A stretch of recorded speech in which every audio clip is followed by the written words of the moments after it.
Samoa ia manuia lau whaafonga ma lau whaasausaunga.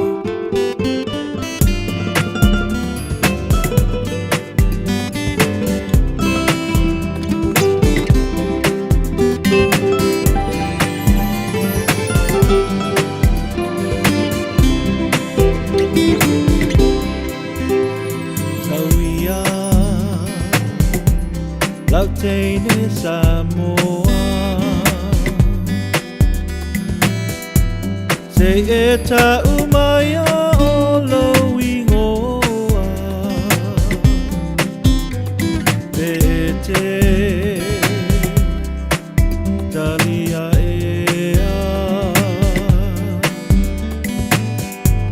Pe apa ea umana mea Pe e teino e teine e moni loa lofa Pe e te tali tonu e na yo mana onga Wale ai ma seisi e palua ina oe E tasi a e lasi o e lofa a moe moe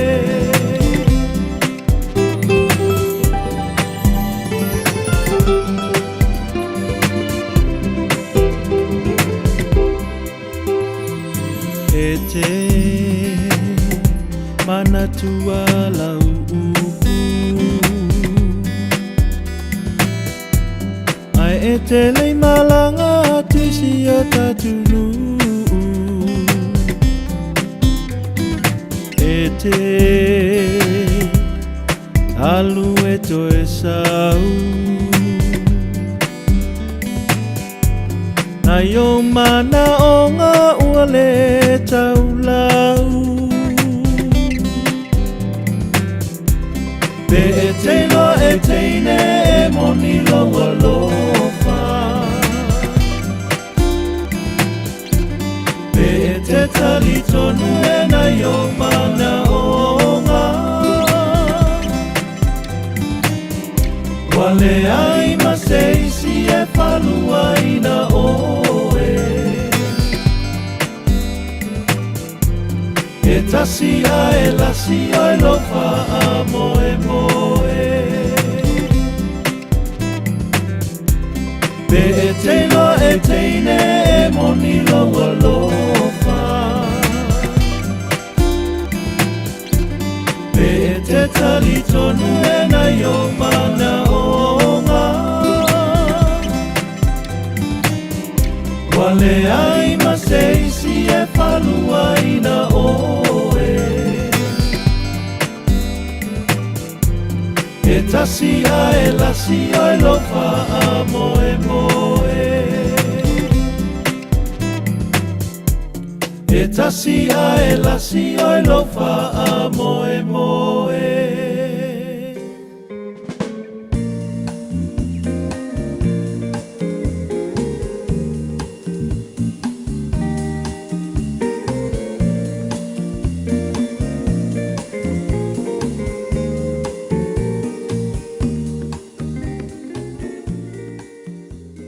Ua na ole Radio Samoa se furulima iwa toru a mo e tautuaina o e ilangu ngana fitu aso le vai aso.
whai oe ma mea mātou tina nofo ai I lea tupulanga ma lea tupulanga.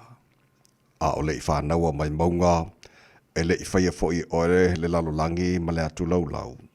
O le atua oe mai le mawau. E o laba I le whawawau. Ua mua nei tae ao, o na mātou pese o vi inga ma alanga ina lo manu malo. Mātou vi I ante oe ma le loto whawhetai. Awa ua mātou sapi fo I au whaamunianga re nei tae ao fau. Ua mātou lu whale ai ma le loto fia I o loto ala nei lava tae ao sing-sengi. E le ngata na mātou whaane ne e ma whaamanu I ante oe I le alanga ina o vi inga. Ai mātou te ifo fo I o luma mātou whaape atu e pa ia. Pa ia lava oe le atua mamana. O le atua mamalu, le atua siri ese, male matau tia. O le atua e pule au I mea malava. O le atua e soifua male mavau, e o lava I le wha mavau. O le atua lava oe la e le vi ingon mamalu, o le atua oe pulu le mata ngofie. Tama, whaafetai tele lava, e lau mea lofa, o le ola fau mātou maua, le nei tae ao, lau pule lea. Whaafetai o lewa e whaapopo fōni nea sa fau le whaitawina aso le soifula tino mana mātou wala. Mātou wau di ai, ia le nei fo e so lulu, wa lua se fulu ma le lua ia yaso ke topa. Mātou fo launga le nei fo I tau sanga. Ia o le mātou malanga o le nea sa fau, o ai ea mātou te malu ai, o ai mātou te manu I ai ua na o ai lava. Ta mā, wha mole, tau tai mai, I le fo launga o whai nei. Manuia whai wale a whengai ma le tino.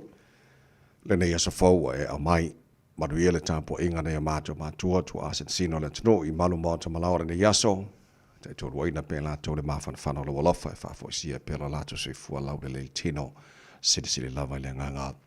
Ala whangia nei a mātou whanau, malu tia lātou le paolo o a ao, pe atu nātou lātou I a onga sa ili el poto, mo le lumana I manuia o nei whanau, whamaria I whaiboro whengai malim tamai tai whaia onga, alo nga whamalea o oina nei a mātou whanau. Mana tua pele, tunu pele I sa mora mātou te talo, e iai le manuia oilo mātou tua le tua whawai sa moa I tai o le tunu. A mātou iai fōi, au kinani niusere nei, ma le fionga le li paramia, mātou te talo ia whaau la whaamalo longa mana, whafo I sia lona sui fua lau le leili tino sili le nganga, a o leito e taliu I sa moa e whaatino, ea ma whaafoe lona palawina, tuai oi o le palemia o Samoa. Manuia te tai o le tunu, manuia na I o mātou ainga, ma o mātou tangata uma le ngata I Samoa. A o le lala ma le pāpā awa iso se tafa, o le nei ke lope. Manuia fo le nea tunu ni sila lo mātou nofo mama wai, whapena tunu uma lava, o le nei lalolangi. Ia, mantua le mātou talo, so stasio tangiatu fia maolo wha amaro longa le nei tai au fau, mai ma ngase o le tino lo whata o toli ei tono ainga, so se mauta ngase, wa mātou whata atu mara whatu atua, le suafa manu malo Yesu Kiriso, lo mana wha maro lo pa iatu pa iane pa ifo I whafo I sira lato malosi, ai fo I lawa vi inga I ate oe, o mea umara whara mātou whaia nea so fau, wa e mailo mātou atua, mātou whaia lawa ina ia fo iatu, le vi inga I lau fio. Ta mā, wha manuia mai, le tautua Radio Samoa nei aso atoa. O mātou wole mātou palau I nei mea malawai ala na suafa mana malo Yesu Kiriso, lo mātou ori mona mātou whaala. Amen.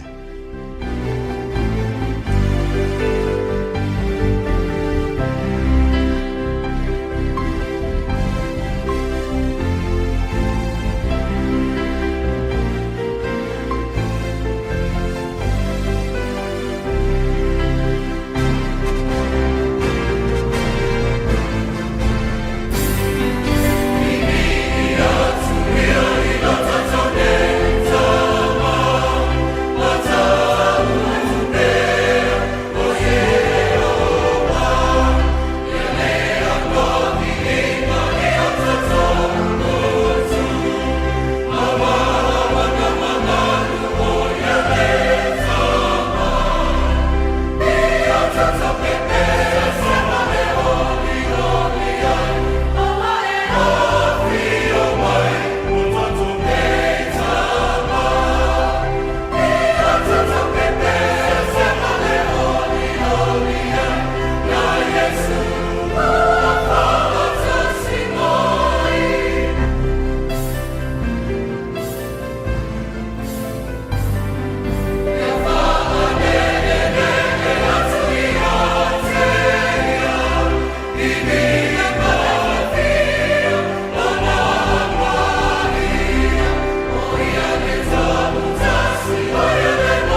tuia lo tātou nei tama o le viinga le tua langina la pese a le kanesia whaparuputonga Yesu i Samoa ma le whianga o pia le tautua mo Radio Samoa Sfalima e watonu a mo tātono nei Julai ono.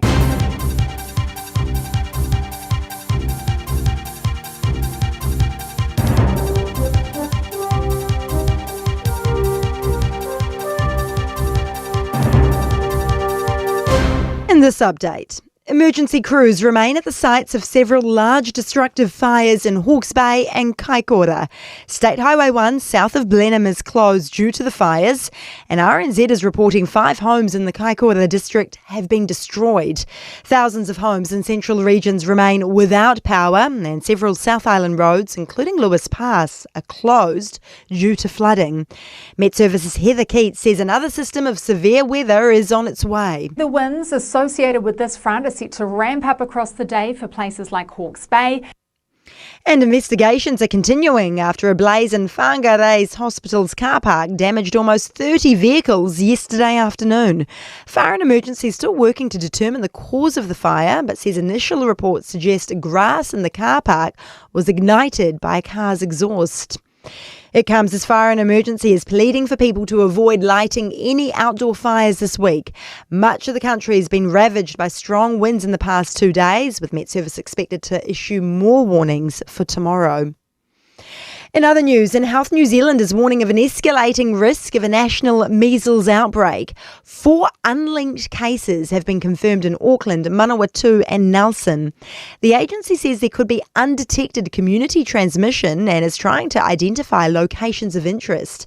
It's urging people to become aware of symptoms and ensure they are vaccinated. Public health medicine specialist Sharon Syme says 3 of the cases also don't have any links to overseas travel. That suggests that the cases acquired their infection in New Zealand, and there could be more cases out there that we don't know of yet. And Labour says it's sad to see a senior MP step down next year. Christchurch Central MP Duncan Webb isn't seeking re-election in 2026 and will retire from politics after almost a decade.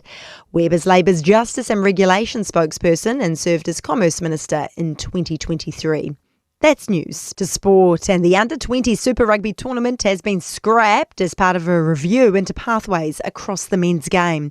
The annual event is run in Taupō with a 3-match schedule spread over a week. The governing body's high-performance boss, Mike Anthony, says they're pursuing an alternative to run alongside Super Rugby Pacific. Franchises will have access to more players next year. Wider training group contracts have increased from 5 to a maximum of 12. Nottingham Forest have appointed Sean Dyche as their new football manager after the Premier League record sacking of Ange Postecoglou after just 39 days in charge. And Lulu Sun's tennis form has continued in China. She's ousted top seed Jessica Buses-Monero in straight sets during the opening round of the Guangzhou Open. That's sport. I'm Diana Vezic. Ua na o le Radio Samoa se furulima iwa toru a mo e tautuaina o e ilaungangana fitu aso le vai aso. Talo from Fafilo, le Swafa Malolo, Tantori, Falo, Yusuke Riso, Samola, what to Pelel by Malabalo, Fafo, Hanga, they for time housing, taking Balo, Level Sweet Fu, Manuia, Famalo for to know, le for loud.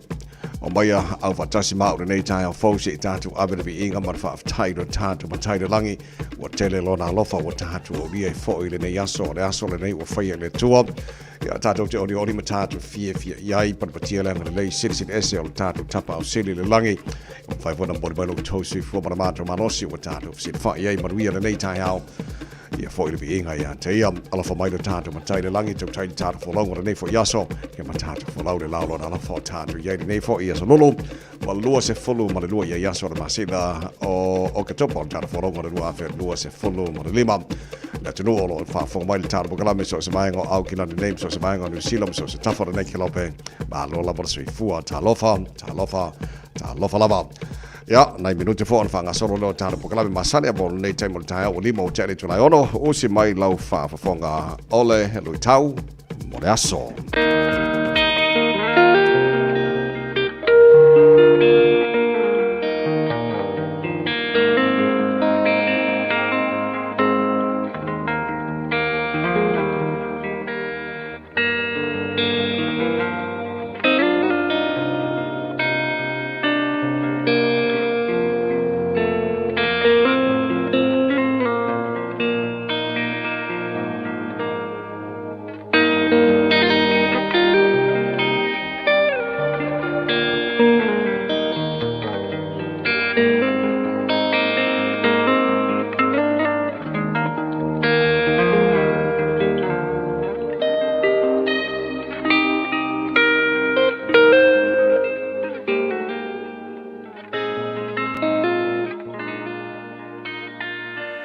tau mō le aso.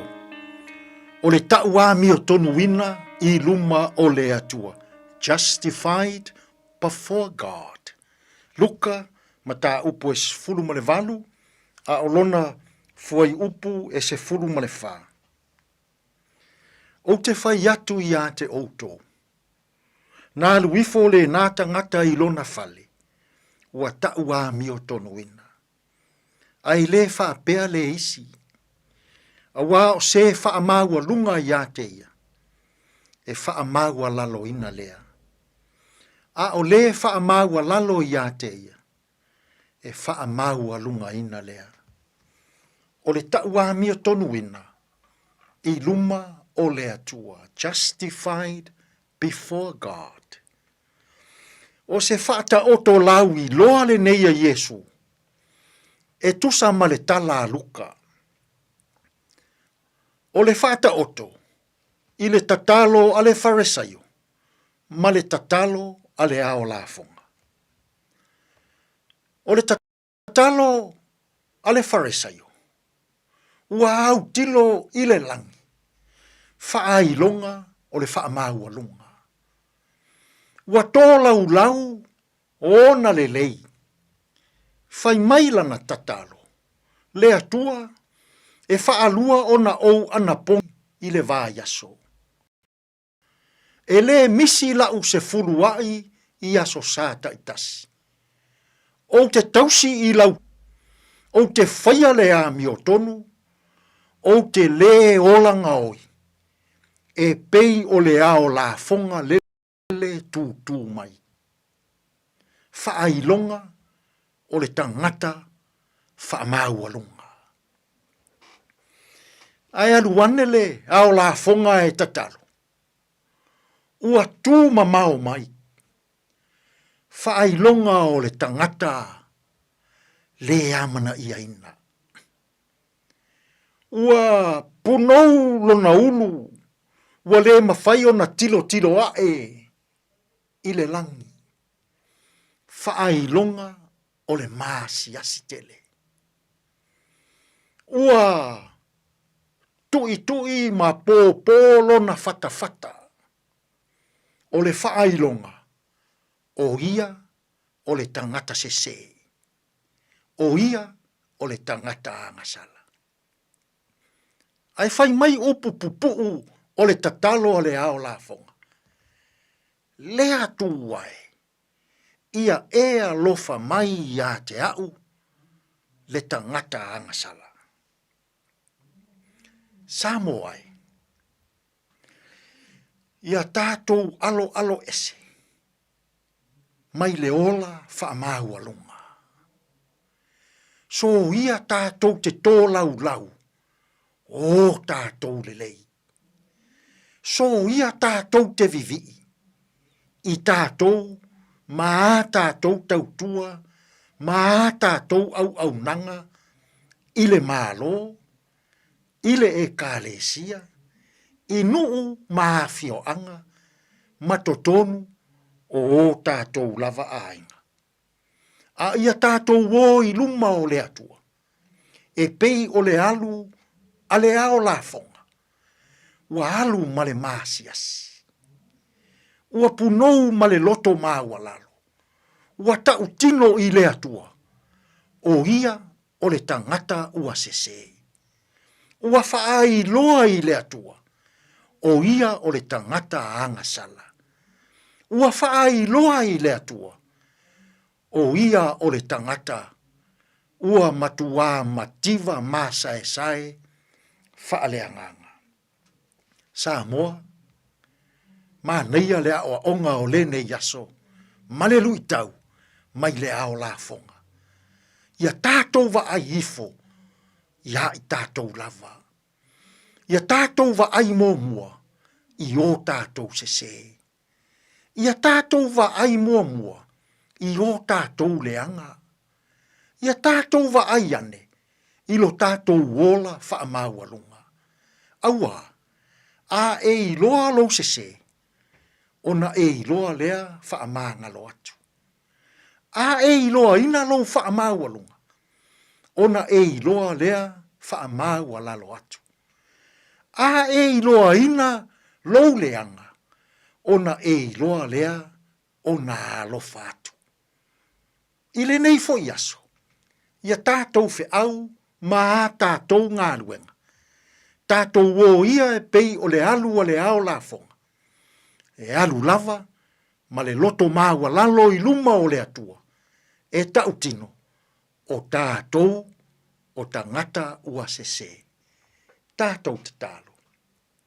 Le atua e, a o maia i mātou uma. Ia mātou o atu i la ua fio, ma le loto wha maua lalo.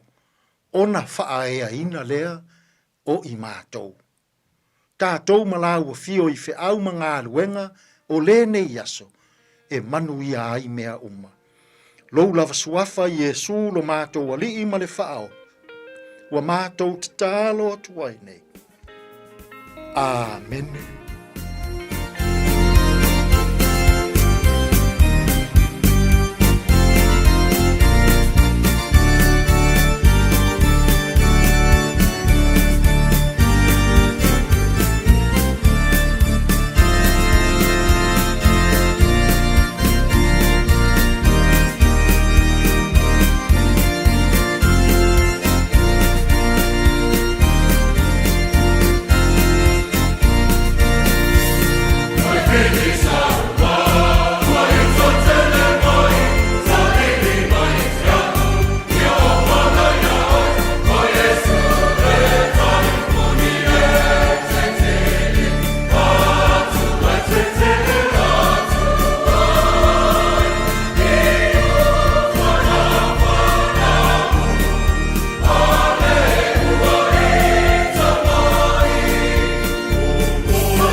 Sawa, Malaba Bestseller CCJ Esquire, Left Yango Pia, let to moderate Summers for Lima Tola, most for Lord, which I let to La Hodolo or later by many.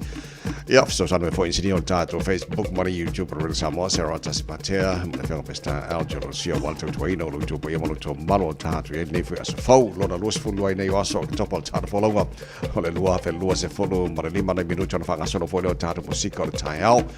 5 oil for Marsh out for the General to Magan on the 40 tile. Foe to quarter feet to the town, name money, Pafa, but no Tammy. More the Tanapa Calame, Areto, Oneola, Fighting Nam Tato, Manuel Tile, falling out to Pedamay, Sunga, past and Lafa, and Copa today in history, Tata Bye. 1 minute to Pulas was from Dorkatova, the Taylor to Sakaba, the title fit to Ely Town, name all for Povertal Foe, illegal Portalia Patan fit to Port Clamena and Matai Tatu Tile. I said, Bobo for Tatu was just for my one on the tile for.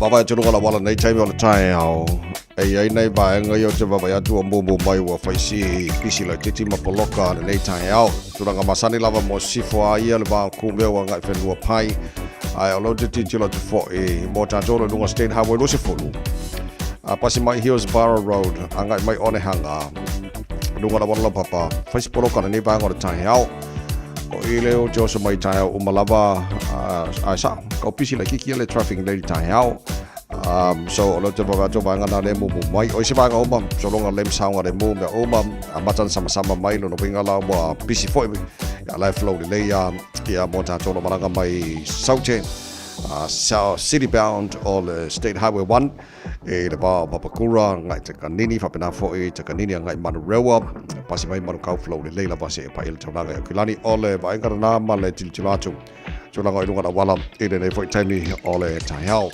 ya o abtamale fempa uchimu le taiao la tau baba ya tulunga na wala malanga mai na wenga ya le daile fa jota le lei ma to foi out ma se la wala fo tonga masani ya malawaka kotahi drive to conditions so tulanga na ilunga na wana nei tai out sa ko le muna le tunu chuta magar bo na foi tai out fo se football wo chele tu la on no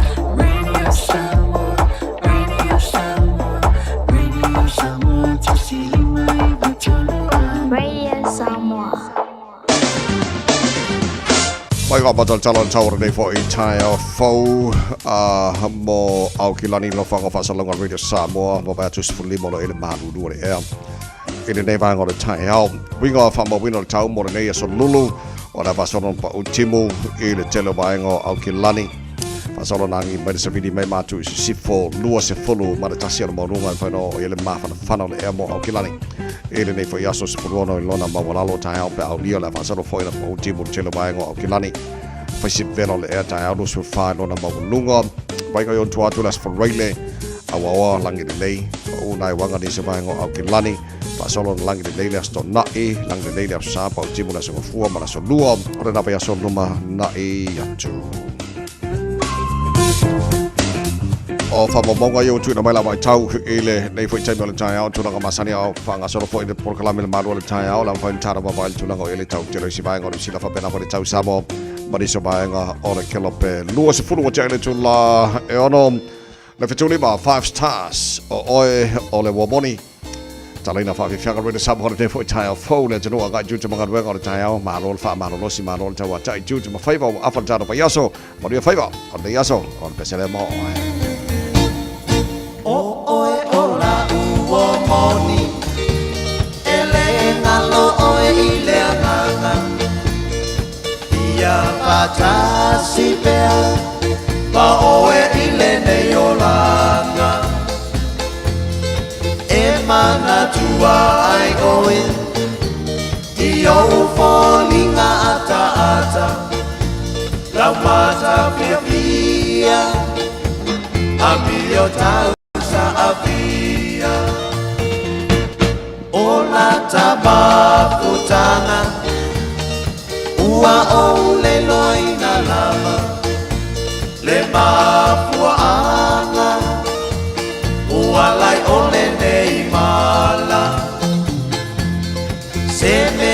whai ngata o lau nei fia fia ai ui ina liua pe o le vai o sina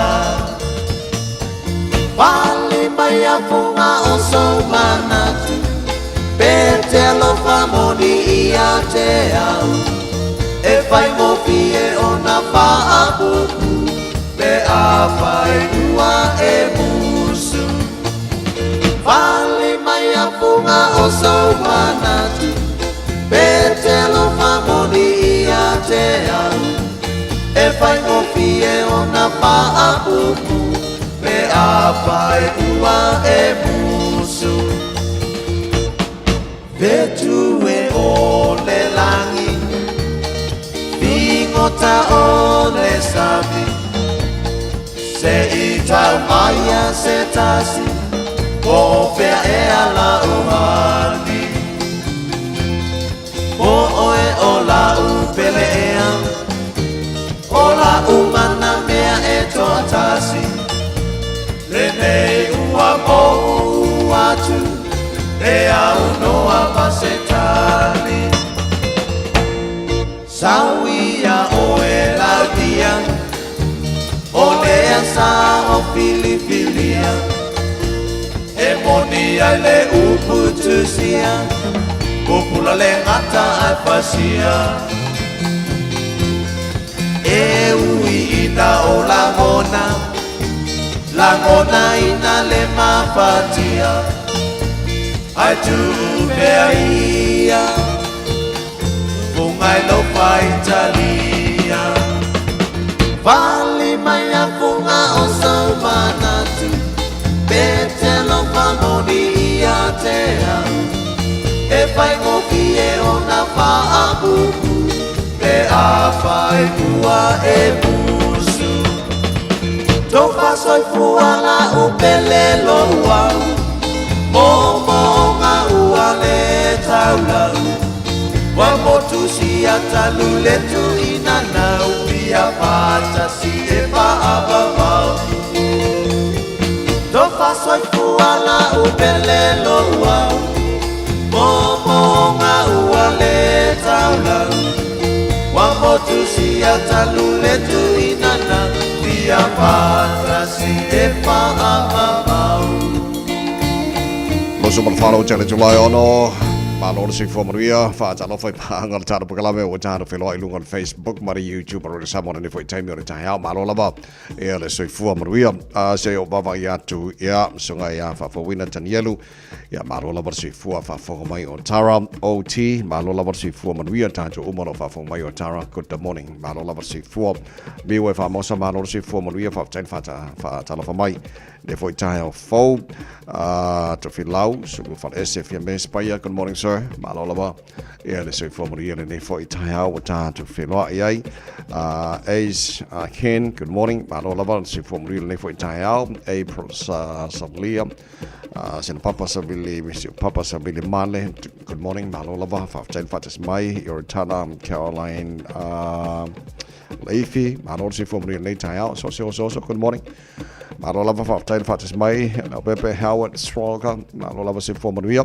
ne foi tae au, Caroline Tuala, good morning, Malola va si Fua, ne taimona tae au, Rachel Sifa, Malola si Fomaria, ne foi tae au, Glenn Innes, ja, malo whaftai o le tōteren hau tāru pāanga ua whelai mai whātala whamali tāra pakalame nei foi tae au fau. Ja, le whafo mai le tino so sa vaanga le nei ke lopelo tāta mafutai malo la wala si fua maruia walanga le fto mabakulela afale ono mo tātou nei au ke lani mani usila. Ja, te lola ua levanga kausu se tamaftanga na uli musi vaanga nei o Amerika ya walanga se tātou taimi ya whatala whātu e vaanga se la langelo tātou mafutai e le nei foi pai taimi.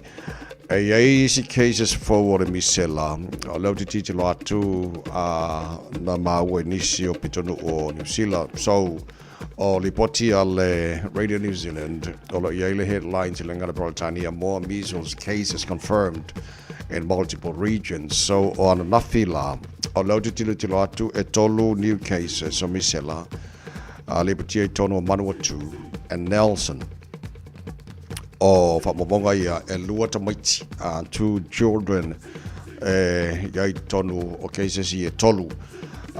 So on whamtalanga le Health New Zealand na mawal tāra bukalame o leo te titilo atu o lo o matua i tutua aile le mtanga rengon si formana loina New Zealand ona ua le misisi vai aso ona tule mai el vaenga o cases nei o misela il tele vaenga o New Zealand so o ana nafila pe ona ta ua Vanuatu a Nelson o lo te titilo atu ai fo ile si cases lena maua mo tatu nei o kilani so o li poti o mai lo titilo atu famari mai el Health New Zealand mole se fiola no o lo o fautua malosi on o lo te titolo atu fa mai le fautuanga le National Public Health Service Public Health Medicine Specialist Dr. Sharon Syme.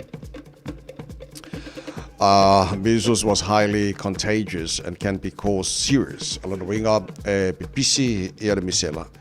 Ia maono a fiai tanto ngase mo se temi umi. So tulanga na male pole ngatele lo iai o le ala titi lo atu o iai fautuanga le matanga rengo se famana loina New Zealand mo tanto a fa pea iai symptoms po fai longa te se fiai wa fia oil tulanga ia le misela.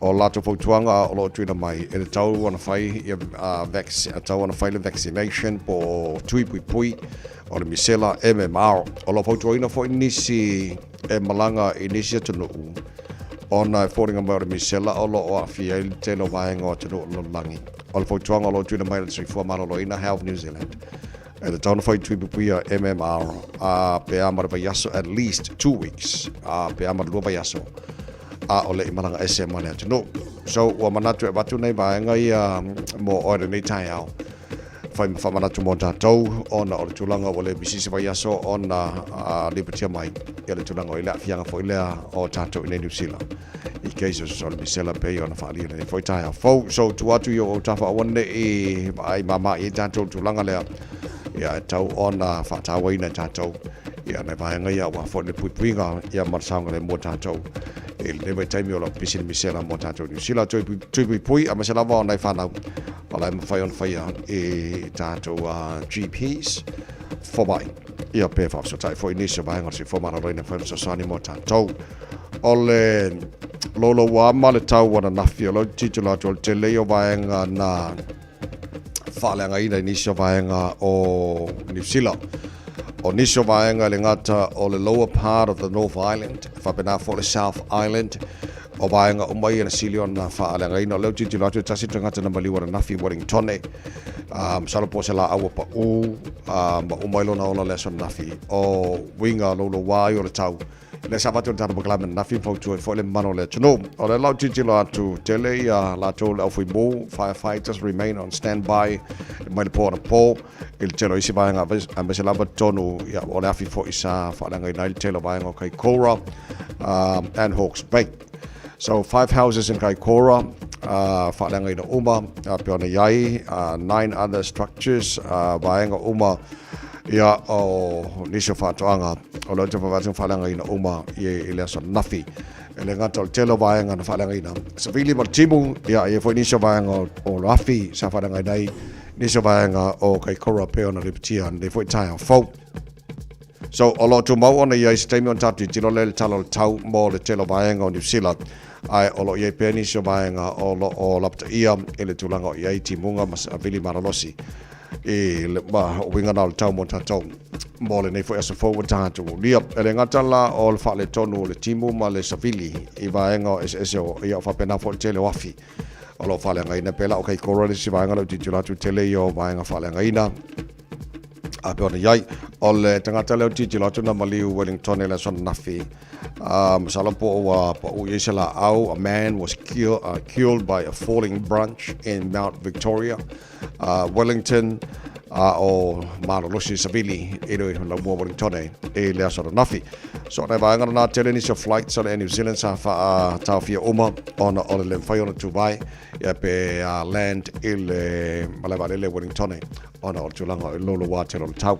Nei vaenga uma na o titi lo atu o tuina mai o statement tatu pa vai foi le tulanga le tau ia o po fia vaenga o lo tu mau ona iai ia lapta inga abasa lavo ti munga mam changi man losi ia mo ta tau tasil suyo la Labour Party o la le tau va il fenga palota le lua fe losi mo ono Duncan Webb o le ua fa le mai mba fa mania mai ele toe tau va mo lona tumalo ia pe ona yai a Webb o le MP mo Christchurch Central so po le vai neo tau sanga talu ona tu le mai o ye tono parliament New Zealand ya tasil suyo le pa leo fa le mai ele toe mo mo fenga palota lua fe losi mo ono ya pe ona mau ta to proclamation le foi tai fo to por sabos for mai todo amo e na o to lo se folo mal balu mi to lo talo le to la fitu fa o ta pa fi o tai ao to si tana band le tai ao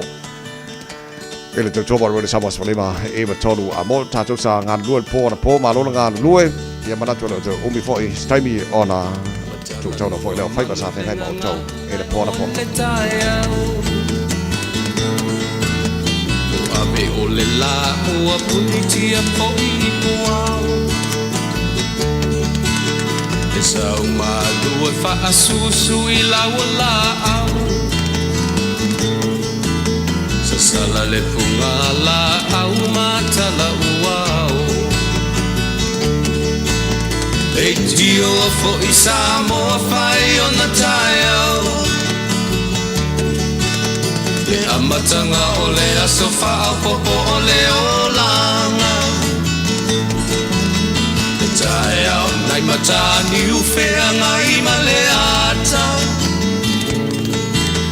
Le tala le leihu aso o ai nei Samoana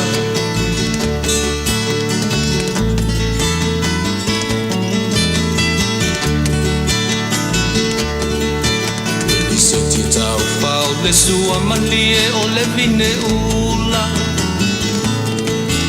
Ma pau fonga o le lupe lunga o le moso oi pula Le langa ali ua pua ina mai lona manongi Le asoko ua foa ina I le Samoa moni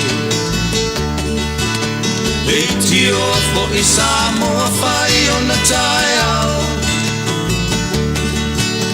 Le amatanga o le asofa a popo o le olanga Le tai au nai matani ufea ngai ma le ata Le tala le lei ua so ai nei Samoana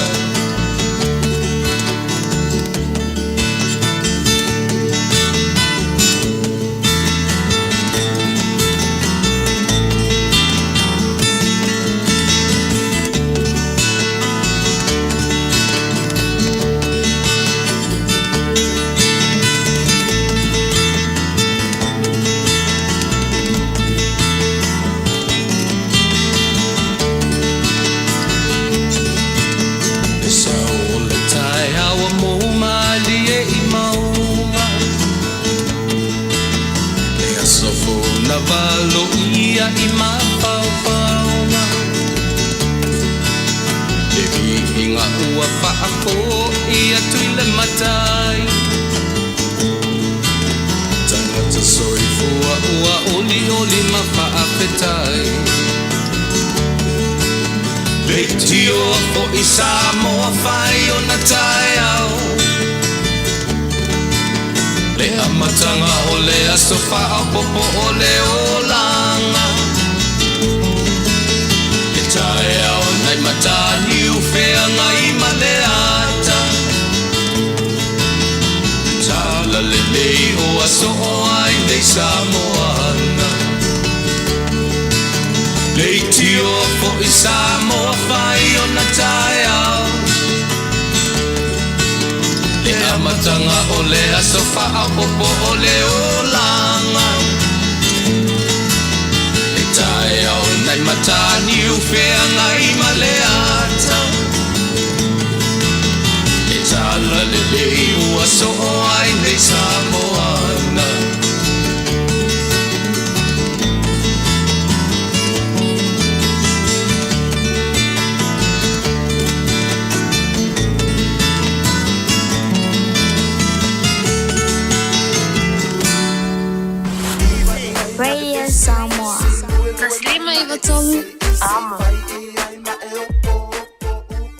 E maua le malusi anga I mea ai tau mafa, I oe, mo oe malau ainga. A wai le whai tau wafe o tangata anu au kilangi, wo lato I oe atu, I le whaunga ina o le tosu wafe o tone o mea ai totoe. Mea ai e le toe whaunga ina, e mawai sa malusi anga fau ma le mama, mawai le ele tise, I mauta malawa. Awa la te toe la fo ia se mea tasi. All Together Auckland, Tamaki, Turuki. Beta Drive Doctors, I le tau longa wha tau I mangele, wha pia manrua. O le vainga o so ngase pe amana o mia. E wha tino e fo I matupui pui o le whana witi, o tupui pui le COVID sfuluiva, mo I la tau e sfuluan tau sanga malunga atu. Wha pia matupui pui o le flu. Wala au telefoni, 255 iwa valu. Mo so wanoe wha tino e nei au nanga. O fisa fo mai I mangele, I taftafane o le McDonald. A Manrewa, I taftafane o le Faletusi po le Public Library. Beta Drive Doctors, Clinics. Hey, hey! Oh!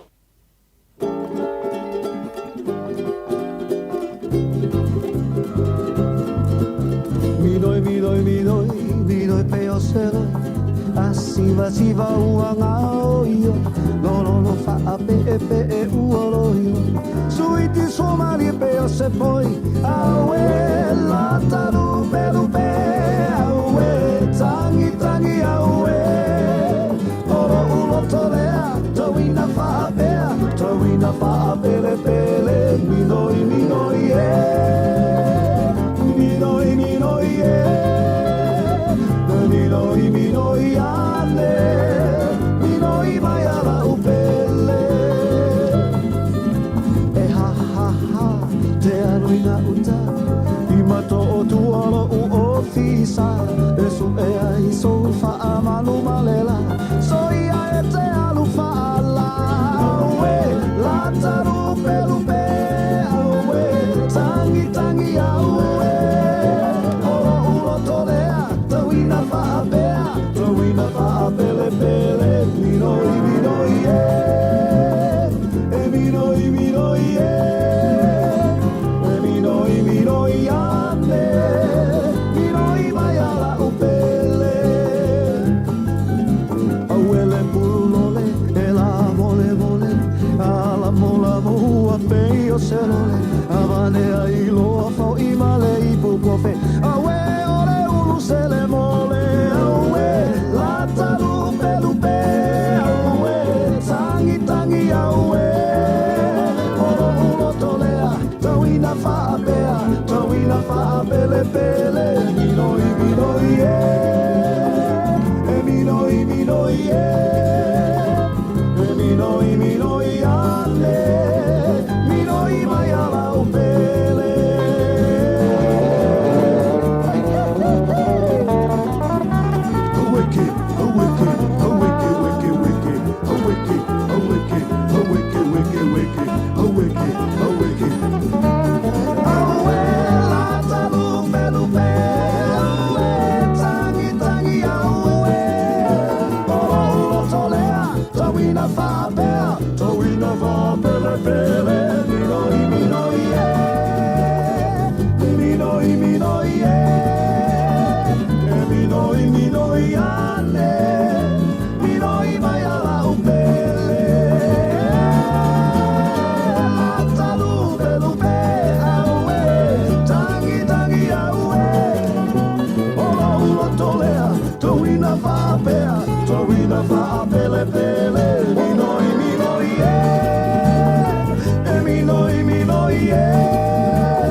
Whawhiwhiago taia, whanana Jerome Gray, no wato e se whulu malaiva minuto lo tōra tālo le tūla e fitu le porokla me maro le taia reda samas walima e watolu a mo tō te le nisi whatasimali tāra pakla me le nei fo i taia o fau ulu lau pau malo le sui formari le nei taia au Philongia, Sao, Peter, good morning malo lava whaftel whatasimali nei fo i taia o fau Al Leusa. Good morning. Malosi from Sydney, Australia. Malosi from Real Natayao. Tusa, Tasesa, Uso, Malofa of Tai, Lafat, Nai Samoa, Ako, Malaya, Lofa, Uso, Natayao, Leonga, Uputamuli, Malola, from Real Natayao of Tailfatas Mike, Elene for Itayao, Fo, Lotta Mountain, Natural Tarapocalame, Abretola, Ne for Itayao, Fo, Ojilo, to on nothing to no oil parliament in New Zealand. Ia sangina lima bol petition to some of the limas for wafe. To New Zealand sainia. All the land to wala malo to keep outdoor education as a standalone option. A senior curriculum being designed to replace NCEA. Although titular to or buying or outdoor education teachers. To for to see a land to malamanga available to petition letter nothing. I ask ile malo. In a year to Mau, call on the government to keep outdoor education as a standalone option. So Lanto Balauliana, Yelelanto petition to Elias Nafi, or Logicological for my responsible Ministry of Education. It has no plans to do otherwise. Or Malamalamala, Polmel, or to Mopele to Langalembo outdoor education. Pay on say near saying Limalan Nafi. Polmel to Mau, the new system for in Malo. Logicological Talina, the Ministry of Education, it has no plans to do otherwise. So Tilo Lopo Vangana. O fa malmala maile tulanga ile petition le santa do il parliament e le asora nafi to se fulu male balu bino tolo to tale ole to la fitu amai afa fianga mai le tati ana band hile ne foi tai help so male se tatu ni poti mai dunga ole awala tu na to ole tanto no tai fa la ganga a reto ole ola mo ne foi so lulu te pena mai le so ya pasta la fa ko pa le fa fo ko la be balu tai ole samos fuli mai to amo ele ne foi so lulu mo se fulu male no ya so to po ta ko la lua fe lo so limba mar manato manu mai oi le nei tai au fela fa fo mai tono lo mota tono ta vale tono for fainga venga lu on Facebook mani YouTube or samo yo good morning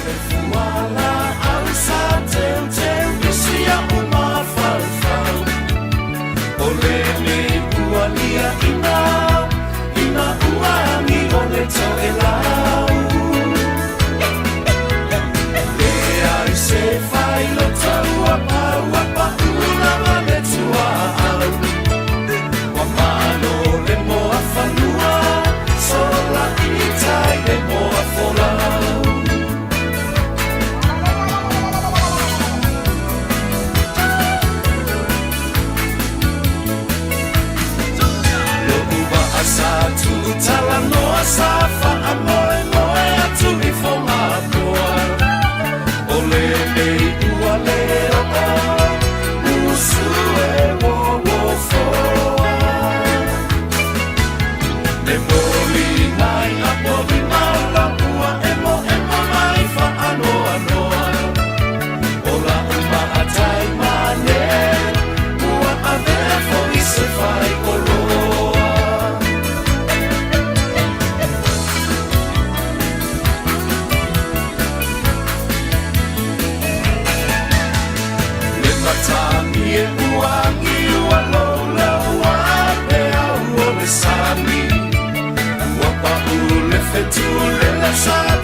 tasilima iwa tolu amo.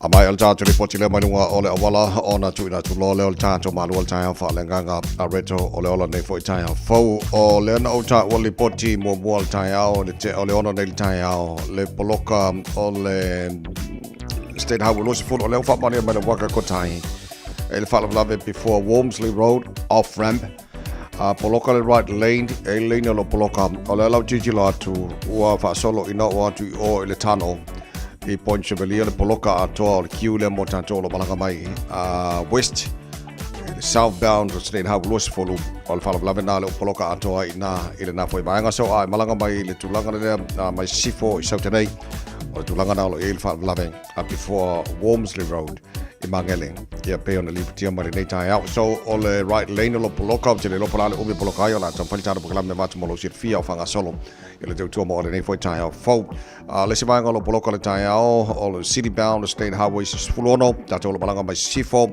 pasi mai le afe mai le tano pasolo at Point Chevalier Morningside Western Springs city bound mai ngana lo poloka le nei vanga le tai au se vanga o mala wala lo solonga le msanga le mo I le nei foi tai mi o le tai au ia Abdamale Matala mai tātou ia mausta I tula whanoi lunga o le awalam. Toi se funtolo mino tolo tōna talo le tula fitu tau tōma haruere sa mas wali mai tolo a mau si mai la whafonga. Tāna pokalabe a reto o le ola nei foi tai. Bread of life sent down from glory. Many things you were on earth, a holy king, a carpenter, but you are the living word. Say it now. Come on.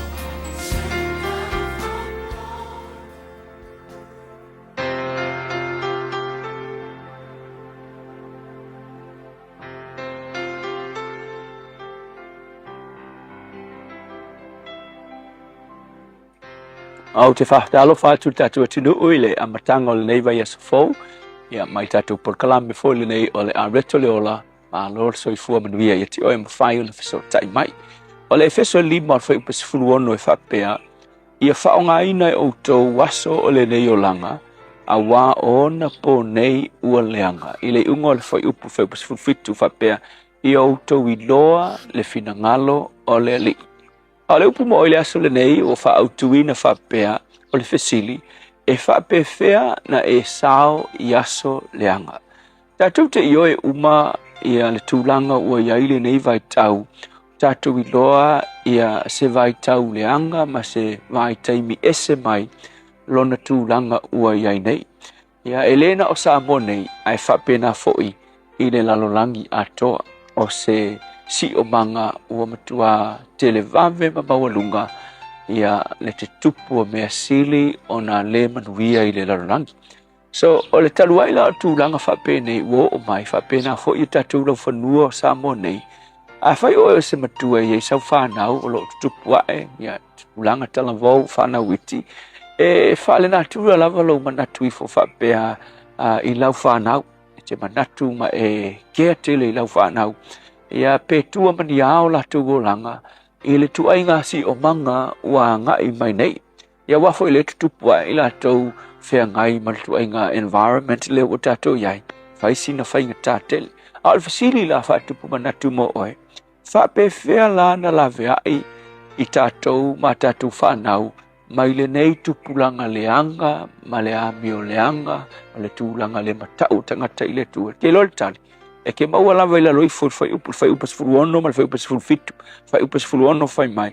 Ona po nei ua leanga, fai upulas furu fitu whapea.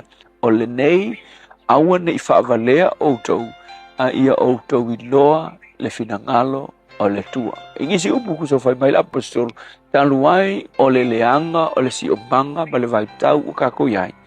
O le ki tā ua e la mea iai tātou, o lo I loa, o le finangalo o le tua. E tā ua te le melna, you know, e tasi le awala, ia te au, e tasi le awala, e sefe ai oe o lau whanau, o lau ainga, tangata uma I lalo I fo lau te inga, o le upu, ma le finangalo o le tua. O le upu o le tua, o le tuspaia, o le finangalo le na o le tua. I loa le ainga fo ile na la via i le lato fo i vai tau sili na leanga.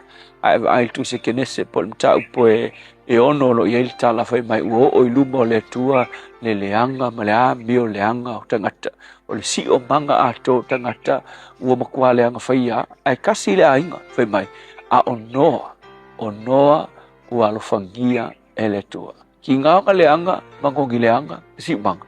Ai na ia i tangata ngā alofangia e le tua malon ainga. Ai siri o le ale mea ngā alofangia e le tua. A wafo i o le tangata le ono. O le tangata na ia whata ua le finangalo o le tua. Nga ia i loa le finangalo o le tua. I le ungo le aso. Nga lawe ai. Whioki uma le lalolangi tuai ngai ai. Ai na lawe ai le tua noa malona ainga. Mafua mai whea. Awana latu i loa le finangalo o le tua. O le upu foila lea mo oi le aso le nei. O le finangalo o le tua. O le upu o le tua. Asu ese me siri o nga e loma e la malama i le me mana o i le tua. O le kuspaia. A wafai mai kala le kuspaia. O le afionga le tua. O le suru i o vai. Ma le malama i o wala. Ai mga o e te ola le lei i kupulanga leanga ua iai. Ma le si o manga leanga ua iai. O le upu mo o i le aso le ngei. Sa iri i le upu o le tua. Awa a e sa iri le upu o le tua. Ua e lofo le finangalo o le tua mo lo wolanga le tua whaiwhitai ia ua fionga e wina pongi sā le si o manga o matou iai a o lau fionga o le sulu i o matou vai ma le malama i o matou wala whamanuia lo ua tunu ona o Yesu. Amen.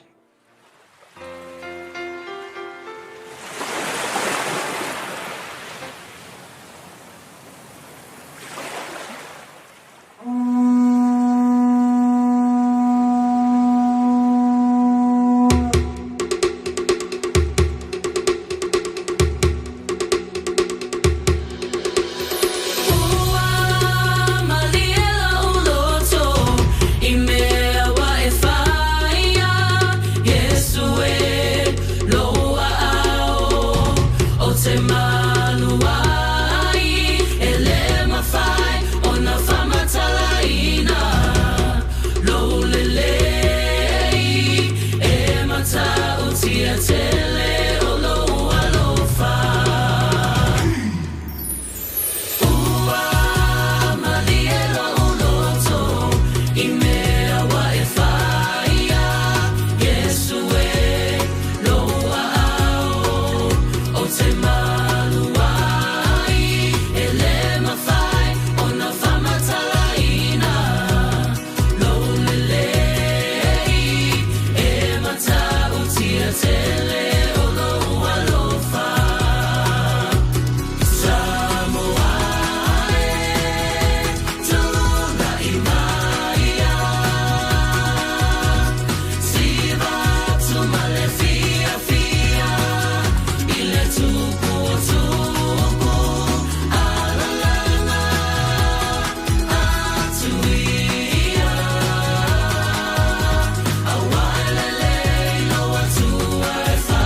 Mani lo loto malava besela anointed praise sila nei tai fa mai ele porklame areto ole ole nei foi tai fa wina wo tolo mino tolo tor tale ole tu live fit to ole so lo se full mal lo ke topo ana mera topo nei aso tau sanga o bye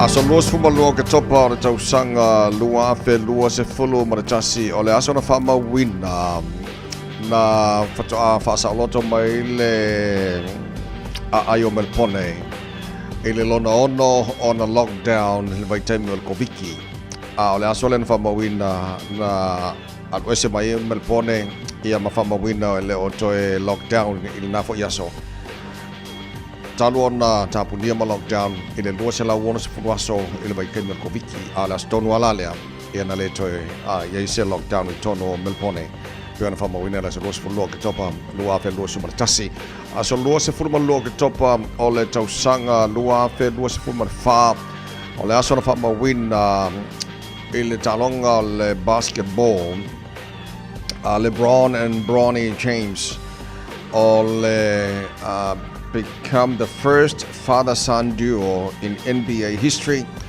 ile talonga together as the LA Lakers beat the Minnesota Timberwolves. Se lausi fulu se lau tolu na fail talonga na Crypto Corn Arena.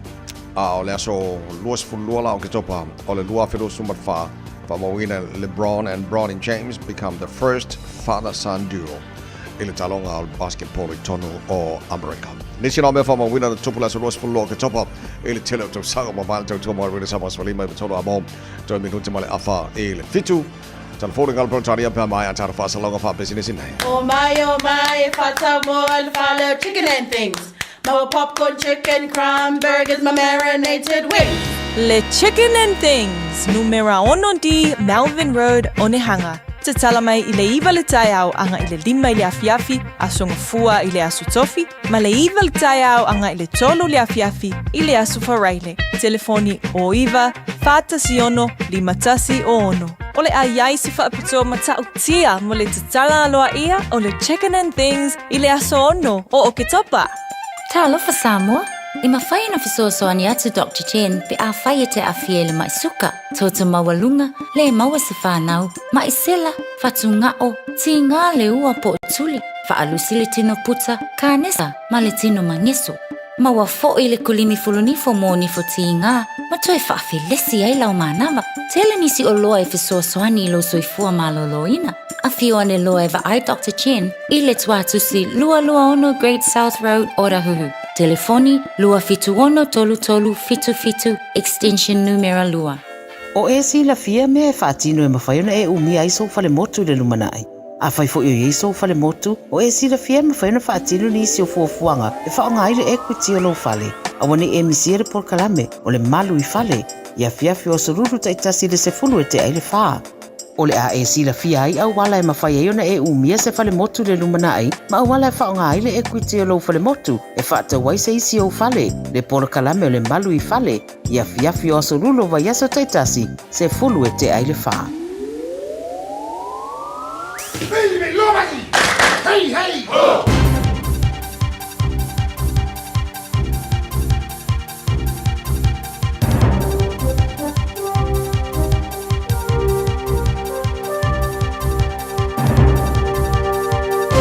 In this update, homes have been evacuated as fire crews battle multiple blazes around Kaikoura and Hawke's Bay's Porongaho area.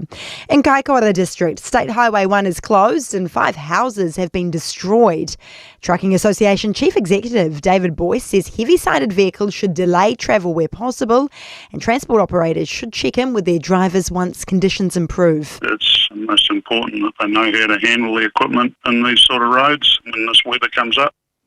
A push for the public to check their vaccination status with the looming threat of a measles outbreak. Health New Zealand has confirmed it is now aware of 4 measles cases in Auckland, Manawatu and Nelson, all of which are unlinked. Public health medicine specialist Sharon Symes says childhood vaccination rates are at 82% but need to be at 95%. And then outside of children, we know that there are gaps in immunity in our adult population, which is harder for us to identify those individuals. Vice President J.D. Vance believes the Gaza ceasefire agreement is faring better than expected. He's in Israel stations on long-term issues for a permanent end to the war with Hamas. The visit comes after a flare-up of violence with strikes after the truce was announced. Vance, however, says he's feeling optimistic. Given what I've seen, given the incredible talent and effort that's going in to the reconstruction of Gaza, to the long-term security of the Gazans in that territory, I feel very good about where we are. And a former French president has started his 5-year prison sentence. Nicolas Sarkozy has become the first former French president to go to jail after he conspired to fund his election campaign with money from late Libyan dictator Muammar Gaddafi. European correspondent Gavin Gray says Sarkozy was president from 2007 to 2012, and living behind bars will be a tough contrast. He'll be in isolation in a cell that's roughly 9 to 11 square meters. And there are some terrorists in that prison, and there are also some very, very heavy criminals. That's news. Sport, and the Golden Bear is living up to his name. Golf great Jack Nicklaus has pocketed $87 million after winning a defamation lawsuit against Nicklaus companies owned by banker Howard Milestein. The 18-time record major winner claimed the defendants suggested he had considered a $1.3 billion deal to become the face of the Saudi-backed Live circuit and then leaked the information to the media. The 85-year-old says he never considered the offer. Silver Ferns defender Paris Mason has replaced shooter Amelia Walmsley in the matchday squad for the second Constellation Cup netball test against Australia in Sydney tonight. And Reece Walsh will make his debut at fullback for Australia in Sunday's opening league test against England at Wembley. That's sport. I'm Diana Vezic. Ua na ole Radio Samoa se furulima iwa toru a mo e tautuaina o e ilaungangana fitu aso le vai aso. Leisha tātou ni poti mai wala nei foi taimi o le tai au malo lava se fo mani le tino malau mai mo malau whafonga nei foi taimi o le tai au o le ua mawai atu tala mai leina le na poloka I le state highway lo se fulu tau whia lolo mai la le pisi na paule vaenga o te mawai atu pasi mai le tano I Ponche Velia whasalo mai Mayora Road on ramp la ua poloka fo te nevanga le tai au Dominion Road on ramp Ios Bara o mai lunga la wala papa alawa flow le mai ya ona fa la vele na 2.0 tai ole sa poloka I ala mane lo tala mai leina nei vai ngona tai au le se vai ngona poloka state highway lo se full pasi mai o Puinu Road on ramp fasalo mai Lambi Drive on ramp around Rainbow's End le yo le link o le lo se furuanga southbound state highway 1 fas poloka nei vai ngona tai au e malanga mai saute state highway 1 city bound pasi mai Drury poloka papakura nga takanini nga Manurewa poloka nei vanga le tai au pasi mai Manurewa on ramp pasolo mai Manukau te Irirangi la flow de Lee after to poloka lava state highway 1 le pasi to Mount Wellington on ramp le foi vanga le tai au tatolo malanga mai Sipo highway Spumareono poloka I ole link mas football mas fulono around Westgate Royal Road Lincoln Road Tiara 2 Felolo ba Tiara 2 Morose Bank Ponche Velia Western Springs poloka foi I le nevanga le tai au tatolo malanga mai North Shore city bound northern motorway pasi mai Rosedale fa solo mai Wairau Valley Takapuna North Coast poloka le nevanga le tai au flow de le lunga la wala papa se pa il taulanga ya kilani o lunga na la wala baltulanga il telo I sibanga la wala ia o lo fasi poloka le nevanga le tai au fai foi pa utimu mo tatou nei o kilani tele fa pena fo tele vaenga no sila after vale o na mase se la wala ba ile sa tau nei saunga le mo ai ba vai mulmuli tuole sta vale nei vaenga na fa na tia te oe ile nei foi tai au When you shake up, I bring you some more. Lower my wash you Radio Samoa, Radio Samoa, Radio Samoa, to see my battle. Radio Samoa. Taile tino la mai bomala fa fanga nei jamar tai ala bai nga lata mai le nei I tala o le taula tatu amata mai Samoa abo va tule mana mai suru mai le lai Samoa nei banga tai o lua se full mal taselo le mafan fana le air wa te ala fitu I Samoa winga le taula tino la fa sona na awa pa utimu I le tele bai nga Samoa nei fa yaso lua su malaiva degrees Celsius mo runga de villa nei Samoa nei yaso lua se full mal fa I lona maulalo fa moi Hello to Mount out of so tightly Samoa suel tato radio Samoa pia follow telephone nei vanga lo tu Samoa le onga toro nei yaso Ya ma mai tala la tamai ale awa ai tau. Ma tala foi pa ngal tara kala miso sa ngal tunu pele Samoa, fa pena foi America Samoa lo ta to ma futa nei tai a fo ma lo lava. E ale soi fo ma rio, che mai tala tau New Zealand nei. Ele leile fa fonga le mai so tilo atu po ye ni vaenga foringa mai wa besena o malapta inga sa ye mo timbunga masavidi malalo sil telo vaenga o ni sila si tatu ba vai ele motu saute motu saute fa tala fa pa angal tara kala miso sa bangal motu saute wanaka fa solo na awa pa timuni so time le so fa solo na ngi malo si savili mai matu si sifoni so time si fulono mo lunga malu lu timaru fa solo langi de leili tau malo si savili mai matu si sifo los fulono mo lunga ma fana Queenstown fa solo na awa pa timuni so time malo si for savili ni so time mai matu sifo fulima mo lunga malu lu langi de leili tau Nelson langi de leili kai Cora Dunedin langi de lei for le tau e malo si savidi mai si for dos ful moruga ma fana kala stete malo si for mo nei tai au langi de lei tau mo tau le so il temi malo si savidi mai matu si for lo su tasi ole moruga dal ma fana le fa mo mo kala stete le so taro vai le motu matu pi to la moruga motu matu kai taia lo su tasi moruga ma fana la fa so na awa pa timu e ni so time le la mo Wellington good morning malo la si for mo le nei tai au langi le leili tau mo to awa ni so taimi sabili fa solo nangi malo si mai matu e ni so taimi le tai o nei so lima mo lunga ma lu fa ma wina mo Wellington e nei fo so lulu e le telo isi ba nga ye tau ranga awa pa timo ni so taimi langi le leili fo ni so taimi lo so tolu mo lunga o le ma fa le air langi le leili tau po langi le leili tau ma nui langi le leili ro to rua fa solo ina awa pa timo ni so ba nga pa Mr North langi le leili o li ma le fia na nei so fitu mo lunga ma lu ni Plymouth awa tau mo to le sos for fitu mo lunga malu lulang le lei Napier Masterton lang le lei for tau mo to le Sullivan awa tau le nei for Yasom Hastings lang le lei le town Gisborne lang le lei le town Kirikiri do Hamilton asoro pa utimu lang le lei for tau mo to ile nei for so lulu lo su tasi mo lunga ma fana fa ma wina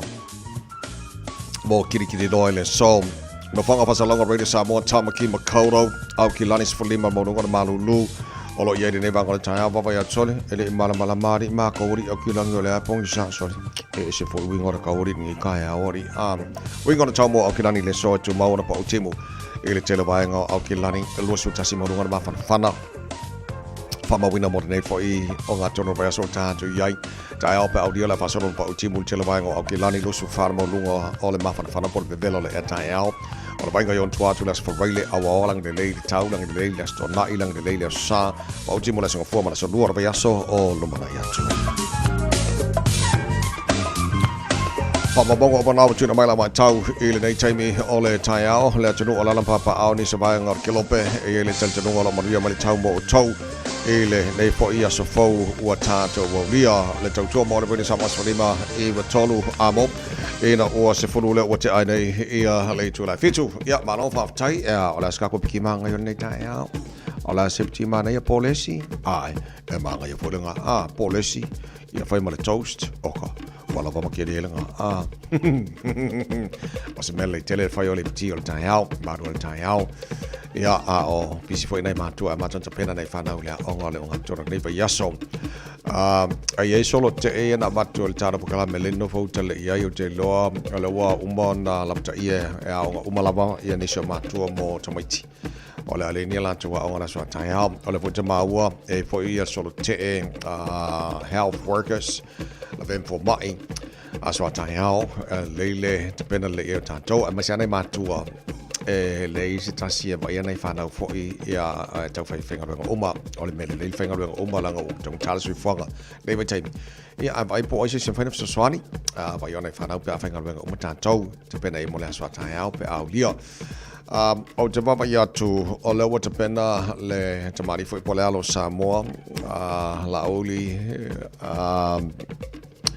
no pasale ai Joseph Parker mo lana fusuanga o le aso nei e taua tele fusuanga lo titi lo ato sauni tu e le tamari fo pole alo Samoa awa malo le fusuanga le aso nei lo titi lo ato le sa le aftawi ai ia la oli no pasale ai Joseph Parker mal tanga tele o Fabio Wardley Malola il fuswanga le ia o te le lo ma mo le no elu ia il fusi ia o miele ila Alexander Usik so o tapena na lo titi latu tapena ia songa ia lauli lu besoli ai Joseph Parker mo talonga na todos fulu tsanga su fu o tau fo yona mo se no ma nei va pena mo se no ma nei kele lu ia fusi la langi lo o mira kale o sikol ka le kele fusuga ka ia te lo wa leven tapena ia e le sunga lu besoli ai lauli Joseph Parker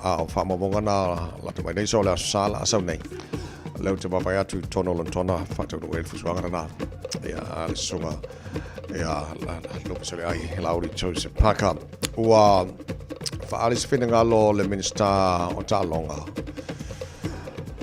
i le whawhitauri o le whengai malnet polo a New Zealand a lau titilo atu o le minista o Tālonga Mark Mitchell a leu ofisining yelpu lenga le net polo mai sia ta manino pola le meu umi ai ona fa malolo le faya onga o le net polo New Zealand Dame Nolene Taurua so o le finangalo le minsta ele ia ele pulenga o le net polo ai ona o il minsta o Tālonga e te tau ona ia sile fiaina o le atonu mele tupu i tonu wa umi an fa malolo e le faya onga net polo New Zealand so le lau titi lato le ua yes finangalo le minsta utapai Yes, family nonga mai pulenga net polo New Zealand. Pola tonu mele tupu o umiai. Ona tupu le fale tonu a le alo le net polo New Zealand. Ia mtalonga Australia. Faya inga le a ngar ka longa le fai na yaso mavai. Ia na dele stalonga le sonai. Ia ale mena lo titila tu o il finanga lo minsta. Ia pera fari le fai taia. Fos for follow what challenge la fitu de tomo le samos falima. Eva tolu amo. Ana tomo ia mai ore nei taia fo. Fifia mai ma atata mai. Nei sa fo ta jo le lofa malanga le le ta ma tai le langi. Bos fu loi nei waso ke tomo ta fo longa lua pe lo so malali ma. Loi mato apa ula fa wa fa fianga. Ala vedi sa mo nei fo taia fo. Ma lo la ma se fo morning.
lava, I'm Annie Bulituatua, and you're with Radio Samoa 1593 AM. Just think a minute. It could change everything.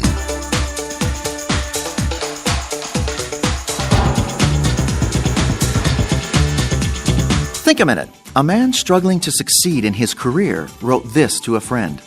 I want to climb higher, but I'm afraid to fall. His friend wrote back, if your courage fails you, then don't climb at all. You know, to climb higher in your career doesn't always require a high education. Many times you simply need common sense, motivation, and self-discipline.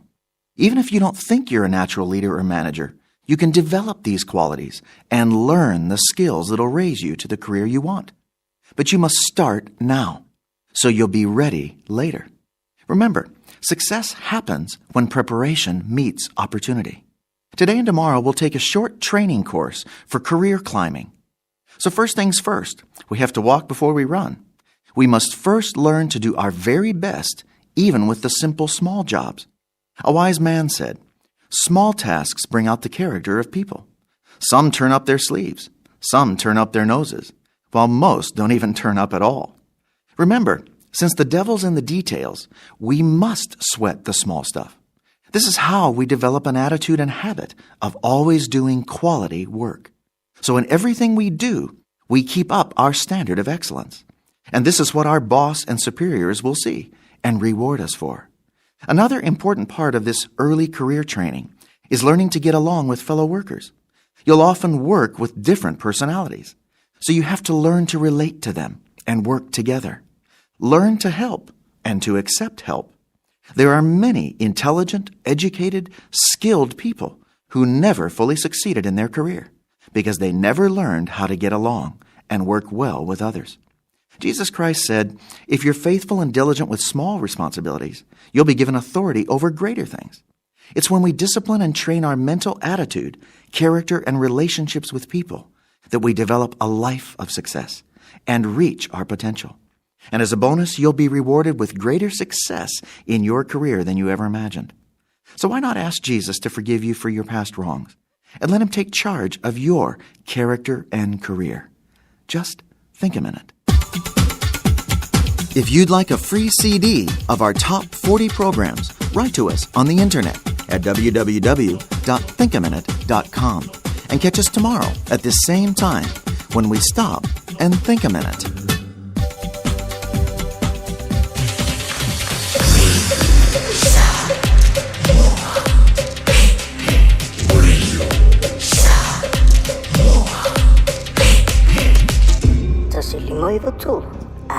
Lo so multasi lo mutali tula fitu le tautua mo le Samoa falima e batolu a mo le nei fo I tai hao fo mo le onga tona vai aso o tātu iai e o le vano le atadu so tai fo I Samoa pero masini e so lulu vai aso tasi e le sui o le tātu radio Samoa I pia le whianga le alo le whianga ngal mana tu marama tanga vai tipi o tanga vai falo tele me olo tupu I Samoa o le tala na tamai o le tau ia o le afa ai lo foi matulanga o ianta penanga wala fa fonga e taru tala mai Samoa pe tala valu e le tau nei se fo mo le whianga ngal mana le tai hao ia se ko mo ia te vai ma lo lava le lu to tasi li ko yaso ma lo le uso ma lo fa tai foi e ale tau mai tanga benga e wala vai ka ka ko mo na tunu le tai fo ia e ka si ia pa pe ona se nga se tau sala ia kau ba no ko fa fusia malos tai malo tai le lei o le ata amanta lo titilo atolo o whaawau ia fufuanga mao tātu whainga malo ia ma whaawau waile a mai o ngase fo le fia tong fiti toro ni sila ngama ia atonu po kalambe les po kalambe taua wa po ia ngase o le tino e le whaina mo tong fiti ne ia pe o tunu I fafo o le la po I pale mai whainga malo forward fa tu le tu sa mo mutas o le na we fa au po kala mel ne el malo ai si le fio fo ita vai mer fa fo ngala telu ele tau o fier po kala mel ne de vola mate watu pe valunga se ia sa fa pena fa ma ni le cabinet le no fono le vaso le o babai I fa mo watu I fa fo ale ni sina po intio e tomo fitia e mi anga se ngase ni o le fat ia maisi ngase fo ini tu ngai ele mo ini se tong fit ai o te loa o le fuafuanga le whenga malo o le uto e wawa i atu le tala whaata o tu o le tupele so ala upule le pale mele le vai atu o whaalua ina mai le ono miliona sa ine ua si tia sulua miliona tupele ua whaanganga mo le awenga atu i whafonga ngase ia ine ni tupela iti nei tupeta vai mali o i matua tele a tupele pe a fuele sulua miliona o i ho ina ta umai le to tele o tātou tangata o le umana o mia tau pitinga nei i New Zealand mai intia. O no ngase tu ngā soifua. Me sea ngase nei mapua mai whama i le pisi. Le uta tele a whapeo ngase mapua mai. I suinga o soifuanga ua. Tele ai nga fia i ngase o toto mao lunga suka. Ngase o le fatu. Ia mai si ato tonga le tino tangata soifua ua whapena o nā whainga. Ai whaftai o le wha awau po karamel nei mo tātou tangata. Ma lau whaftai o le maua e lipoti a au mātu iei le fo i aukila nei New Zealand ma le whionga i le paramia o le tātou malo ia the right honourable la audio le mali toa le watea polata e vau for session o le sa whaila whilo inga ma le minister vai whafo New Zealand wa wasamane Winston Peters le sa tiro pori o ni vaenga na mau mai sa mo ele foi fontanga amen mata watu na umawele ava no tatu pandemia fo ia o ia isi ngase New Zealand filo e tuai le ia ole si matai sa mo ne tabai yes wa nga fer wa ia su e foi problema ma tatu so fa matai fo ia wa samana ia sa fa so fa ina na si singa i tu sanga utuala ia filo e fo imale te tai o tatu malo ia ma ia wa le pandemia o lisi dia portfolio o ia te uweina o tūlanga le vai fafo ia tau iala wa sambana ia o nae se e le topi o le minister le vai fafo ia mai te le amta upuno te mawa ia tu le satara no ia tūlanga ho ele tātou bilateral relationship o tātou so tanga whawa malo te leo isi fuafuanga fo ia fiai ia le wawa ia tu tātou ngā runga whaawai teimi le sātara no iai ia o mana o ngā fo po ame o fuafua e whainga malo fo wa tātou o le si da ia ta e le malo ina ia whaale le ia i le tūranga le tātou wāno fo e karsi ia ai o i fo i mengi o pe mika ai sawa e meo mengi o pe mika langa le ke le aka kou kala i pe mika ia man tātou malanga atu no whamau i New Zealand taun si dai fu ai mako aku mako passport nga ngai au kilangi ku ia le stamp fo le ko masinga o ko ke le singa ru nga o le ngasu ka ka sanga ngai o le visa fo le asiasi le ru tuai tar si ia ai o ia se fato fala inga fa pena ia te ta ia lu tu malo ia matu o tu le to tar sanga ina ko ma kusi folau o mi e tol masina a ye ka ka le uska i o va so o foi me kon masina kwa ku es fa sala na u ko la ku misila ai sawa mana le faftai mo le update tu langa le na ma woni so le potina o ma o nei le fa mo fero il tanto le fero il tanto palmia ia male palmia o New Zealand so tele o mautino le o le mo le tele no male consula nei le tai a tona la famo ni mel tulanga na oni sina va ngana o mawa o le sole so lulul nei ia la mole felo ngale feo ngale palmia o tanto malo e di samo fa pena fol palmia New Zealand tar sia wa o abnoi o manai ia se ka va vai po angi si va nga so so ko New Zealand tanto calma man ia tulanga na wa tatua mutali ho tatu fenga ho ni fa wo ka ko fenga de wo no skuru mon tu bonito sanga le matua tatu fenga fa wo ia le ai tu si al tatu va no fo da lo ai no fenga ai ma ko ki tiro ko isi ke mi an usila ye de ngas skuru mi yo ngale nga mai va an no to i e pia le ma ke ko si al fenga ai pia ngai fa be mai ya mi o si da marka ko fenga ta si la ma was fero ina fo yo ta yo ma lo lua ya ai si de ye wa ta si dem ta u te ro ta na pia ta pule le familia nga le skuru miliona ia ma se ngā ruenga mo nisi tausanga se fia e lumana. Nga ia mautino ia tula e meini whaale tonu ia whaise ngā ruenga e kui Manuel ngā tai whaale ia ma mea ola. Ia ma tātou se manga ina i te ue e nisi tūlanga ane mai lumana i tātou te leinoa. Nāne. Tā whai ulu nei tai au se mai se talala ta mai tangi fo inei whasanga le whainga palo talen whai whamon mo lea. Ia o te loa na usi le fia tātou o te nuu nei vai aso lona rua nei vai aso talu na whanga solo mta upune i rumor whaamsinonga vai aso le na babae vai aso mua lua ia tangi le na wha ui tua le na wha mauni e le so mokua le awi tua risi ta upu ai pia ta eo le wha mauni e risi ta upu au le fuelai vai aso nei mta upu sa wha tūranga ai e tasi ia le tangi le mai wha sa le anga tolu ia le woto e fa uitua ia matu tatal no ho ia mare so ho pali isa ave ma foi pura le tu malo ma to venel to finga fo ftalai ia male sui foi na manu malo mai le palota le ftalenga ia na mula ulu pali isa mi o sai o el pam si lo ta aule o se makua ma ngai ma ko kan wa ma to su ho ma tenterie ho ia le ta e se ma ngai le tu langa ta vai ma nei tau foi mari de uma ia abi ku ko si fi de mo ka ku ma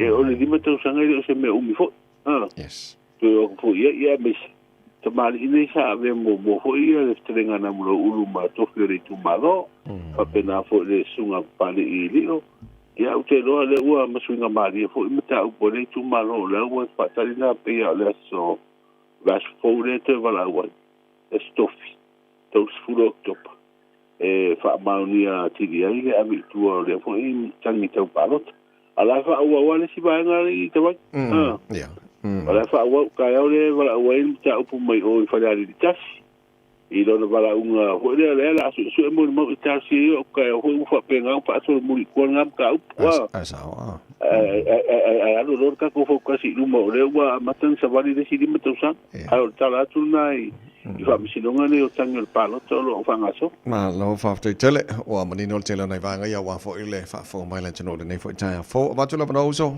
fa ilo la tino o ta penanga wa fo ta tala ma samo pe tala val o leo failo mai fo i se di poti le mali u fa fu se ia o se tasio o alo fo o data o tino u se fa le veto mu i New Zealand le salen te nei o le tama telbo ia o se tanga ta fainga ro fa mai temi o le ua tali le fionga le sui pa le mia fo i le finangalo le sa ave ma pa le mio le sinu i lo na fa pe mai o le talo le tupe le na te ena o vai tama le fainga malo fo e to balu te mai ta i lutatu o tunu ai to fa ila to mai New Zealand Australia ma Amerika o le a sa idi ai se tau sala o Samoa mo le tau sanga o lima le o no ia le ufa ilo mai el tanga luengo pa to anga fo mi fainga faiva aso le ato e ta ai le palolo e lona tanga mulmuri o le tau sanga le masina fo fa lo tele tato tala te mi masani fo le o nanga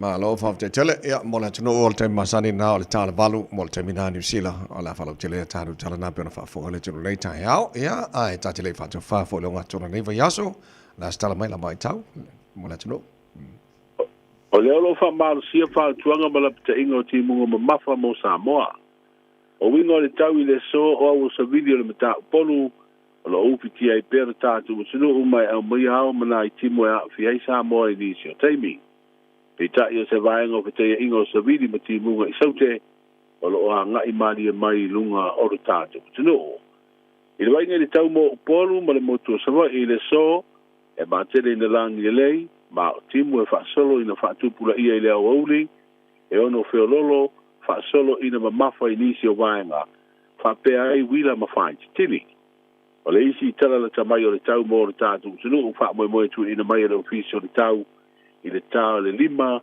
o le afiafi o le asolulu nei ya le asolulu sulu o topa tawai la fenga le lodi ngal mana fa malo fa te tele tau mai le tatu ngal wenga ne fo tai fo o alfa fonga sa mo iso se tafora nei kilo pe melo tupu le tinu pele sa mo ya mo yo fa val nei aso ka ko fele fo les frail ya io Maluia ia fuafua lo ngā tonu rai aso tātou toi whenua. Lele, ia so for ya. Ole sui al tātou radio Samoa pia le whianga ngal mana tu marvao tanga vai tipi o tanga vai. Ia mal follow tele no nei vanga nai melo tupu Samoa na fo about tātou headlines follow tele. E lana tau tu ia tātou tala mai Samoa pe tala balu le tāu nei tu tu mo radio Samoa sfalima i tolo mo. Tātou fo mia ngas whana ora nei fo i. Tai au.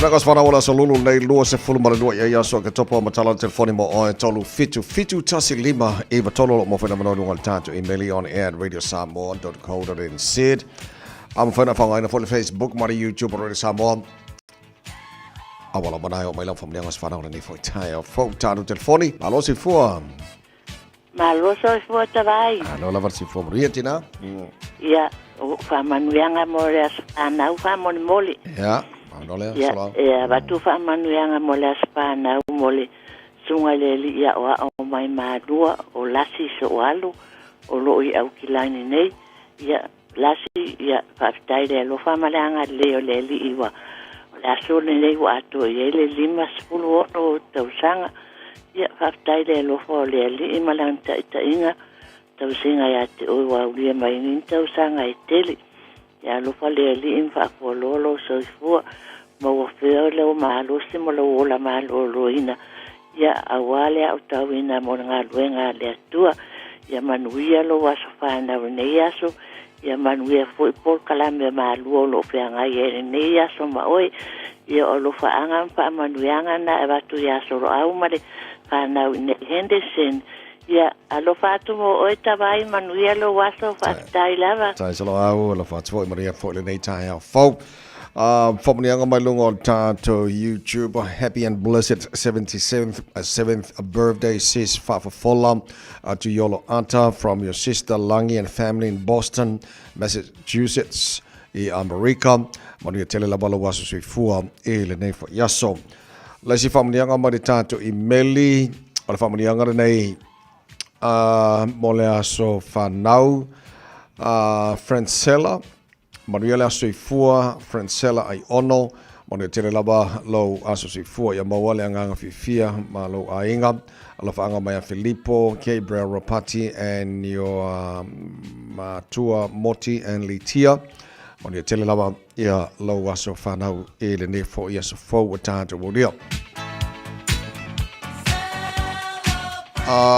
E sesi whamanianga, se o te tilo atu whoringa mai o tātou whamanianga o manaore nei fo i tae au, lesi whamanianga lea, mai a Ruta Yeremia, happy birthday, 29th birthday to Manawa Damon Sakaria. Another Damon Sakaria, may God bless you with many more years to come. Alafanga Maya Ruta, Malafanau, have a blessed day. So, Tar from Young Amana, and if I tell say, okay, Kikilo, Lesi Bangalea, is this Tar from Young Alei, Kakonga? Oh, I for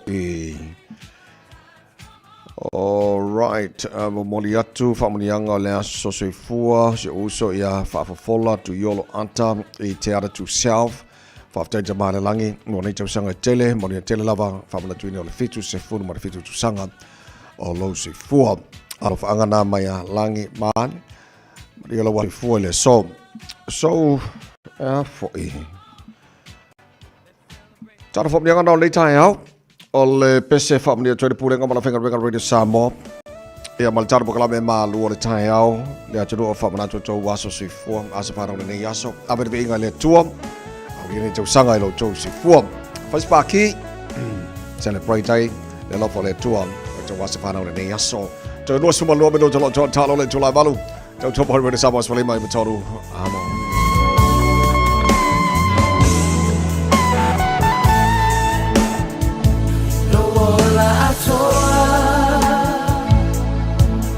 Ua ele o leo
Samoa. Tasi lima i tu. Amo.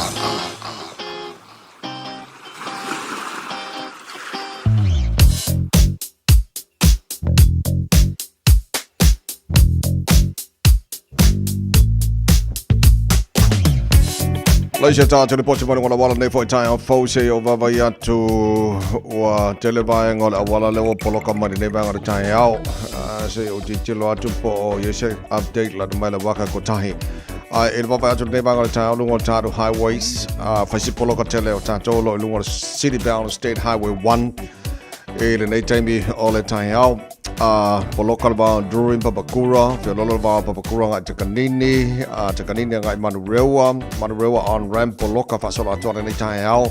Fiololo ba Manukawa ngai Te Idirangi, Istamaki Road on ramp fasola atoa i High Brook poloka fasola atoa nei vaga tai au. Mount Wellington ngai Ellerslie Penrose fasola atoa i Green Lane. Poloka fasola atoa nei fo i tai au fau. Tātou lunga State Highways fulu ono, lau tisia ke tu nei lunga le waka ko tahi pese update la mai.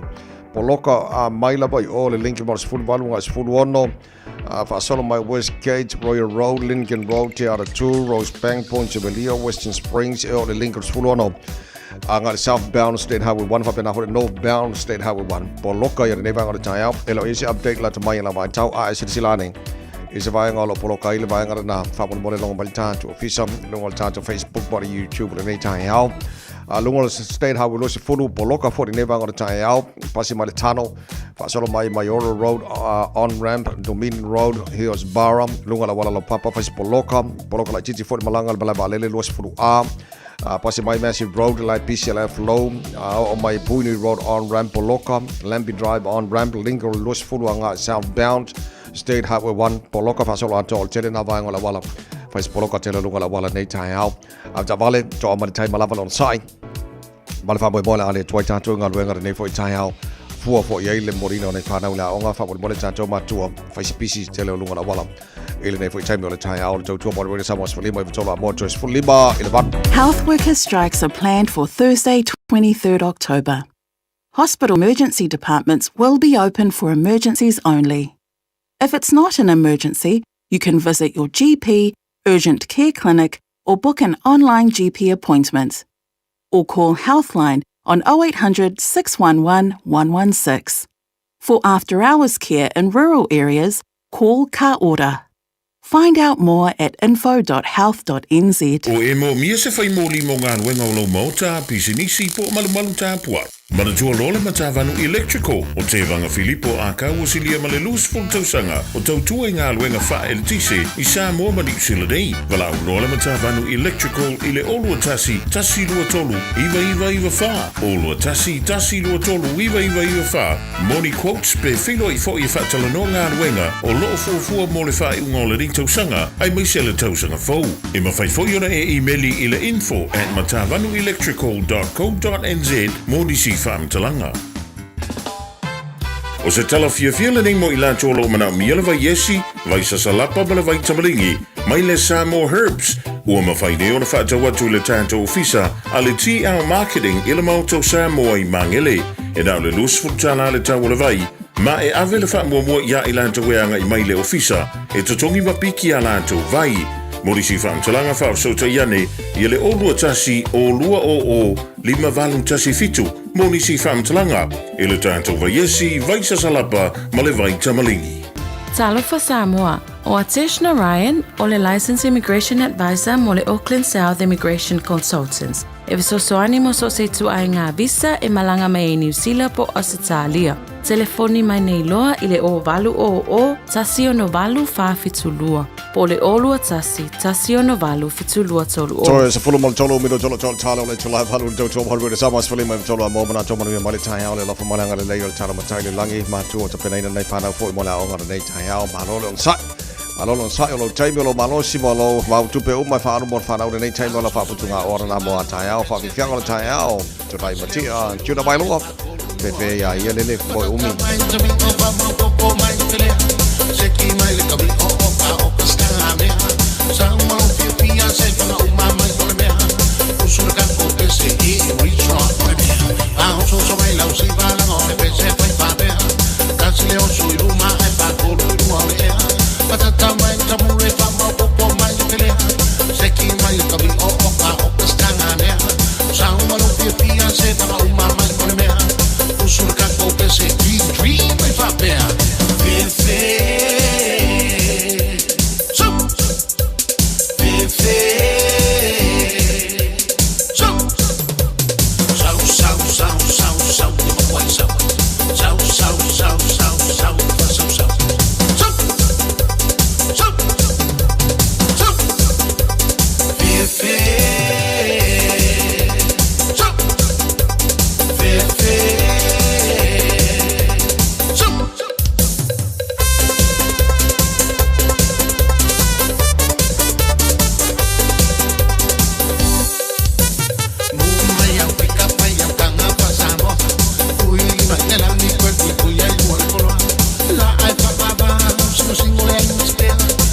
Imoa Tine, I say la Malawe.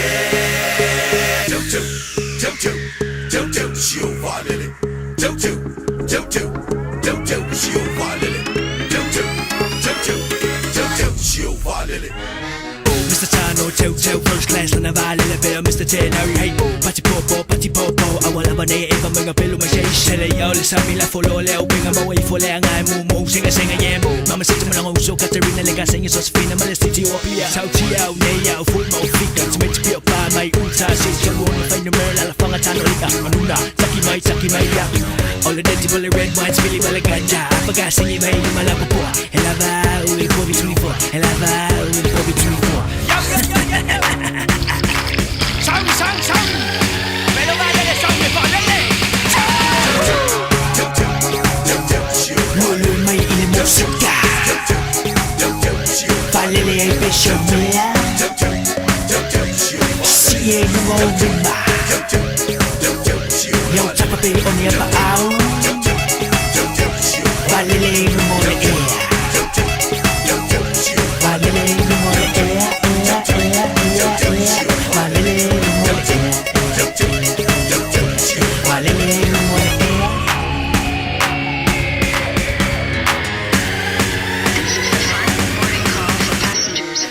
Farewell malalewa chupu so nga papatuloy malapis papel treble awa ng rebel kapag yung pali bubo o ba sa music check ay bet why yeah bule may wow na yung John Wayne ay papating ding dang dong vivela dance mo balili siya ay mic sifu isa to nga po o matu awala man fit nga tapay o expect ha malu fus pa wile dam dili do fino ay malaw kalit pe mekamiki mali chango swelo malaw tahin na mali mabule o lupi vaya unay daw sa laong ngumu ay mga oy ayaw sa laong ngumu elava wile abasamo elava wile abasamo Kaya peme ayan malili Fi ay pakengi Siba kong kamay Lulu'y may inimusika Palili ay besyo mea Siye yung ovima Yung tapapi o niya paaw Palili yung mole ea Palili yung mole ea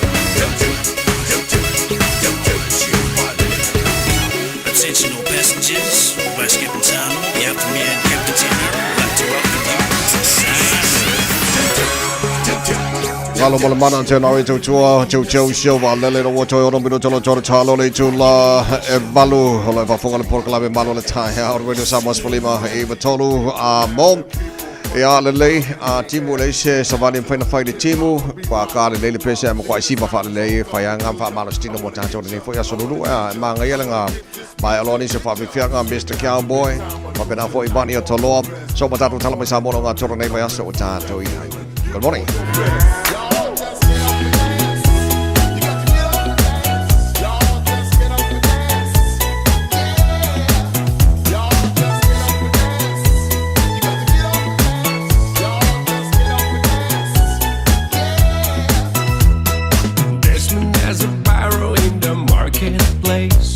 Molly's a singer in the band.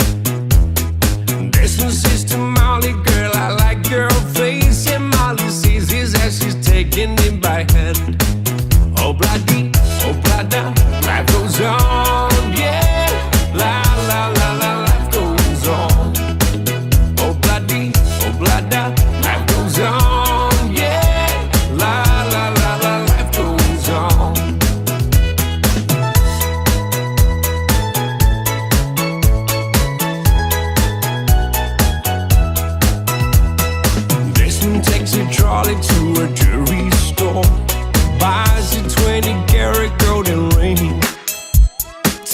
it back to Molly waiting at the door. And as he gives it to her, she begins to say, oh bloody, oh blada, life goes on, yeah. La la la la, life goes on. Oh bloody, oh blada, life goes on, ooh, yeah. La la la la, life goes on. In a couple of years, they have built their home, sweet home. With a couple of kids running in the yard of Desmond and Molly Jones. Happy ever after in the marketplace. Desmond lets the children lend a hand. Molly stays at home and does her pretty face. And in the evening she's still swinging with the band. Oh bloody, oh blada, life goes on, yeah. La la la la, life goes on. Oh bloody, oh blada, life goes on, ooh yeah. La la la la, life goes on.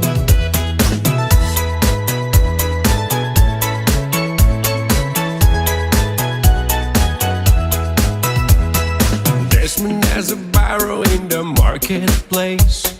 Molly is a singer in the band. Desmond says to Molly, girl, I like your face. And Molly says this as she's taking him by hand. Oh bloody, oh blada, life goes on, yeah. La la la la, life goes on. Oh bloody, oh blada, life goes on, yeah. La la la la, life goes on. La la la la, life goes on. La la la la, life goes on. Ese faibale alo alo, ese faibale moana. Afaita pena etuliatu, tatai ngalana ofele mwa.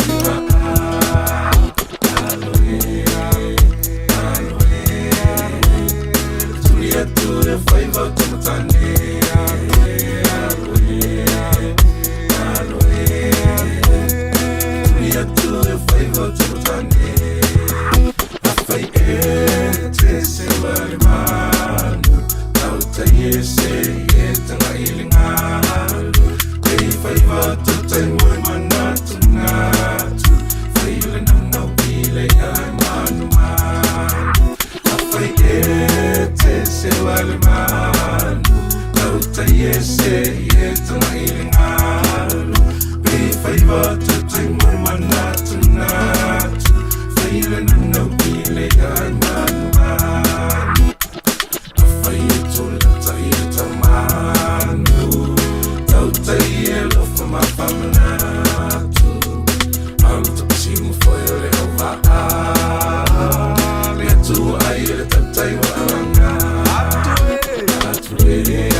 Radio Samoa.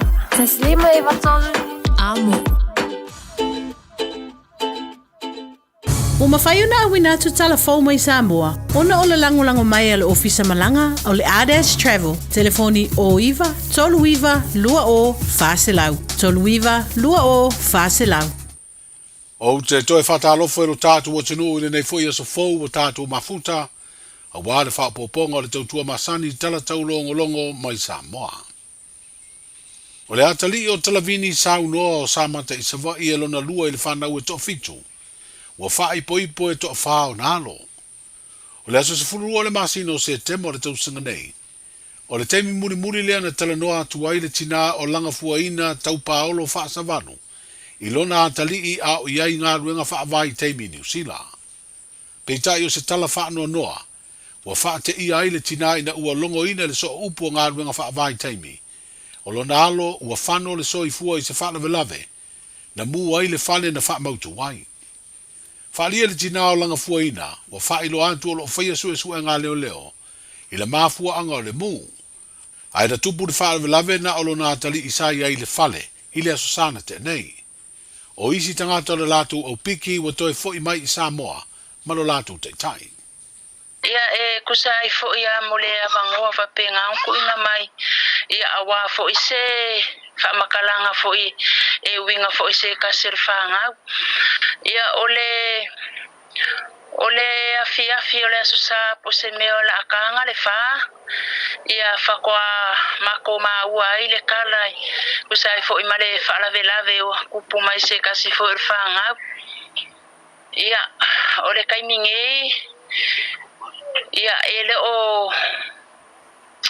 o maua mai se fa makalanga pengi fa maungia ile isu enga la fa kaimingei la fa nga solo su enga le ole kaimingei ile mafua anga mu ele fale ya ma afa inga se ka serfanga ole atonu le fale le sa fa mautu ai lo walo la sunga o le fale lava o le fale le nga fa mauku ai o le fale ale le sala ko api ile team le ai inga New Zealand o maua mangi fa makalanga o nga o kele fo ia o fa makalanga la au mai ese lava fa makalanga la mai pe o le meanga ele o fo ile le au mai nga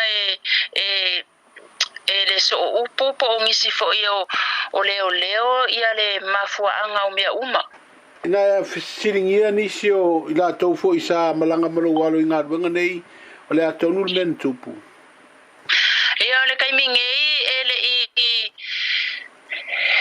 ele ia fo i mawose makov so ka inga maleka ikai ole malanga mangisi fo i ole au malanga onga ole mele kupu ole ua malanga mai ia le team maleka ikai ole malanga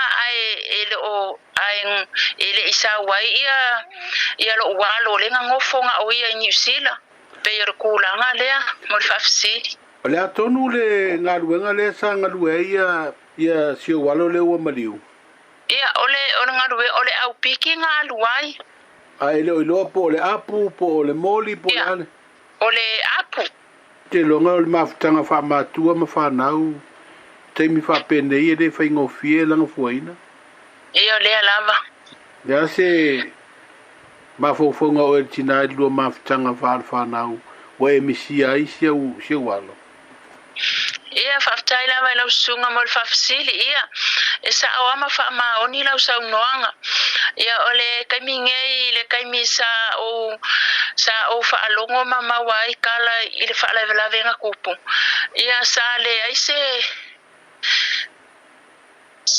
aise ko afile mu ia ke urkinga onga wa mokusia fa fuase mafukanga onga ilo pole ale mafuanga wa ke ale wa ngalo aku ele ifinga ngalo le ali e vakunga ia ole mama fukanga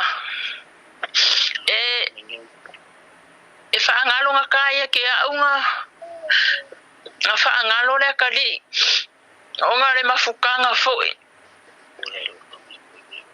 le wa mafukanga o se ka mai kiki e causa afia manga maluonga winga e kele o kaimi e make kalangoa ai o ke fa asoa ai fo ia e ora kaimi ngei e mo ia i kaimi o ke fia ai si kaimi pe a makalangoa markamale ainga mangi se fanga we mai se o ainga o uso ma u kuangange fa fanga mai ke ya isi kaimi o ke ngofo a o ke amalingi o loi maka le fo ise ngofo o ngā ua ke ia ua molo au aku moku sia aku le mafukanga ma o le whaalongo longa leo masangi ma ua ngalo aku anga fōlinga i le mafukanga ma whanga ma pele o whanga. O se tala noanga ma le tina mawhatia i a langa fuaina e tu so le whaalawe lawe ua maliwai se tasi o nalo e to fitu a o iai New Zealand i ngā ruenga whaavai taimi. O whaalia le tina, o whaato anga apu i motu heka, sa anga lua eilo na atali o whano le soi fua. Tawina ia whaamaise le anga whaamawhana whano le atua, i mātua o ainga o le to lua ma le whanau, ona o le nei tala whaavau vau. O le asosana te nei, na tupuai le whaalawe lawe, e pēna sa a fiai le mū le whale, na whaamautu wai le ua maniu. Wa o mai se finangalo le sui pā le mia e tali atu ai, i se finangalo whaalawa i tele o le sa avea, ma pā le mia ma o ia fōi o le teitai, o le vaenga wha upufai o le Samoa u poto poto, i le whaapea mai o le fionga fia mea Naomi mata awha, wa vai tama le whainga malo fau le fuafuanga o le tala autu o le tupe, le ana te ena le pā le mene, e peo na sa tutu whaatasi e le lua se furu, o whaipule o le whaatuatua i le atua Samoa utasi, ma sui whaipule sa avea mai tua ngai o le paia inga se furu fitu, a le pā le mene ua whaata ape e te ena. Na whairoe le fionga fia mea Naomi mata awha i sona fina ngalo whaalawa i tele, o whainga whaavai au tū po o key policies o le tala o le tupe le te ena, ua vai tama ma wha o ngai le tala au tū o le tupe le a mata tala noa ina le pā le mene, i le aso lulu o le nei maa yaso. Sa tā pāse fina ngalo le fionga le sui pā le mia, le fionga to e lupe mau i au tele pōmuli nuku o ne semo, i le whailo inga matu sitala le whae unga o le vai yaso o mawai. I ana whaing whaavai i lana anawa tauna o mai ia, pia o le whaafonga i saunoanga le fionga i le teitai o le malo, le fionga i laule le mani toa, ia, o le angawa tau whaawau, po le budget whaawau. Aisa, matua ia, ngāruenga sa iai. Nala ona le tūlanga le whaawawina le tūlanga i, ona o le minority o whainga malo. Ele o le o iei le lango a le toa tele o le palemene. I lalo lana fionga i lana taita inga. Peo le onga ia tautala ma le awa i le vaenga. E masalo lo manino ia, e tatitari tula fo i le isi tū le. Pea ano ve tatu amata ne le amana ia. Ia, atu asisi tu le amana ia so matu palo talango wala no fo inga. Ia pefa pena, ia o nao le atua asisi la fo ngā lufa ia mea. Ia nao le atua fo i whaitau. Ia so matu le atua me se matu whale tonu. O le tūlanga lau tele le la, ia i le whaafonga mai, ia le fionga sa whaapitu, ia matu whaamaulalot. Ia o tātu o whainga marol whaatuatua le tua sa mautasi. Le aolo o apo i matu, so matu whaatau wa. O le supo, ia po le sa mo potu, ia whatu a la langa ina ufata api panmene. Ia sarolo manino ia i tātu tusinga tāla me mwhapena, ia ana le fata per palmene le mfaiona la ngai mai no wing ia whainga maro fatu tu ile tu sa motas le alo u matu lima le au le fionga te tai ia ma so matu fata wa folau i Samoa ile fatu tu ile tu sa motas famo mota tu ngano mo ke siano famo mota tu tangata. O le tala noa ina o le tala whaatau au tua le tupe pe o na amatari ai tau uru manga le whono a whai tū la whono. I le o ngā tutonu o le nei vā yaso. Wa wha moe moe te tau na mai ama pāsi e le aso tofi o le vā yaso a sau le aso tolu se furu leo le māsina le nei o ke topa. O sau noanga whaalawa i tele whaatau pou a sui whaipule o le teimi mua le nei o se e iai tofi o lato i tū malo o le a whorasia i tau uru manga le pāle mene ua whanga solo. O mautu nei tāpenanga mo le tauvanga i sa ili eise tausala o Samoa, mo le tausanga lua o lima le lua o ono. E peo na whaelo ai se li poti le talamua e toa se fulu ma le lua tama i tai, o le a tausini o ai. I lea o whainga e toa valu tama i tai mai Samoa e toa wha, o tausala Samoa e toa lua mai Australia le stete o Queensland, ma New South Wales, o le tausala Samoa mai New Zealand, whapere te usala o Samoa, mai le United States o Amerika. O le asanga fua a saulua sfulfitu o ke topo u wha moe a matai le polo kalame le tauvanga, o le asa i diai se tau sala o le atunu, ma le wha moe le aso tona i le aso valu o November, e whai ai le tauvanga. O le masina o September le teime le te wila e tau walunga ai le tauvanga le nei peitai, o no le palo te tele wha fuasei o le tātu watunu, o le mafu anga leo le tōre po ai o le teime whai ai le nei tauvanga. O le pale o le tausala o Samoa, o lo tau veina le teime nei o le tamaitai o li Tara Jeremiah Allen, o ia fo'i o lo tau veina le pale o le tausala o le Pasifika. O mai o le tanga mua o le palolo o le nei tausanga e peona Samoa ni mawina le te tele, inisi o no fuanga o nuu e tā aile nei matai ai a Samoa. O le ua whae doa le mtanga aluenga o whaatoanga ma whai ngā whaiva le lato upenga te whae langi. O le aso sifuru tolu ma le sifuru whana asi mua ai le palolo ia o ke topa. Ai o le masina fau o November, o le aso sifuru lua ma le sifuru tolu. O lona winga, o le po le aso lua sifuru tasi o November, a malama le aso lulu sifuru ma le lua. Ma le po le aso lulu sifuru lua o November, a malama le aso tofi sifuru tolu o le masina fau lava, e pa u tonu i ai. O le whaamanatu mai le vaenga o whai ngā whaiva le mtanga aluenga o whaatoanga, ia toe sauni ma tapena mea tāpalolo ma manatua lau saunga le mū. I le motu o polu o no whanga peo na masani o na tāi le palolo, o tui le mū i le manu a le panta, o whale a lili, ma tā utu i le whanga, salamumu ma whale la tai. O savai o sa fotu, o whanga sā, a sau, sa taua, papa, puleia, ma sa tupaitea. O nisi fo inu o le tu malo palauli ma le nu o tafuatai, e masani o na mawai le palolo i nisi o tanga. Manuia le na yaso i fuafuanga tātou whelo ai, saifua.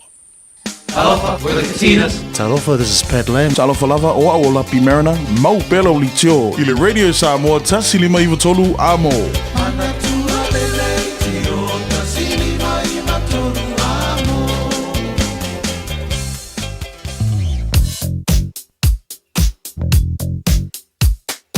O li poti mai lunga o le ala tele, ua awina atu on o le langolango mai le ofisa malanga a le A-Dash Travel. Telefoni o iwa, tolu iwa, lua o, whaselau. O iwa, tolu iwa, lua o, whaselau.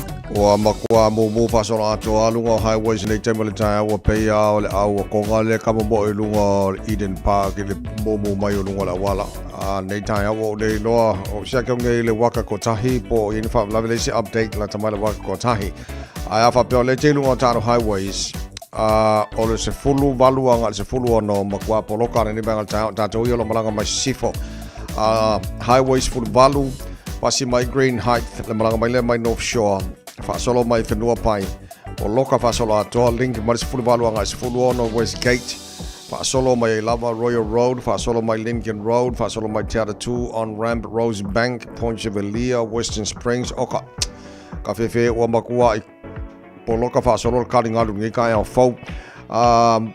Lunga o le State Highway lua se fulu. So se fulu ono mai sifo. Malanga sa o taulanga ki lani. Ai after mai le tano. I le highway lua se fulu. Poloka i e lalo le tano. Whaasolo mai fo i Mayora Road on-ramp Poloka fo i. Dominion Road on-ramp Poloka. Hillsborough Road on-ramp Poloka. Pisi lunga la wala la papa. O ne hanga mangele. Whaasolo mai Massey Road on-ramp Poloka fo ne vanga le tai. Puini Road on-ramp. Lampi Drive on-ramp Oka. Ka whewhe. Ma le Lincoln Lewis Pulanga le southbound State Highway 1 Poloka whaasolo atoa. Poloka fo i lunga State Highway 1 city-bound. Papai atu mai lava i Oil Drury, whaasolo mai Takanini, Papakura, Takanini, Whiololo wā Takanini anga i Manurewa, Manurewa on-ramp Poloka, Whiololo wā Manukau, anga i te Irirangi, pasi atu te Irirangi, East Tamaki Road on-ramp, Highbrook, i o Tāhuhu, Mount Wellington, Oka, Poloka whaasolo atoa, le vāngana tai au. Ia mo le telo isi vāngana wala, afta vale, o le toa lava le taima lava non sai, whaisi Poloka telo lunga na wala, nei whai vāngana tai au, vai tamai ti tuai la onga, tūlanga na o le ilunga na wala. I nei fo taimi ole taeo. Fuafua saungalanga mo Samoa ma le Pasifika. A fio ane loe le la lao le R-Dash Travel. I le tasi malulima Great South Road i Manurewa. Pa o le fito lua o Shaughnessy Street i Papakura. Ma wa pase se pa u. Wala au loa le R-Dash Travel. I le o lua whāwalu o. Pa o le o iwa, tolu iwa, lua o, whā o. Le R-Dash Travel. Tasilima i Fotolu Amo. Radio Samoa. Paikalla samoin neljä talouden ne voi teemme olla tai auva vai tu luosse fullu mar faavo jelle ve vela Samoa tele balu Samoa ne teemme olla tai au e tu mau wingo le tau le tu no la fa sorona awa pa utimu ele tele vai ngo Samoa ne foi yaso luosse mar iba ngal tolse fullu degrees Celsius mo runga ve vela le Samoa ne so lulu luosse mar fa e lona mau lalo ya fa tar fatu pa ngal tar proklame le ngate Samoa Amerika Samoa ne foi teemme olla tai malo lava ia le soi fu mar wia Taro mawal turang ile tau tila ba ngo Australia. Malo se fomaria, malo la jeno so se va ngo Australia fa formal taro kalame. Le lo mo Canberra futolo le maru lu ne va ngo tai ala fa solo pa utimo. Malo se for sabili ni so taimi toro sumal tasil mo lunga be velo le fa mo mo Canberra le so. Tu mo maru lu tele Hobart for fa mo lunga maru lu pa utimo ne yaso. Fa solo in maru lu for Adelaide. Sifur vadu mo lunga malu lu awa pa utimu malo si sabili ni so timing o tele o isi mai ngo Australia la ma fanfana Melbourne ma fanfana le mo to le so pa utimu nga malo si sabili lo su tasi degrees mo lunga le ma fanfana le mo to ele ne fo yaso Perth Australia lo sifur mo lunga ma fanfana le mo to su sulma tango fiele la ele na fo ibaenga o Australia ele so Baba yatu I sini Australia oka ele alu singilo wo yangi oka e o ke fa yak ole bevelo le ea ola fa solo in malo sit sabidi ni so taimi langi le leile tau tolu se fu mariba degrees Celsius ola monunga na bevelo le ea sini Australia ele ne fa so lulu Brisbane Australia malo se fu ola fa solo point awa langi le leile tau tolu se fu degrees Celsius monunga le bevelo le ea sini Australia I'm in Brisbane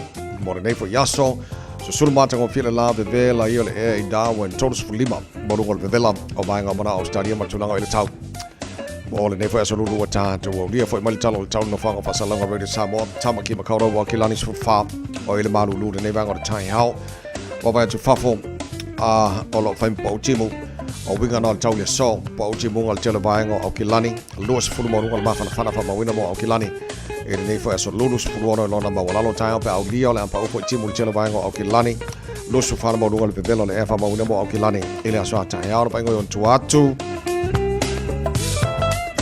ola va solo ina awawalang de leili tau le so forile fa solo foi lang de leili sto na imala so sa pa o timu le so fu mala so luor ve solo mana iatu Pamomongo bona o tuna mala mai tau ne foi tamo tai al tau mo le Samoa Spalima I toru amo ino se fulu mala ibale wate ane tu la e balu taru tala mai Samoa pe ona fa fonga le tunu ola am point fa sala buina mo oi pe tala tu la se fulu mala lo le so mala fitu po ana nei ola si fa pongo taru tala mai Samoa ne vai solo tala balu ele tai o tai hao ya ora na we fa fonga ole fa la belle na tupu Mola to galwe fa vai taimi lena bato el tarpo kala mele song fua so lena lip tu ile tarpo kala me ole fa la vela no tupu ile so sa e se tasi o fato anga orchard in Riwaka ile tu matu o motweka ole motu e saute so ole la wo fa fonga tu le tino o inisio fa monga ma awili linga fa lave ai ol pokalame na matu le songa fua ol refer anga ele corona po le fo mai fa petoa ai ol fa wo pesa di linga ale leo e ol na uto fa fonga di so baenga ole fa lave ya le fa moni mai ai ya o stasio lo sa molena fia e le afi wa lo te ba ya tu Fto amolon tino maleu ina o mai alanga wenga la fuimu le sa yel temi na tu poel fam lave ile santa nei so onisina fam talanga pe na watu ya taru tala mai Samoa ya tu langa na yai ono le safa tel tari dan bokalame e so wenga le loro fanga solo ya lenga tu foi le o le temi release mai le report le corona ya no tu fa fonga tu Samoa inisio au follow telena o na foi follow lave sa tupu ya pe ona yai Tau tō mōra Samoa Spalima I toru amo tau ina ia wha masia tulenga ngole tua wha whona wha pi foi e le suil tātu pokalame pona mai foi wha masia ngole tua ina ma tua a inga wome ma sani maisi fo nisi sa lato ngara lue wha tasi le motu I saute Ja, pe ona ile na fa la bewa. Foi o le tara no nei le fiona consola. E da for valu ele manatu. Ya la fa la tele mai nei vanga na ya wa for si fiona tino nei foi tai. Fo. Ja, o se mai fa fonga o se fa ponga ta to mo fa samo o nei foi tai.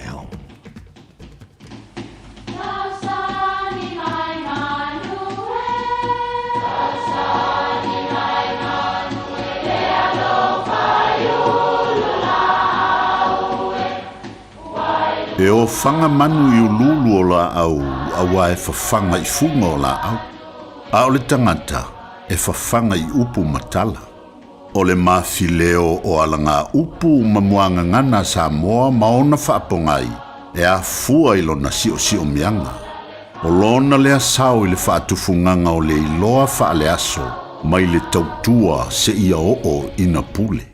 O alanga upu mamuanga ngana, ua lanto mamanuina le tō whamanino a Samoa, mana tua fo'i, e tāo fitau muli le atunu. A si le ngata I fale, ia folau I le la afa.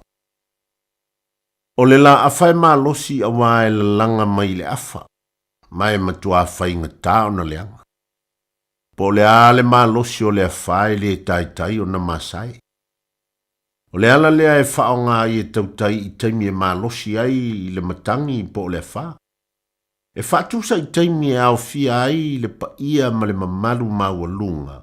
Ma ua le to e au ngā tu la whale whataitai. A e te tau o na lafo le launga. I le au puputoa ma le au fue loloa. O aso whapenei e le to e au ngā se wa e folau I le la fala. Awa ua pea ua le vasa, se I wanga nā lava le tautai e folau I le la afa. A si I le ngata I fale, ia folau I le la afa, manuia lau vasa usaunga.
soifua o le siafufonga Samoa, Radio Samoa, tasilima iwa tolu a mo. Se kia Radio Samoa. Tato te mana na o umalava ia sa o le whainga o loa tau whaonga. Ia mana tua, tau whaonga o loa uma tasi, lua malilima e puipui ai le tatou paneta. Whaonga sa o loa tau whaonga. O le nā wai lima, sa Eliane I Auckland Council Recyclables, Tamaki, Turiki, all together Auckland. O fia maua sau ta avale po sau piki apu, ai tongi ta iwa yaso, lua vai yaso, pe ta imasina, o le sleek cars o le a maua ai le fisosoani. Ua ta pena le au whainga ruenga a le sleek cars, mo oe malo a inga. Aua e te popole I se mea e tasi, te tala fitu aso, mai le sifulu I le tai au, angai le afo le ono le afi. Tele la alai au kilani I saute, vili mai loa, I le o lua tasi fa, fitu lua selau, po le o lua o, fa lima, tasi lima tasi.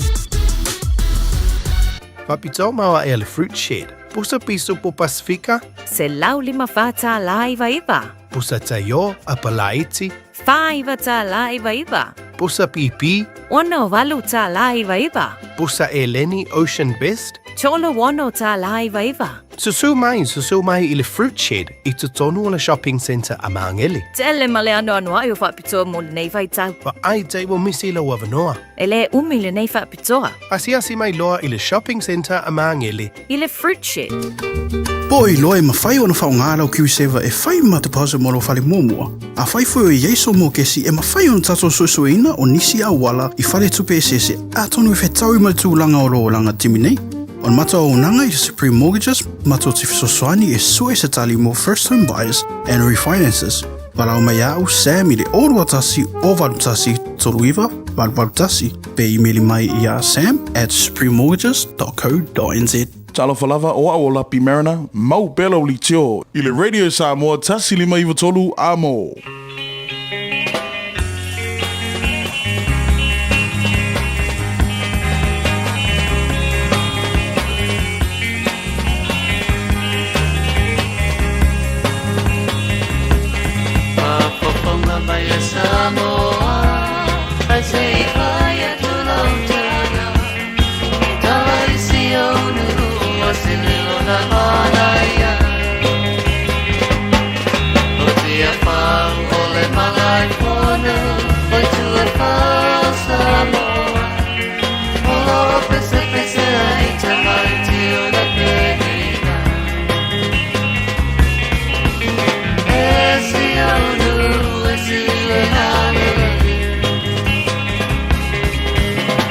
Se foi una winga y una conega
Fianga penina Jeff Fowler nei tai ha le tau tua mo le Samoas Falima Eva tolu a mo ina wato lua se fulu ma le valu minuto tan talo le tu live to pauna minuto lo toi o le tau tua le maru le tai ha ale Radio Samoa mo o nga tu nei va so ta tu ye aso lulu ba ste tasi o vanolo tala no to ile tar program ma ron tai ha ile fianga consulo al malo tu tasi Samoa ni sera nei le fianga afamata le maru to filau por se lo fa polo fa se mal tar program nei foi tai fo ya fio mai el program nei tai fo la fianga afamata malole se fo mo ia fatalo fatu tawai se multa pokra me masani fatalo fatu fo ile a fong ta po mai se ta tu tunu mai la vai ba mutele ia se ba muiti me se fo ile ta po inga la fa inga ro na stofia le tua ia le ngata idea ia o le fa fong ta po mai le pionga le parmia ia piona ta tu mafta i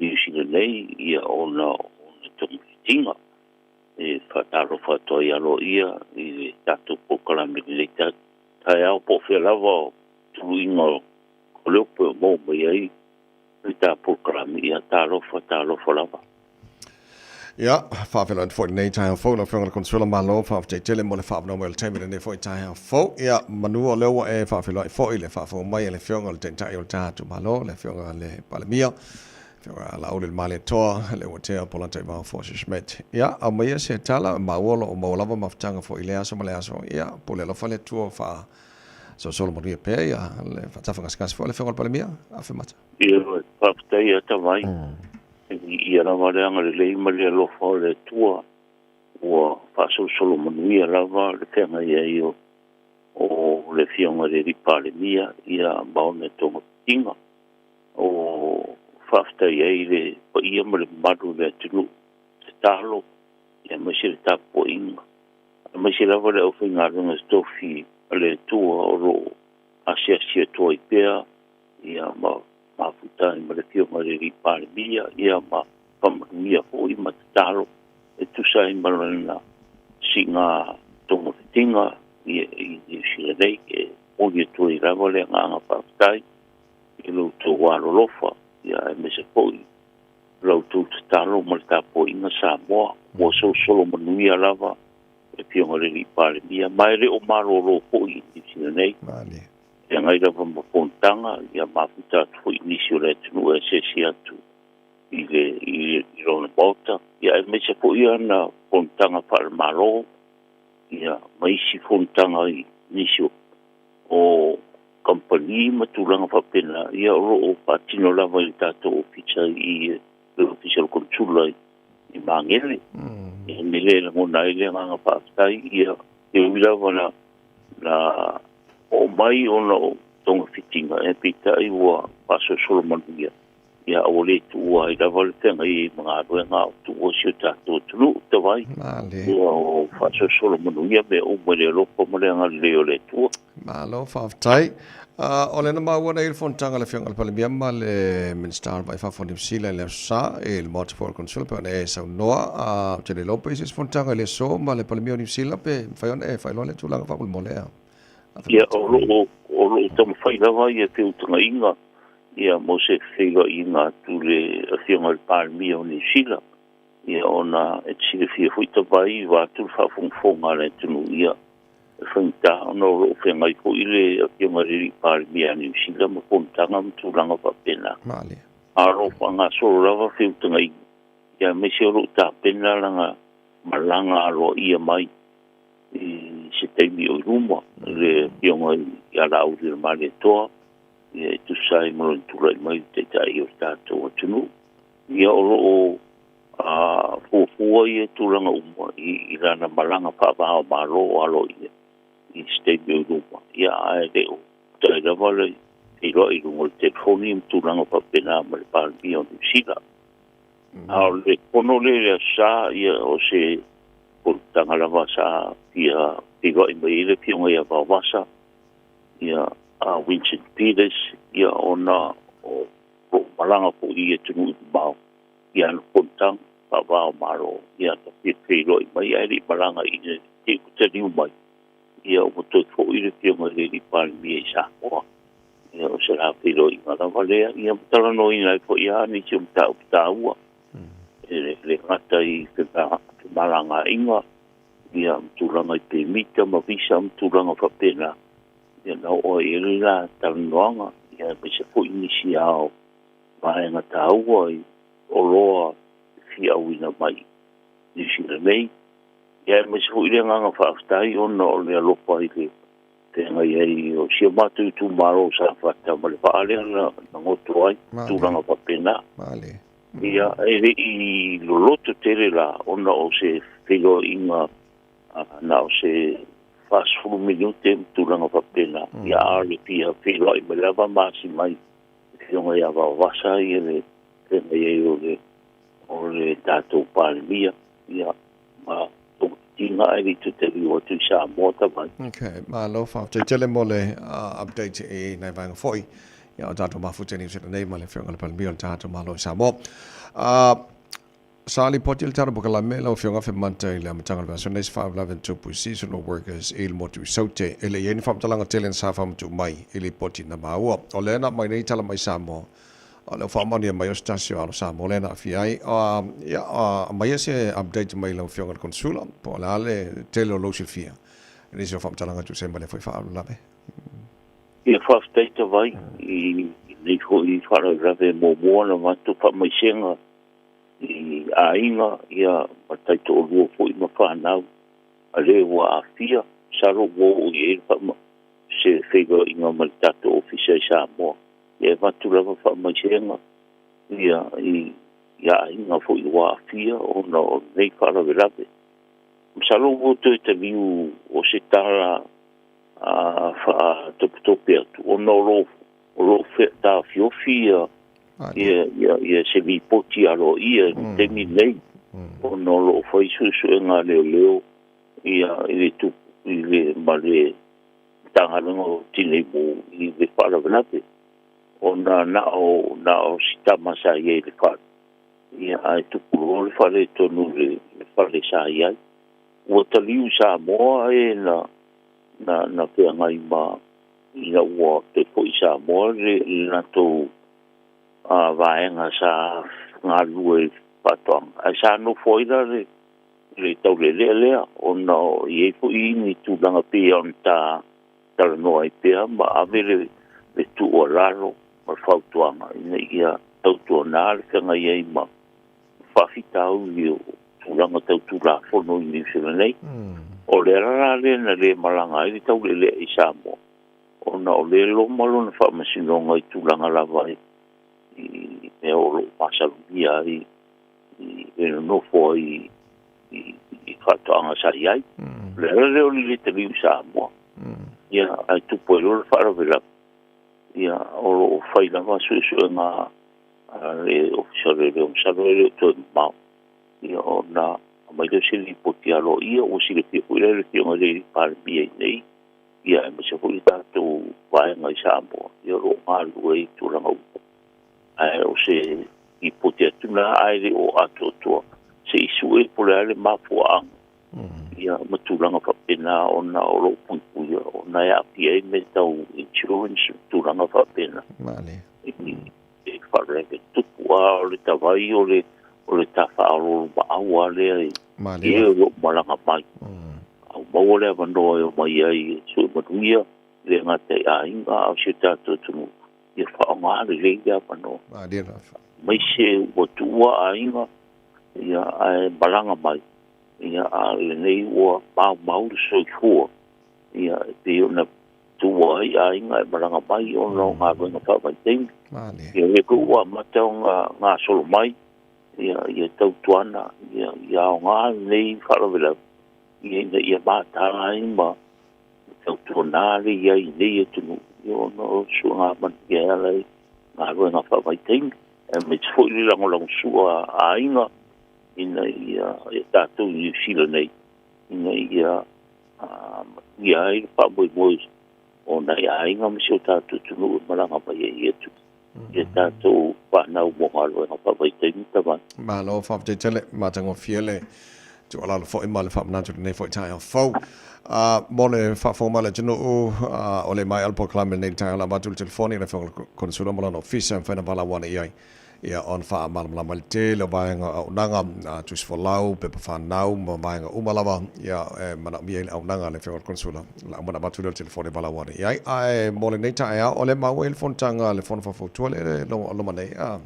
la fo ka mata ia mo le to vai fa tai o mo le ia manoa wala au fa rolo to ile po ia ma do se ta tu nu yo ne tu langa fa lupe ia me se ni fa mo ona o le fa ai ma al ta tu maro yo le fa ma po puina o fe lava o le nei ro rangi i che samo ia fa ma po tu langa ne ma tanga ona fa mo lo ta tu maro nga tu fantasi o le tunu ia me se po ile titola au o le ngano stofi le tua o le la le o tu fo i ma le fono pa le tau sanga al fono pa po tua ia o le ato i lu mai tofi me se fingo fa vai ia mo le anga i ruma e matai tofi o te fono po lo tusi ia ma su i komiti fa po ia o le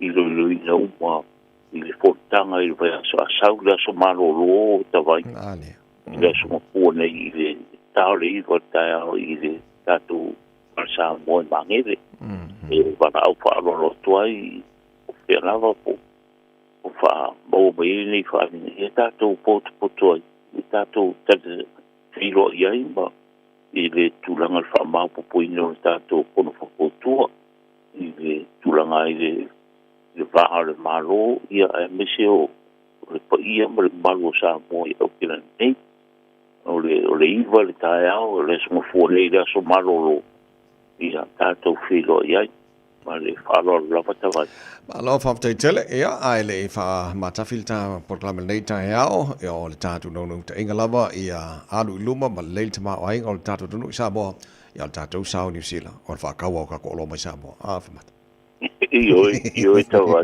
ia ele foi antu o tapo proclame ta longo pe ma fa ma tu fa lo ma o le tunu ia tato o lo mai fu pa ele leanga ia me foi meto limbo e lei tu langa pa pena o lo mai chamo ia fa stai lo tu langa lo pa ia lava lo to fa mo i lo se tato tu ia fa o te e me se lo la umina mai te vai aso male vai aso ina ia ave fa mo tato tasi ia mata o por tal no ina i tato fono le fa ma po i tu langa ia me se po i tato o tato so soni la vole ia sa mo ai me se o po fa tonga me se tato tu mo tapo i mata la fenga consola la fenga mata fa malo fa te tele la molta proclame nei tai fo ia manuire nei aso ai mo fa fo mele no ai ni sama ngar fia mal la mati le tu la fenga consola mo no ofisa bala wane le telefoni tolu tasi lua a e bala mai fa foatu au kilani fa ngale code number o iva tolu tasi lua ele le lava le taimi fa manino fa mal la mal tele va fia mal la mai le no ai manuire fa nei aso na fenga fa mata Faftai te vai mo tato ritio ia te hul fa fong ta poi da tu no ia manu po i fenga e to fin tuti le aso so fuia tana nga ma fenga consulo ta to malo tu to taso samo ni sena nei le fenga fa mata le malo to filau por solo fa por nei foi tai fo tolu tasi lo le numero telefone fa na bala wani e pe ni se va nga fi mal la matili ai to se full mar fa mi do to talo le tu live porque la misma al time radio Samoa fue by Matoro vamos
Tolu Amo Radio Samoa.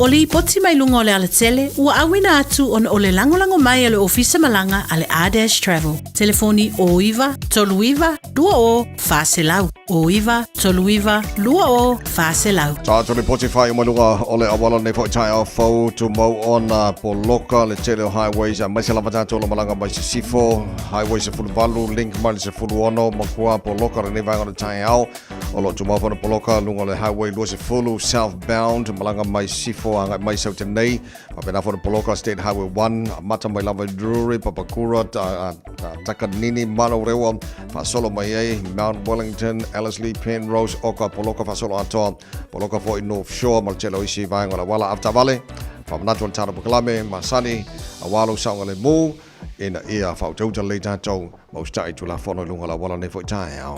Fio fua saungalanga mo Samoa ma le Pasifika, a fio ane loe le la lao le R-Dash Travel, le tasi malu lima Great South Road i Manirua, po o le fitua o Shaughnessy Street i Papakura, mo wa pase se pa u, wala au loa le R-Dash Travel, i le o lua lua whāwalu o, po o le o iwa, tolu iwa, lua o, wha o, le R-Dash Travel. Ore sa mos malima tola motos full minuto lo jore talo le tula iva hola antaro was asi tono lo ta le Tire World Auto Limited o ya lo Samoa lo ngalue le Tire World Auto Limited and find tala no if so swani mo full service lo sa le Warren of Fitness amra miesta vale mo umalava ya tala no so ya big tala fatas mai mo tanto le potel le ta big time good morning so malo la ngalue ya si solo le so ai no ta fu sai malo ta vai Puta no pueblo no Samoa, no pueblo más camarada, está un tipo de uso y no ya hace de mulu sa pa si mo ang bala ta ya. Ano na ba ni o sa ito to?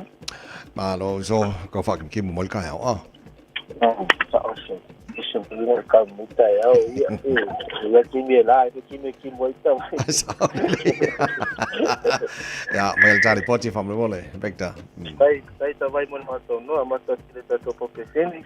Suli basende le to sia ta to saya mato nei taiau taiau fa suli basende au le ngalo o le tato pesi di batasi do tala to sulu ko ti sole tala fi to suseni as suli basende to sia to saya mato keno epoca tex ya polis na tato fa le lot na for of the pay you to look at very top the happiness of the pay ya le tato fa kesi LPG was so valu tala I vai sene tanto refuel ai do fa kesi apa pe to fa to mo tenga swap pa so pa kispo to na bata pamu ya to la no fa pa tanu mai to no fa tato se vai ya so tai ya I le rava le tai tato kapesini ka pe umana utro ka vali ko au ne ngaro fa mana no mea ma va le tato se va yo so tas ye le tato ala la to palestinio al le rota tato ma todo sama ki voga ati no ma todo service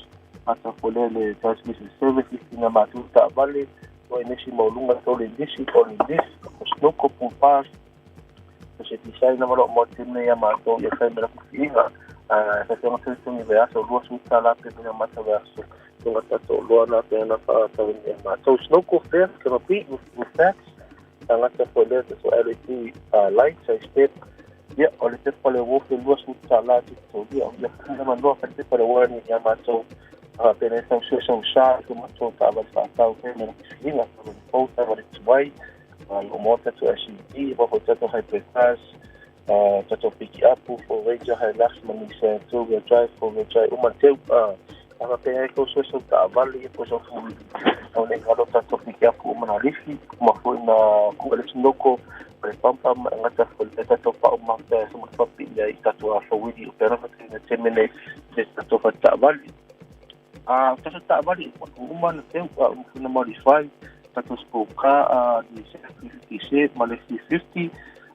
Ole sea lady umana low umana fapi ori kit mas spoiler tato spoka tena tato ni temene ile tato fata bali afa pe te wasi apalai asumai umara ula sene tolu masinga pensi tena ngata fo ile tarifa matole choi in fa pe so tabali tuai kimo choi in tolu tarifa tato fata bali chele ile choi in ia ai molo cash back ni telo oi ia ni mai de mato numera o iba ru fitu fa to lu o ai mole mato fa pa utasi fitu surpe pe o ta pa fo tuai siki matu sta vale la cosa se langro mo ya matu fa tene to se so siki me ki pa e ki ro ya ta vale na le gosu sta la te ni mata ga se lunga matu fe na tongi so sta so se me la mo so sta vale mo matu fa fitu mo no su mai ma mo ta vale se si dei ta no fa riso samo na se nga matu mo so sani ana hospital na te nuna mate da su nunga tato finance po sui po faro tava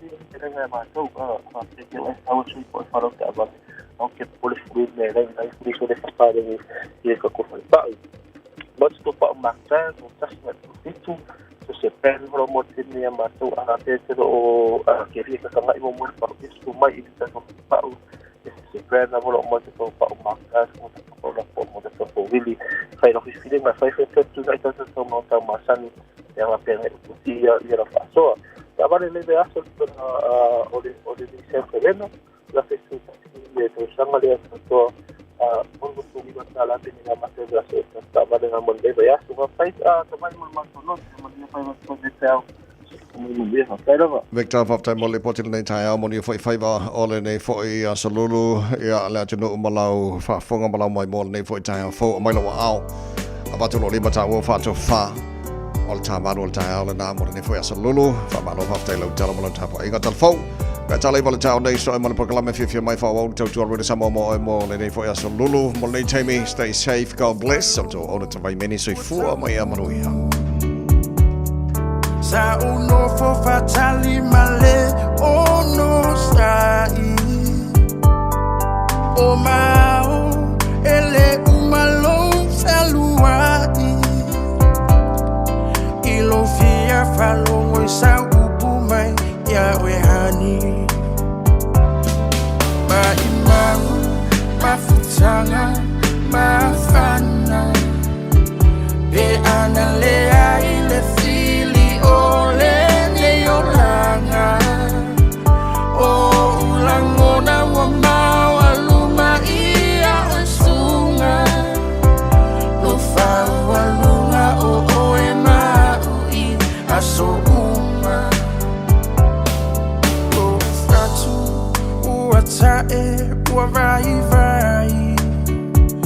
le fia bayatu ia o hani se upu malu e faile amau sulu ni moa molulu liu pulu weta musu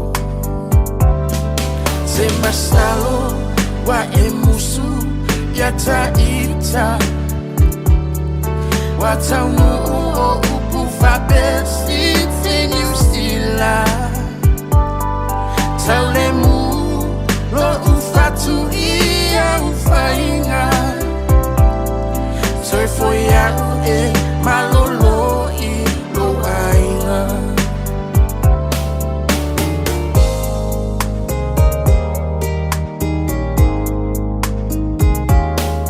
O te fia kai atu masongi Yo fofonga Tinga ona le tau ai tu mau pe ale alofa A o e ua sui I lauva ai Sina upu se tasi o te fia ai Always crying time again You're gonna leave me I can see that far away look in your eyes I can tell by the way you hold me, darling That it won't be long before it's crying time Oye we, wali wane, leva yo sina Bele e apule oe ilau feelinga Atau ia ina ia manuia lau tau mafainga Aile mafaina ngalo atunai o folinga Te masalo wa e musu ya taita Wa tau nu o upu whapesi Tinu stila Tau le mu Lo ufatu ia ufainga Toi foi au e malolo I lo ainga Toi foi au e malolo I lo ainga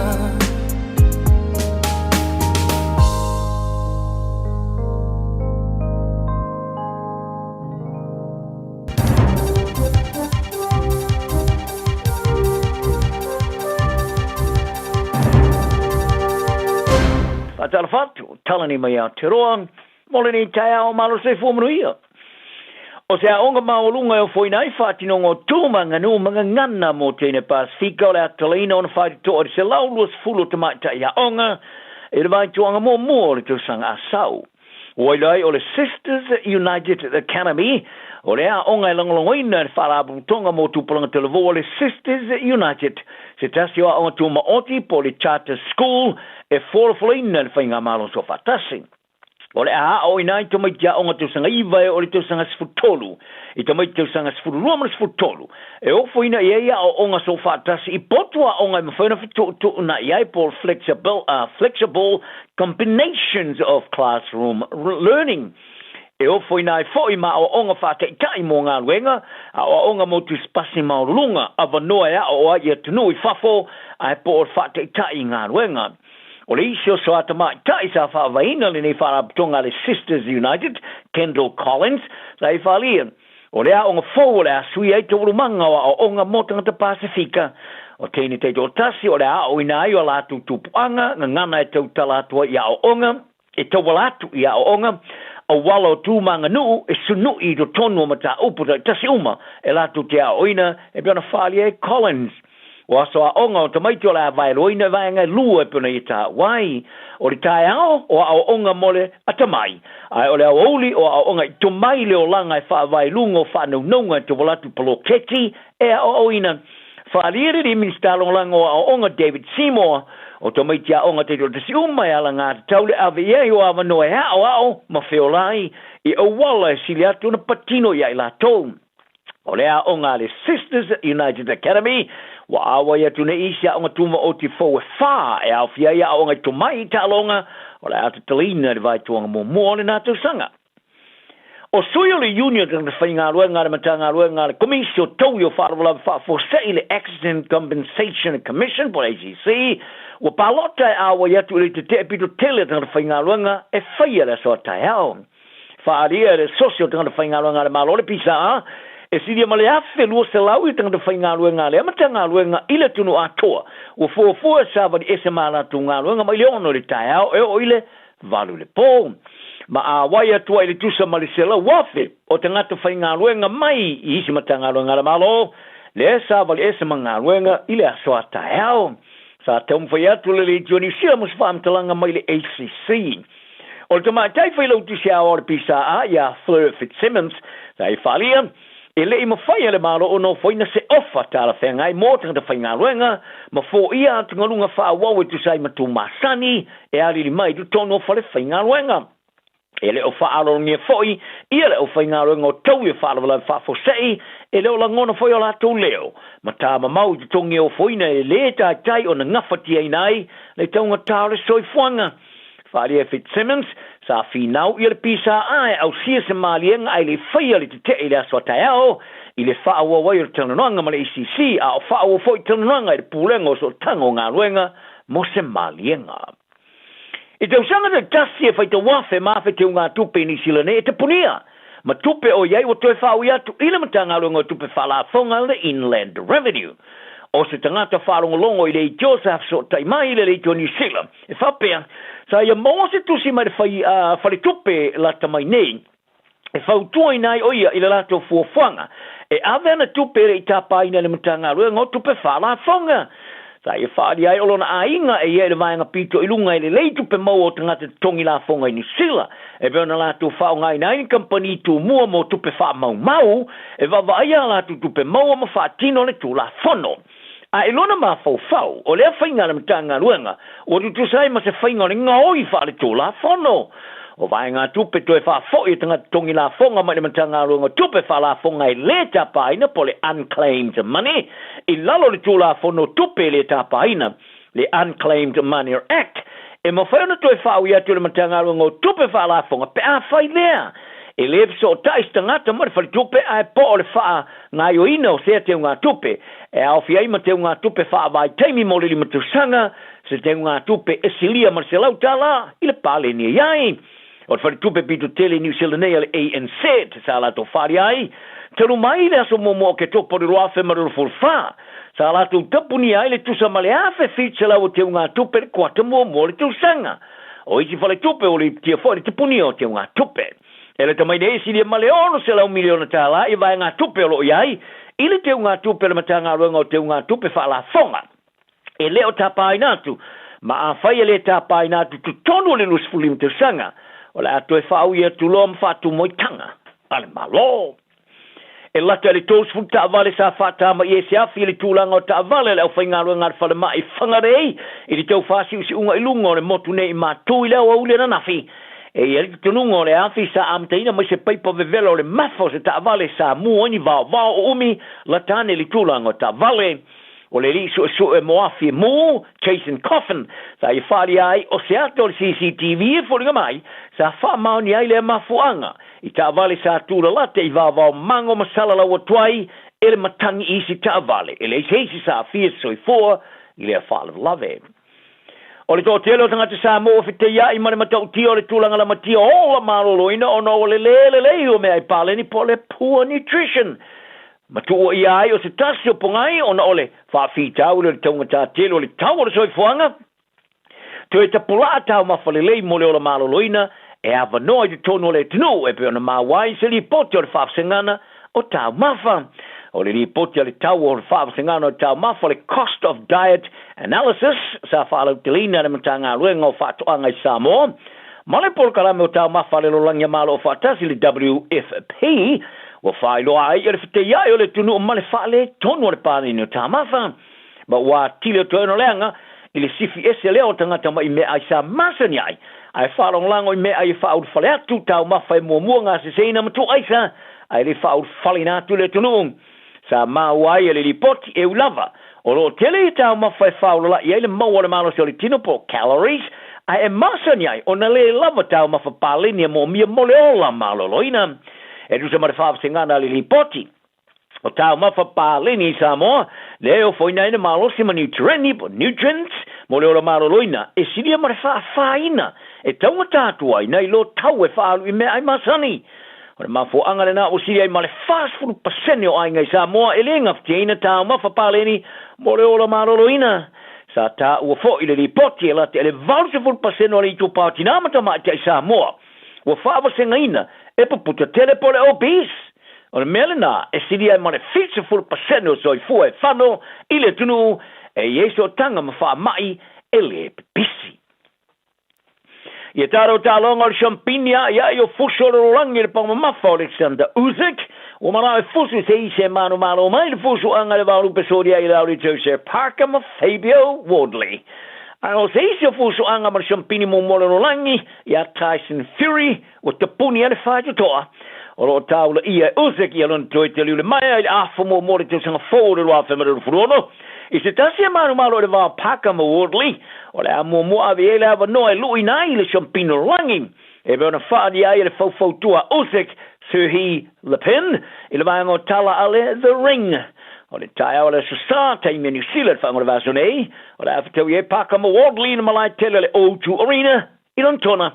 O se isi manu malo le awhatu la whanoi na loa e luina le Champini o le o umia Usyk le WBO le fusi sa mua umia Parker ai le mamulu ia Anthony Joshua Peritania i le rafu samalevalu. O le pui o le Champini sa whatonuina ia i ulai peitai. Sa toi tolo ia o nol manu o le papatua Usyk e beona lipiti ai.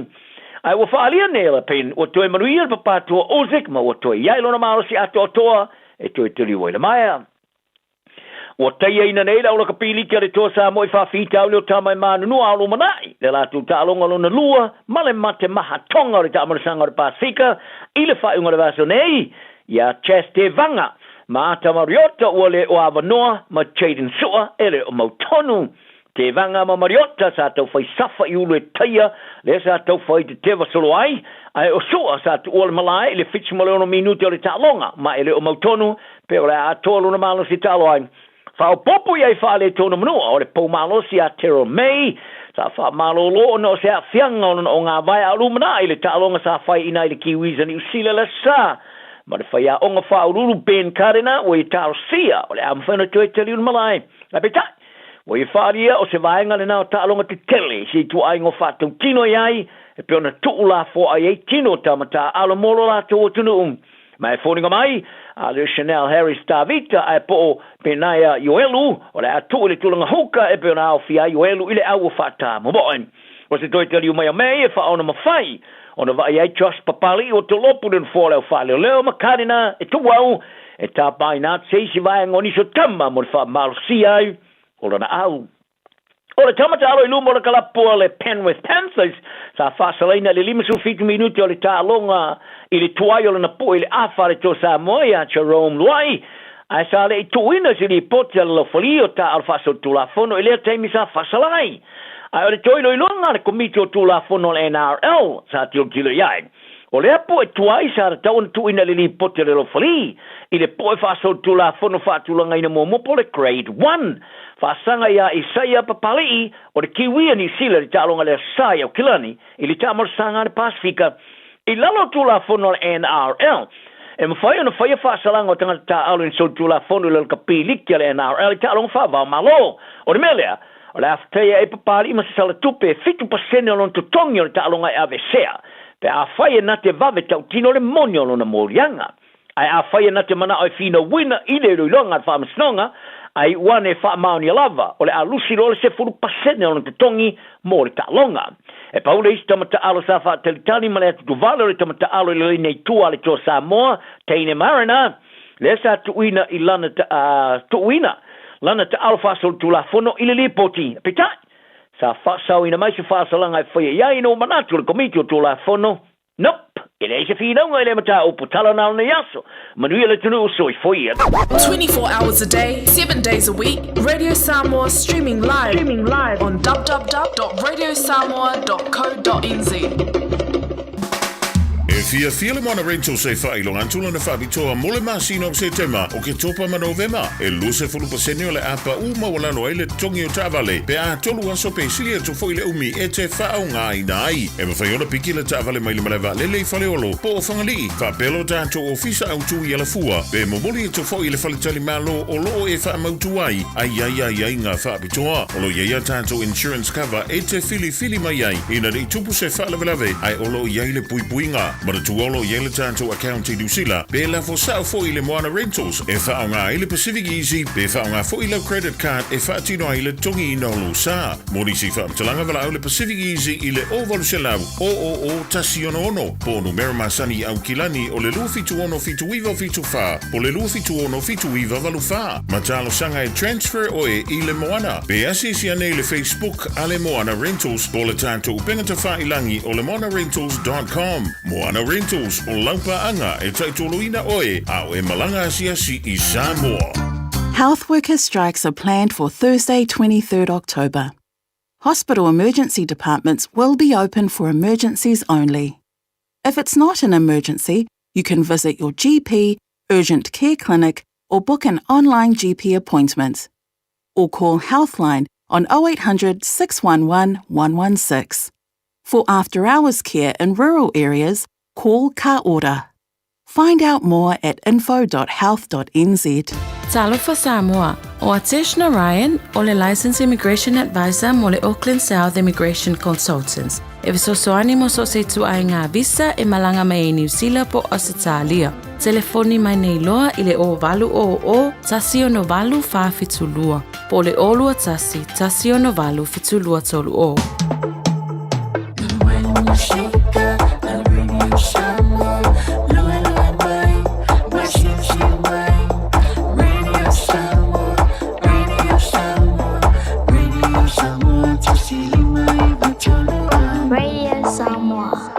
Faitauina le upo le poto no le tautua matavela linga Fusi and Sons Funeral Services i Mangele ma Samoa. I taimi o mawhatianga ma whaanoanoanga ona o le maliu. Mana tua linga Fusi and Sons malana au nanga o le a whaamama avenga atu mo oe ma le ainga. Wala au i le telefoni lua fitu lima tolu o fitu.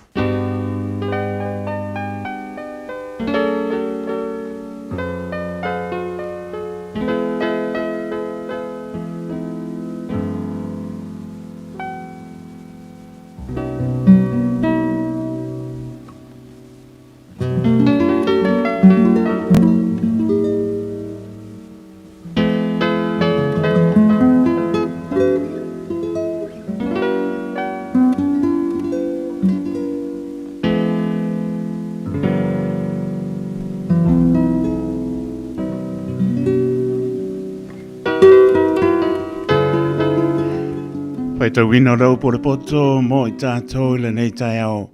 Mo mele tusi ar pāta oto lona mata upu e lua sporurua. Ia sili le manao ina ia tau le lea e le manao I le oloa e tele. Maleanga le lei ia sili le manao I lea I le ario ma le auro. O le mauoa ma le mativa la te ptaiai na whaia I la ua e le li. O le ua whautauta. Na te iloa atu le leanga. Ma lafi ai. A o ua whaingo fie. E o atu pēr I la tau. Ona pāsalaina ai lea. O le taui o le whaamaualalo. Ma le matau I le li. O le o loa lea. Ma le vi inga. Ma le ola. O mea mātui tui ma mai lei. O lo o iai, ia I ala o le whapio. O le tausi o ia te ia. E whamamau o ia mea. O ia I le tama e tusa ma lona ala. O ina toia ina lava. O ia e le te a ese ai. E pulere mau oa ie mātitiva. E au na foi le no mea I le ua au mai ai ana mea. O le ua lulu le ami o le anga. E sele mai ai e ia le mala. E wha o matia foi le to'o o lona ita. o le ua mata alofa e whaamanuia ina o ia. A wae fo ai atu e ia ana mea e ai i le ua matiba. Tuli ia le whaatau wemu, ona mawai atu ai lea o le whinaunga, e tu ua fo i le misa, ma le whaamaina, o le ua manao i le loto mama, e matango fie lona lau ngutu, e whai o ia ma wo le tupu, o fofonga o le li ia leo leo ina ai, e ua popoto, ai whai wale ina e ia upu a ea mi o le tonu, ua whai ane le pai e, o lo i whafo leona, e whase o tia ai au i malae, o le ngutu o le whawhine ese, o le lua maua lalo lea, o le ua matua ai tangia e le alii, e pa u o ia i ai. Ua fusifusia le valea i le loto o le tama, ai whaate e se ina ai e ia le sasa e a o i ai, o le ua whaasa ua i le tangata mativa, ina ia whaatele ai ana o loa, ma le ua whaua i atu i le mau oa, e ua i lava i le mativa, ua i maia o talinga, ma e whaalongo mai i upu a e popoto, ma ia e matua ma fau i lo poto, a wa e matango fie pe a whai, e te tausia ai lo roto, e wha te tau wina whaatasi i o lau ngutu, ua o wa awao i a te oe, o oe lava, i le aso nei, ina ia whai le alii mō whātua tuanga, wa o le tusi atu ea i a te oe, o mea sili i whātou nunga mane poto, ina ia o wha ai loha i a te oe,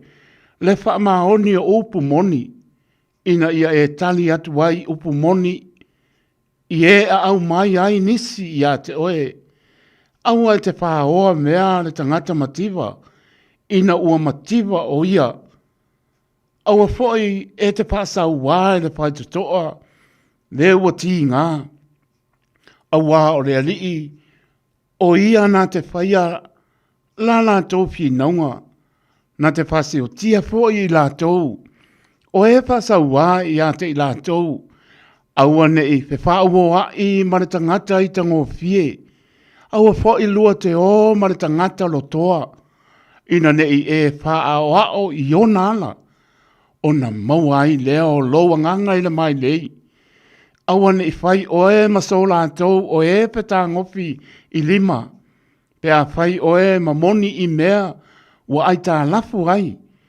a whai wale ai sau mea e tau iai, se ale mea na te ave ese ai lo moenga, o e ta oto ai, au ane i si i le tua oi mai le babau, na whaia e o mātua, wa e i loa le tangata o whata alise i ananga ruenga, e tū o ia i luma o tupu, ai le tū i luma o tangata anu.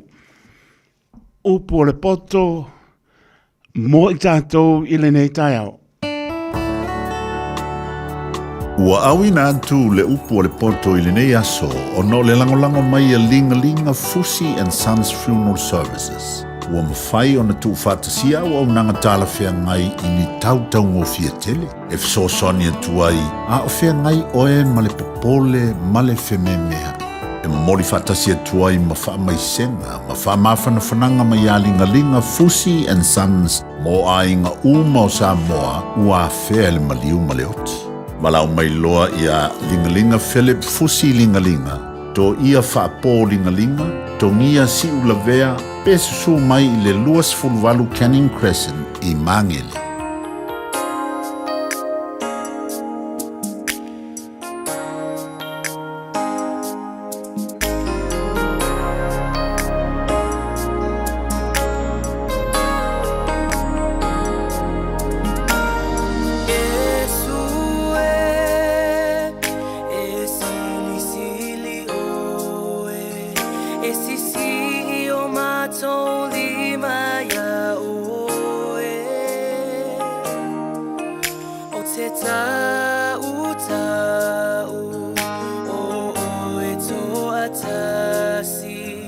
My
E mamalu e pa ia e sili sili o Yesu.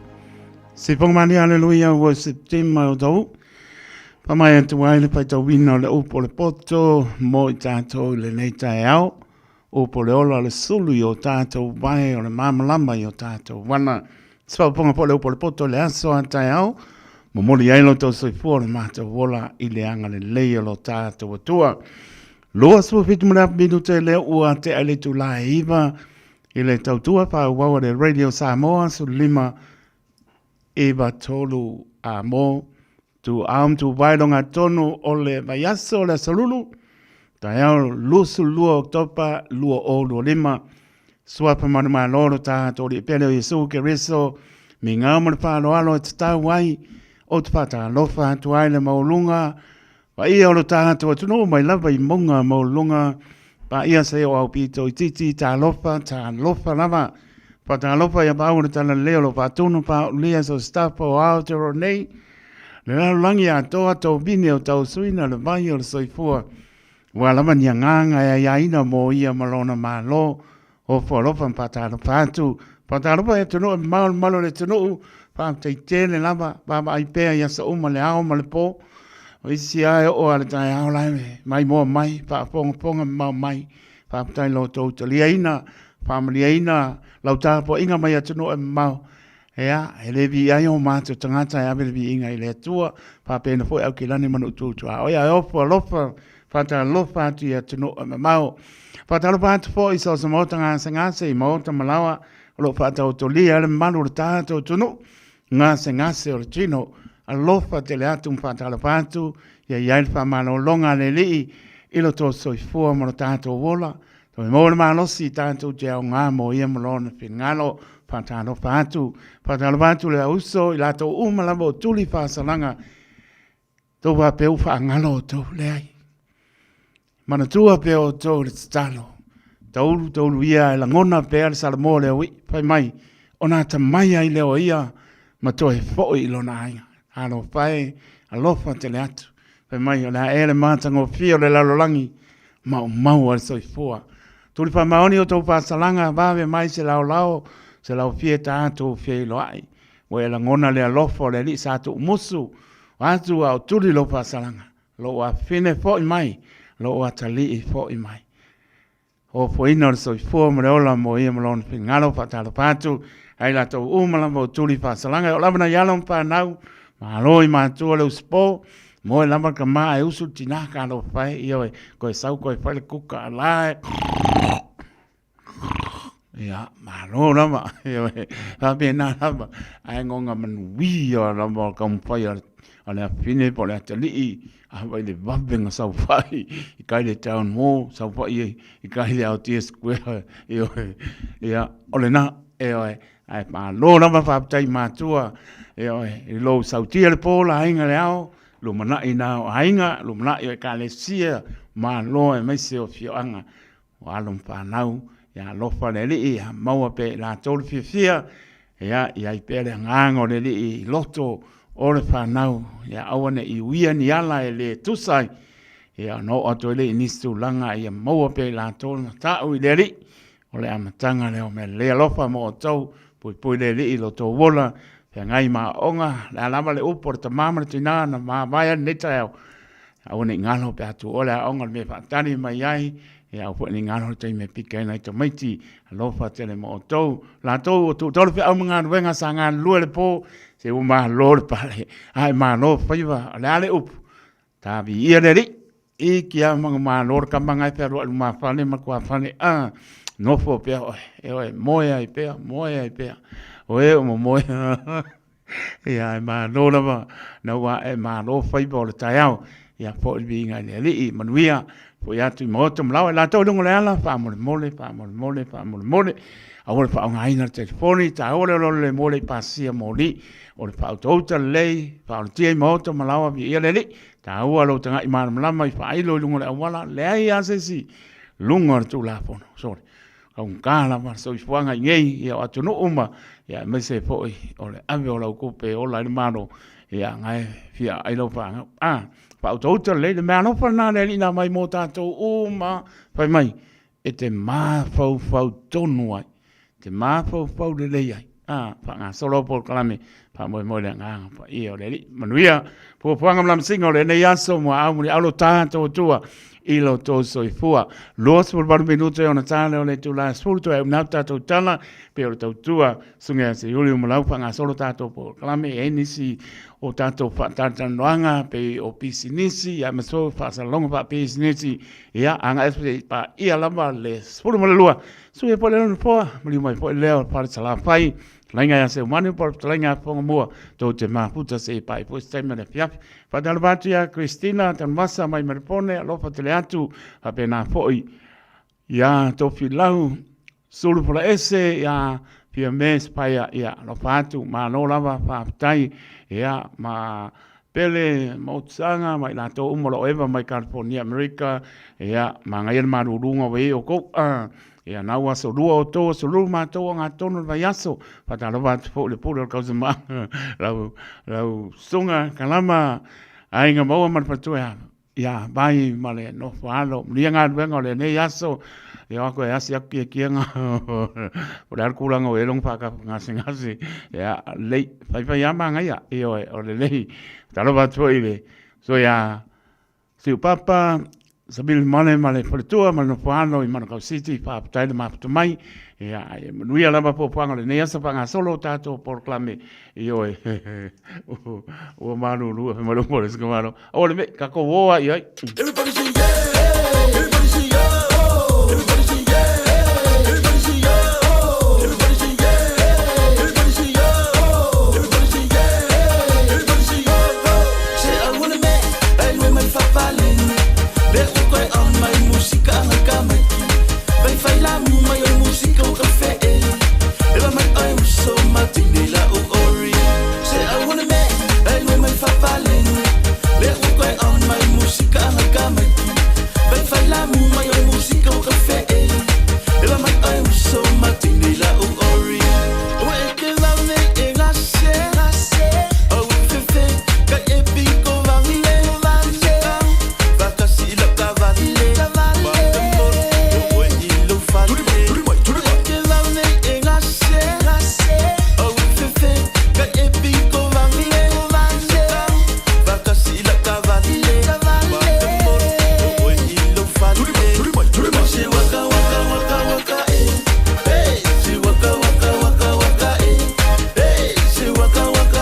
au mai lau karangoa. Rui mai se waka waka waka waka e. Hey, se waka waka waka waka e. Hey, se waka waka waka waka e. Hey, se waka waka waka waka e. Rui mai se waka waka waka waka e. Hey, se waka waka waka waka e. Hey, se waka waka waka waka e. Hey, se waka waka waka waka e. Se alui me, alui mai fapali. Be ukoi on mai musika haka mai. Vai fai la mu mai on musika o cafe e. Eva mai ai so matini la u ori. Se alui me, alui mai fapali. Be ukoi on mai musika haka mai. Vai fai la mu mai on musika o cafe e. Eva mai ai so matini la u ori. Talo pa Samoa. Wa ule nei o kasu tialu. Awal sui ala ngila wa ule kio. Aeva eva mai ina se futu lima iwa kolu. Amo Radio Samoa. Me vela a. Eva mai. Ya música mais se vai.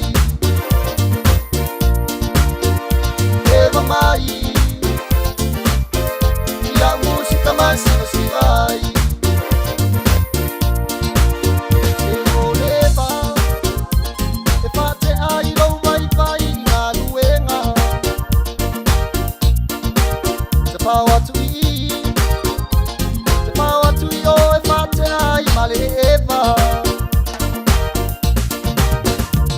Eva mai, e a música mais se vai. Eva mai, e a música mais se vai. Eva mai le pese, fa luci mai lontino so a fefete. Silia tulena. No lo fe. Eva mai, e a música mais se vai. Eva mai, e a música mais se vai. Wa ya luatu, manga ia tuawe banga ile fale kalapu. Eva tu yo, mafata lo fatu ya mawa mai sa ufangu. Eva mai, e a música mais se vai. Eva mai, e a música mais se vai. Ya não tinoa. Oh, lima ile ea, ao vai ile foloa. Ai au nei. Tusi au lima mafika fua le Samoa. Eva mai, e a música mais se vai. Eva mai, e a música mais se vai.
Yo se fo mania se o ya se kele vai falle se va mai la musica lo kamale on kwa le kiki ai kasi ala ke ai po mora kamale le ua sulvan minuto ona talo le tula spulu to na tanto tala pen pa ponga le so ya le ufat mai fo ia sui ta mo le Enterprise Motor Group I manukau au silfia lava le maro le tonu tau tua fo nei te mani pa tala batu I la sunga kuso fia lei ma no tau tua tonu e maso le atoa o toa penga venga le Enterprise Motor Group maranga pa no ya ma lo le tau sai ma lo fo le tua ia pa tala batu lei maranga pa lo alo ila Afianga taito ia ma no lava le folau fo le nei tai fo ma lo so fo ma lo ngona le tas o la mana le fo mai fo le ato ta to no ya to so fo ma to vola ya ba ba fo le tau ya le singia le matango fio le lo fo le ya la fa mai fa ngum ni an tau ti ol pong sa o to na ya tu ya le fa popo aso to so fo mo ta to vola le fa ma oni o ta to tua ya ma lo nga lua ta to no lo ni fo le ato lo to nga wenga ile auso vane pa ia ma manu ia ai la fotuia au kuso la fo si tam fo ia le Enterprise Motor Group in ne fo I onga tono le payaso malanga pa no ia fa sai te mon ma to wa no ia mo ko nei lau lau e fo lo pa talo patu ile tapo inga mau se ta to wa no mai mau tele se yo o mau mai ki ia nei fo ta fo ia o inga ile tua o le o ta to ta fa ia na lo mo o le tua no ilona lo fa malona ngalei ia o se awa no po nei e fa ilo fo le tau tua vai vai ta to Enterprise nei mankau ia I tu langa fo io la to lo tau sa ili sa e fo I nei vai tau o le masina ia o le fo ta to mai fo le le fa ngol masina tu lang fa pe ai lo o tele mano na I tu langa fo le o le tato fa pitoa o lo no inga ia o le a fa pe e tau titila fo lele o mau mata to ta vale lunga tato website o le enterprisecars.co.nz ia ona kilikile o lunga o manukau ia lo vatua de atua ia tu langa fo lele le stock manukau o no lo ia stato la pe o new name ia lo I Hamilton o Kispen ia a papea te fia utilo le stock o le lunga ia manukau I amato ia lo na kilikile o le tato lunga ka website ia lo ia manukau manisi fo o pitonu o lo ia tato o nanga ia ona paile ona le sila tato ta vale lo ia me se fo nei tau le longa lava ona tulanga mai se tulanga fo le o se tau ia na vale le ia tulanga papena ia e pe o tau o lana o tato website le fo vai tau o technology tulanga papea o le technology ia na no poa vai ona ma o uma e tato stock I lunga tato website e fai fo na nga yo mai lau tau sanga pa pe e te utile fa tu pe ina il finance lau tau sanga e lo no winga ia lo fai ona e ka nga ma tato website le mobile na ia mole pa fai mo fie fo ia ma tulanga fo I ufuanga le ia su tulanga uma taito ma no fa tai sa son la male pa pongol mano ta to no I tulanga lo va penana o to ia le tautua si o to company ia mai se no parsa so ia mai to no uma ia mai se sa mo to no pele na to fa fonga pe le tautua le Enterprise Motor Group le aso mo le aso ba yaso ia manino ila o pa tuanga malo ta to no tala noi luma o tala noi tua a manino luma pengo pie fo le fenga venga ona sa ida se awala pengo pie fo I ona mo so sa o le a kuso ele sele le saunanga taito ia pe tu langa na ta wa o le tanye e fai le application ia e o ia o ta to ngana ia mai ta wa tu langa le ina ia awana I lusilo tai lusilo a to fo tai ai ole tu langa ole ta ti o tu langa o la fo status ia tu langa profile me fa ia va ora de vai tau o le alfa mtalanga matua to ia ai se ko ale le tulanga no e ko to already lungo system de le silam tulanga pena so e pe ta wala ta tu mala malama ia tātou tala noa ina ia maua ia anga tonu le tūlanga le sosoani e peisi lunga le current profile ma tūlanga whapena e mwhai e fōi ona maua le sosoani ma ngai tonu ai le sosoani. Maria lava mātanga o whia tūlanga. O le tūlanga ia nei o tātou mātua im tātou o lo o soifua le benefiti nei o le astūlanga i le bālea mala o tōtou tua o iai se sosoani o le apo se maurunga o le benefiti e taito ai fo ilele nei o tātou tangata bāne pa ia mamaro le tunu i le apalainga o se taabale pe need se kaurentoa marangang pāloalo ia na la foto le sau noang muri marangang pāloalo o kuso. Mana e tele le whawhisili a taito ia wai e pei o tūlanga le ia ona e se lava ia to inga benefiti e taito la ia nai tātou tangata. O e pei o tūlanga po le o le top seeker benefit a ia.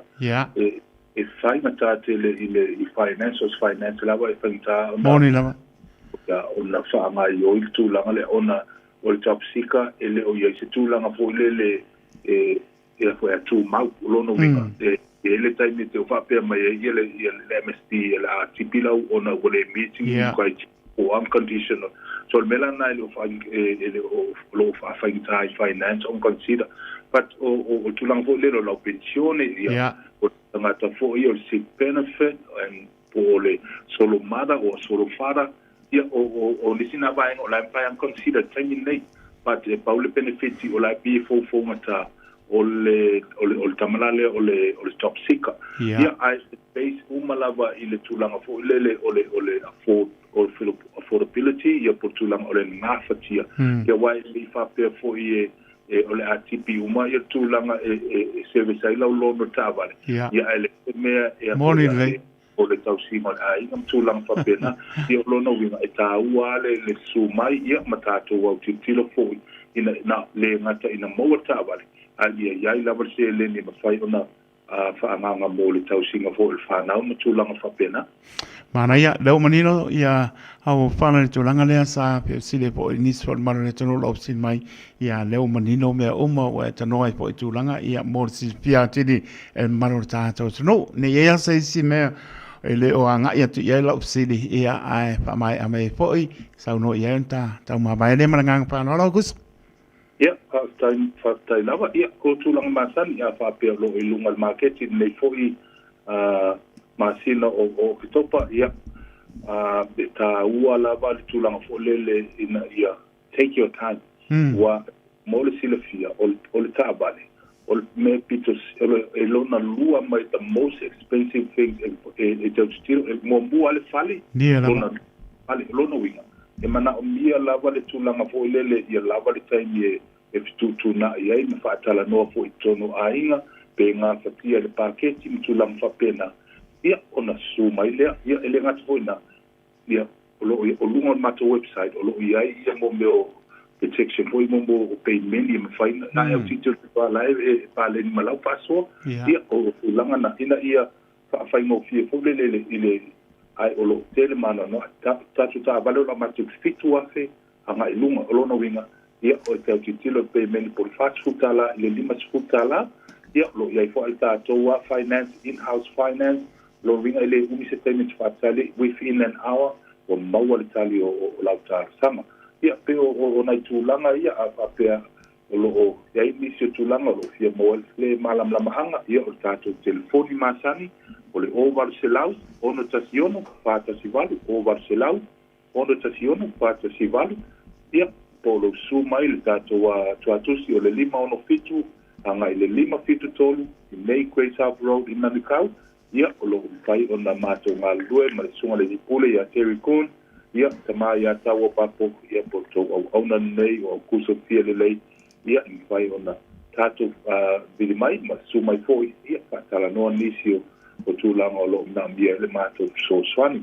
Ia, taito, ia, manu teleina o whai walo whima, ia, wāli tau tuaina o se tātou watunu, lo kamia po ila tua ta po inga mau se tātou watunu, a tātou wheloa, i se lao mua, ia lo whamalea maleo le tua, ia, mangia nei atu i lau keonga. Haftai tela mo te penei no tāna ripoti o leo whaapongana mano tātou tonu manino mea oma anga leleli ngā ruenga toi poi I le tautua ne aso lo whātu leo pe ngā ruenga whāsoi poi iau kuso mo nei taimi? Ia, whāsoi pua mandia nei aso. Tai, soi poi ia. Songa iau kuso fia lelei e lele tala noa le o iwa lua fitu ono o iwa lua fitu ono o pole olua o pa o iwa fitu o luona wha o le olua o wha o iwa fitu o luona wha pole o wale se lau ono tasi ono wha tasi wanu o le o wale se lau ono tasi ono wha tasi wanu pole lima ono fitu anga le lima fitu tolu Great South Road I Manukau le tautua a le Enterprise Motor Group I Manukau fitu minute ona tāre o le tula e se polu Ea, toi au nāta tu tala pe ana whaaponga le so le tautua sunga se uli whaatala bankas mona mātau tia ea māno lama peo wo ia ka abale si upapa sabili mare marpatua mare no poalo I wiri whaapatai ea whaapatai whaapo wina tani yelu mare ainga lo maputa mai o tara ea lo whatale atu mo toa e maisi le ator tātou tano Experience the Crewcare difference. Crewcare. Looking for an opportunity to build your own business? Start your own cleaning business with Crewcare. You'll be joining one of New Zealand's fastest growing commercial cleaning companies with 12 weeks professional training, flexible working hours and a guaranteed income after 2 years. Find out more today. Experience the Crewcare difference. Crewcare. Crewcare.co.nz Ua whaatonu lau whanau sia o ngā amata. A whai e te alalai mangeli sa sae po o nuu tūtua oi, whaafafonga lelei mai. O lea wau whaantu ele whetūta I ala o ngā amata, le tolu se fulu I tūla e a o ngā fuai whanau, mai le tasi o I le 5 tausanga le mātutua I le vai aso. I oe, maua fua I tanu mawha, walau lo le whetūta I ala o ngā amata, I le olua tasi tolu 5, fitu valu iwa fitu, olua tasi tolu 5, fitu valu iwa fitu, mo se avanoa o lo walo. Oh my, fata mo alfalo chicken and things. My popcorn chicken, crumb burgers, my marinated wings.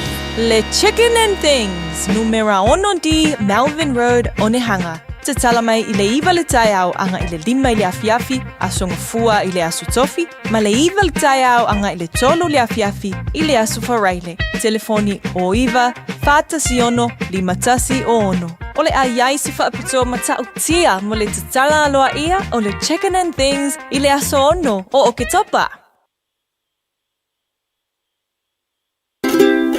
Talofa Samoa, wa ule nei o kasputi alu, a wale suia lingila wa ule kio. A eva mai I le se furu 5 iwa kolu, a mo, Radio Samoa, vevela a.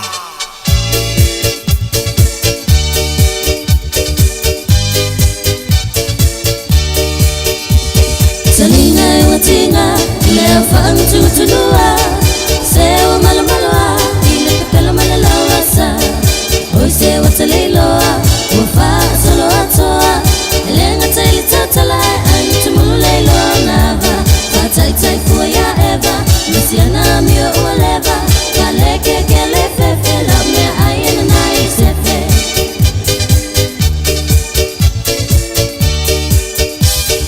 Oi se te teopo, wapei usiti apolo, walena kufa alelei, ai filaula waitala solo.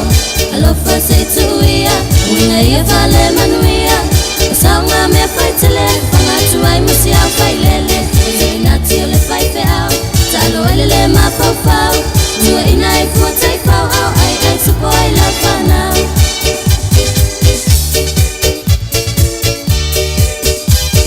Oka sau le fefe, matau tia lo lima tango ese, to anga ela uma ave efa, ama manga le au vale, mata kupoto ua mai, seiva ai le rei mea ai, seifai musi fai sau, ele tau sami le fai fe au, leo langa ua sauna fai, ua le kupole I ai, vale le ai fai fe au ai, atama mai I le lau mea ai.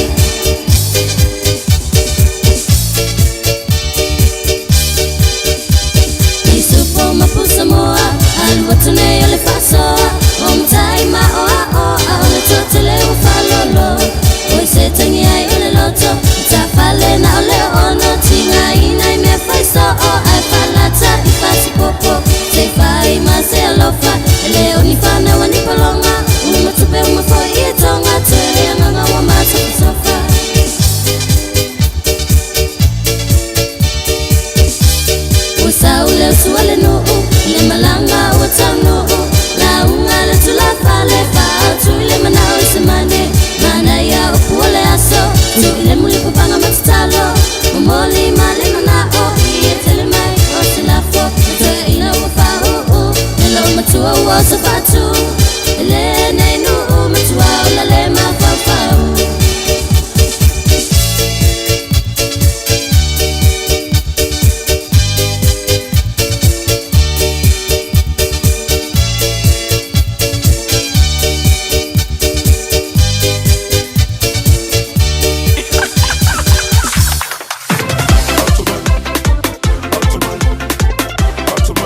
Talani mai Aotearoa, moleni tai ao malo se fumanuia. O se aonga maolunga o foi nai whātinongo tūmanga nu mga ngana mo tēne Pasifika o le atalina o na whaitito o se lauluas fulu te mai tai aonga, e le vai tuanga mo o le tūsanga asau. O ilai o le Sisters United Academy, o le aonga e langolongoina e wharabu tonga mo tūpulanga te levo o le Sisters United, se tasi o aonga tūma oti po le charter school, e whorofolaina le whainga malo so whatasi. O le aha o inai to mai tia onga tūsanga iwai o le tūsanga sifutolu. I to mai tūsanga sifuruama sifutolu. E o whaina ia o onga so whatasi i potua onga i mawhaina fitu na iai po flexible combinations of classroom learning. E o whaina i fo ma o onga whate tai mo ngā ruenga, a o onga mo tu spasi maurunga, a wanoa ea o a ia tunu i whafo, a po o whate tai ngā ruenga. O le isi o so ata mai tai sa whaavaina le nei wharaputonga le Sisters United, Kendall Collins, la i whalia. O lea o ngā fōu lea sui ai te urumanga o onga motanga te Pasifika.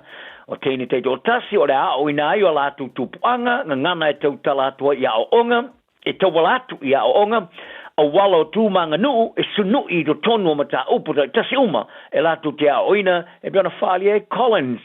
O aso a onga o tamaiti o la vai roina vaenga lua puna i ta wai. O li tae ao o a onga mole a tamai. Ai o le au oli o a onga i tomai leo langa e wha vai lungo wha naunga te walatu polo keti e a o oina.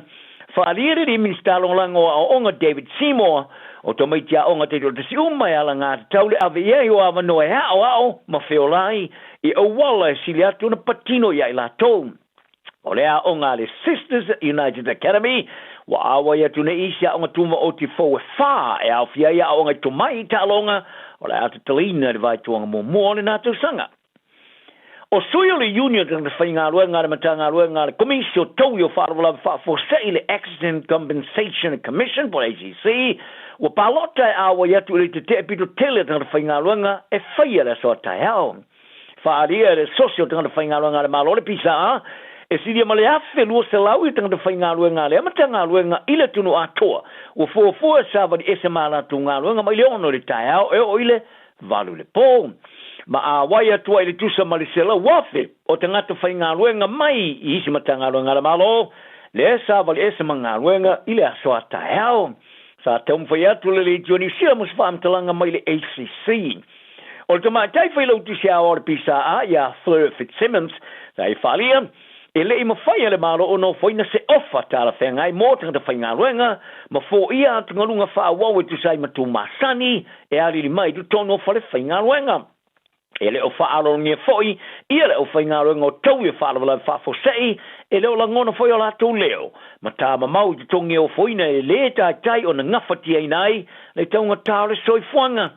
Wharia Fitzsimmons sa finau i le pisa ai au sia se malienga ai le whaia le te i le aswa tai ao i le whaawa wai o tananoanga ma le ACC a o whaawa foi tananoanga i le pūlenga o so tango ngā ruenga mo se malienga. I te usanga te tasi e whaita wafe mawhe te unga tupe ni silane e te punia.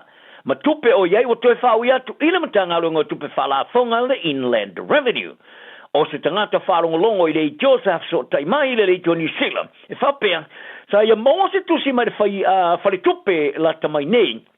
e fautua nai oia i le lato fuafuanga e ave ana tupe i tapaina le matanga rua ngo tupe whala fonga sa i whaari ai olona ainga e ia le vaenga pito i lunga i le leitu pe mau o tangata tongi la fonga i New Zealand e beona lato whao ngai nai company tu mua mo tupe wha mau e vavaia lato tupe mau ma wha tino le tu la fono a ilona ma fau o le whainga le matanga ruanga o tu sai ma se whainga le ngoi wha le tu la fono o vai ngā tupe toi wha fo i tanga tongi la fonga mai le matanga runga tupe wha la fonga i le tapaina po le unclaimed money i lalo le tu la fono tupe le tapaina le Unclaimed Money Act e mo whaina toi wha ui atu le matanga runga tupe wha la fonga pe a whai lea e le so tais tangata mo le whali tupe a po o le wha ngā ioina o sea te ngā tupe e au fiai ma te ngā tupe wha vai teimi mo le lima tusanga se te ngā tupe e silia ma se lau tala i le pale ni iai o fari tupe pito tele New Zealand nei le ANC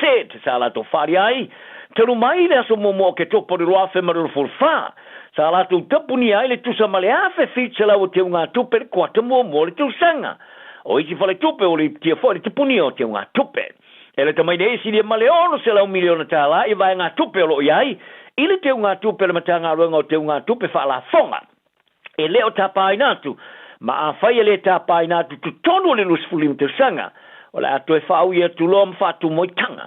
Ale malo. E lata le tos fu ta vale sa fata ma i se afi le tūlanga o ta vale le au whaingaru ngar whale mai whangarei i li tau whasi usi unga ilunga o le motu nei ma tui leo au le nanafi. E i ali tununga o le afi sa amtaina mai se paipa vevela o le mafo se ta vale sa muoni vao o umi latane li tūlanga o ta vale. O le li su e moafi mu, Jason Coffin, sa i whari ai o se ato le CCTV e whoringa mai, sa wha mauni ai le mafuanga, i ta vale sa tūra late i vāvau mango masala lau tuai, e le matangi isi ta vale, e le isi sa fia soi fua, i le whala lave. O le tō telo tangata sa mo fite ia i mare matau tio le tūlanga la matia o la maroloina o no le o me ai pale ni po le poor nutrition. Matua i ai o se tasi o pongai o na ole whawhitau le taunga tā telo le tau o le soifuanga. Te e tapula tau mawhalelei mo le o la maloloina e awa noa i te tono le tinu e pe ona mawai se li poti o le whawsengana o tau mafa. O le li poti o le tau o le whawsengana o tau mafa le cost of diet analysis sa whalau telina le matanga ruenga o whatoanga i Samoa. Male polkalame o tau mafa le lolangia malo o whatasi le WFP wa fai lo ai e fite ia o le tunu o male fale tonu le pane no tamafa ba wa tile to no lenga ile sifi ese leo tangata mai me ai sa masani ai falo lango me ai fa ut fale tu tau mafa mo nga se seina mtu aisa ai le fa ut falina tu le tunu sa ma wai le lipoti e ulava o lo tele tau mafa fa la ia le mo le malo so le tino po calories ai e masani ai ona le lava tau mafa palini mo mi mo le ola malo loina e tu se mare fa singana li lipoti o tau mafa pa leni Samoa leo foi naina malo sima nutrients mo leo la malo loina e sidia mare fa faina e tau tatu ai nei lo tau e fa i me ai masani o ma fo angale na o sidia male fast food percent o ai ngai Samoa e lenga ftina tau mafa pa leni mo leo la malo loina sa ta o fo i le lipoti la te le voucher food percent o li tu patina mata ma te Samoa o fa va sengaina e pa puta tele po le obese. O le melena, e sidi ai mare 50% o soi fua e whano, i le tunu, e yeso tanga ma wha mai, e le pisi. Ia taro talonga o le champinia, ia i o fuso le rolangi le pang mamafa Alexander Usyk, o mana e fuso se i se mano mai le fuso anga le valu pesoria i lauri Joseph Parker ma Fabio Wardley. Ano se isi o fuso anga ma champini mo mole rolangi, ia Tyson Fury, o te puni ane whaetu toa. O lo taula ia Usyk ia lon toi te liule mai ai afa mo mole te sanga fōre roa whemere rufurono. I se tasi e manu malo le vaa paka ma Wardley, o le amo mo avi ele ava noe lui nai le champini rolangi. E beona whaadi ai le fau tua Usyk, Suhi Lepin, i le vaenga o tala ale The Ring. O le tae o le sasa taimi New Zealand whaangore vaso nei, o le awhatau e paka ma Wardley na malai tele le O2 Arena i Lantona. O se isi manu malo le awhatu la whanoi na loa lu ina le champini o le o umia Usyk le WBO, le fusi sa mua umia paka, ai le mamulu ia Anthony Joshua Peritania i le rafsuma le valu. O le pui o le champini sa whatunuina i ai ulai peitai. sa toi tolo ia ona manu o papatua Uzik e bona lipiti ai ai wa faalia nela pen o toi manu ia papatua Uzik ma o toi ia lona malo si ato toa e toi tuli o le maia o taia ina nei la o ka pili ke le tosa mo I fa fita o le tama manu no alo manai le la tu ta longa lona lua male mate maha tonga le tama sanga o Pasifika ile fa unga le vaso nei ya cheste vanga ma ata Mariota o le o avanoa ma Chaden Sua ele o mautonu te vanga ma Mariota sa tau fai safa I ulu e taia le sa tau fai te teva solo ai o Sua sa tu o le malai le fitch malono minuti o le talonga ma ele o mautonu pe o le atolo na malo si talo ai fa o popo ia I fa le tonu manu o le pou malo si a Tero May sa fa malo lo no se a fianga o ngā vai a lumana I le talonga sa fai ina I le Kiwis ni usila la sa ma le fai a onga fa ururu Ben Karena o I tau sia o le amwhana tue teli un malai la peta o I whaaria o se vaenga le nao ta'alonga te tele si tu aingo whatau tino iai e pe ona tuu la fo ai tino tamata alo molo la tō tunu ma e whoninga mai a le Chanel Harris Davita e po penaia Yoelu o le atu le tulanga huka e pe ona au fia Yoelu ile au whata moboen o se toi teli umai a mei e whaona mawhai ona vai ai Josh Papali o te lopu den fōleo whale leo makarina e tu wau e tā pai nā tseisi vai ngoni so tama mo le wha malusi ai o rana au. O le tamata alo I lumo le kalapua le Penrith Panthers sa whasalaina le 5 minuti o le tālonga I le tuai o le napu I le awhare tō Samoa a Jerome Luai ai sa le I tuina si li poti ala lofali o tā alfaso tulafono I lea teimi sa whasalai ai o le toilo I longa le komiti o tulafono le NRL sa tilo iai o le apo e tuai sa re tau tuina le li poti le lofali I le poe whaso tulafono whatulanga ina momopo le grade 1 Fasanga ia Isaiah Papali o le kiwi ni sila le talonga le sai o kilani I le tamar sanga le Pasifika I lalo tulafono le NRL e mawhai ona whai whasalanga o tangata ta alo in so tulafono le kapiliki le NRL I talonga whava malo o le melea o le afteia e Papali ima se sala tupe 50% o lon tutongi o le talonga e avesea pe a whai na te vave tau tino le monio lona morianga ai a whai na te mana o fina wina I le luilonga whamasnonga ai wane fa mauni lava o le alusi lo se furu pasene o te tongi mo le talonga e paule ista mata alo sa fa telitani male tu valo le mata alo le nei tua le to Samoa teine marina le sa tuina ilana tuina lana ta alfa sol tu la fono ile li poti pita sa fa sa ina mai se fa salanga fa ya ino manatu le komiti tu la fono nope ile se fina ngale mata o putala na na yaso manuela tunu so foi Taraflava o David Tua le nei, ono e whaafonga mai pēi le Radio Samoa, tasi lima I watolu a mō. Samoa I amanuia lau whaafonga, ma lau whaasausaunga. Whaafonga na maro lea tunu I le toe amnātou o tātou tala I vai panua I le tautua. Sunga ia se yuli umalau, mori whaamaroma whaapatai lau so vāne suapa I lana tautua turu. Toi fwoi mai fwoi lea so atai au. Ia leo watanu mai fwoi le pengare I pule sunga ia sasa e skeru.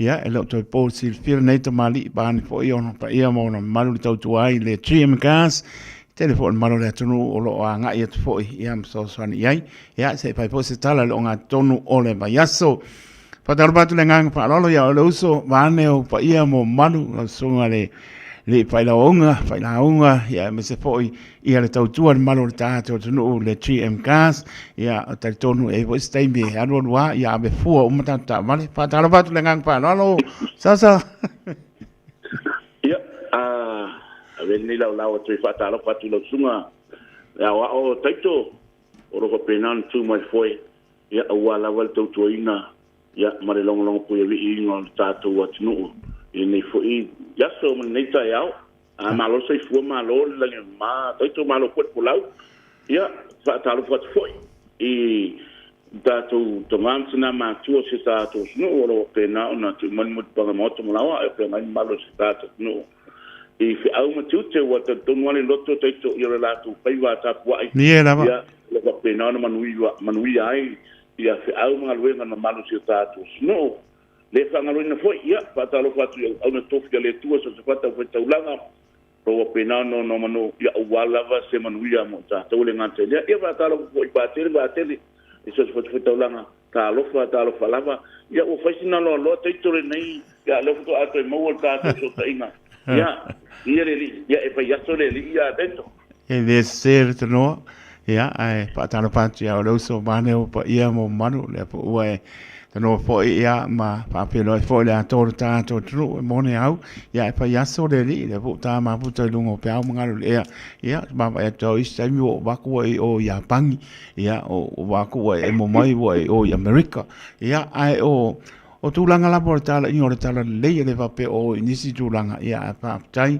ma lo fo le nga lue ma tau tua tu no so se ala ya mas fo e ka le si alo pe na fo na lang oi fo sunga i pa pe ngai nga ma nga lue nga ne tu lo nga lue ya wan ya nga mo ye mo ma no ai ma no fa to na mo so fo la le sasa je o ma pre tu ma no fo alo ya to no la ve fo stemi ya la ta to e pe lo ya ne i ya du lo ta por clame ya pa pe fo e nga lo ya e a fo e tu langa fo le fa pele o so fa fe au fo le ato le fa no la nga wenga o lo mori mai ala fa anga ka so ya te tia ke wa ngano le ya ru ka por kalame mai a lu tala noa ma le sunga pasta sasa eskedu ya mori ato e o lo fa anga te ale wo nai ne ala ya ke o se la kala ke wa sia ku ya i ma nga fa lo ale wo o ako ya le fo ko ke le mori mawina o la tala noa to ya le wo ako lo fa anga ka so ya te tia Taito o le ua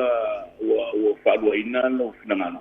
Tai. Ia, o ngā wala au mea na whita vai, wan tu mtanum te vai na whita vai. Ia. Ioi, e te wala au mai, ia e ma he tua o nei la.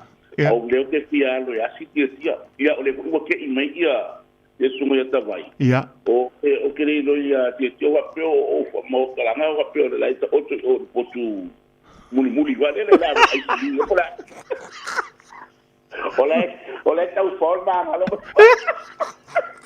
oleh kam dia orang mana yang dia oleh ai lupa sama lang sama tapi ia mak yo tino sama tai ia o tu abano ka masangi foi ia nga o ngase tu mau ia ele o ia ide silfia mo ta to ilo pa ta to talo foi tau ia to foi mai foi ia lana foi tau tu ai pe masani ia pa to mo volo mano si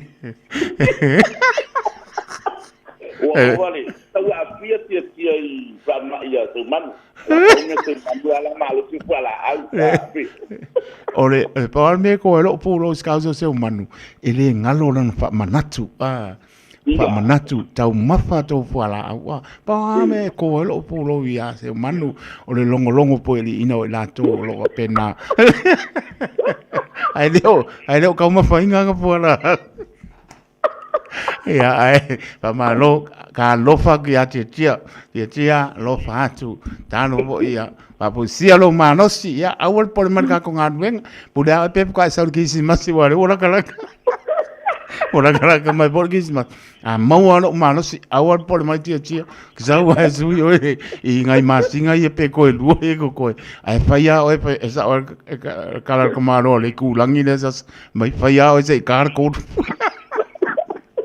ia ai la foto pa te mo sta ata ia nei moni leia pia po ta ma puta wa mai se unha ia le festa tala ia la foto sa sa mangang pa lo a fa ponga maro si ta to no ia pa te tu ma to no ia adeu fa ia tala pa le tu ala le masina pa ia ole tu ina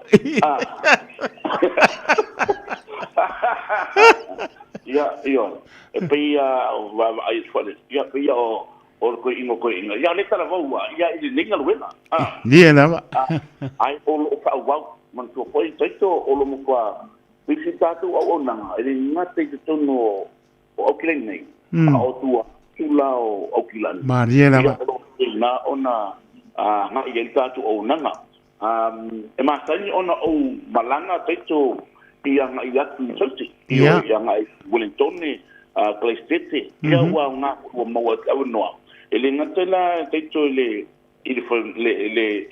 fainga na apa au mai na ia inga ko le tikela tu sa ia ai ole nga moni ya mo le tau o lo ya lu le ai viva la tu sa wa ama puta se ki lo ngai ia kele ma ngai ia ole te le yo le nga teito le la ia te doa ia ma nei se mata mo le ngata ua mua la ai ele ngata la tiro au mai mani sona ya tu ai no matu ma fa ko mo ya application ya Alo, pai.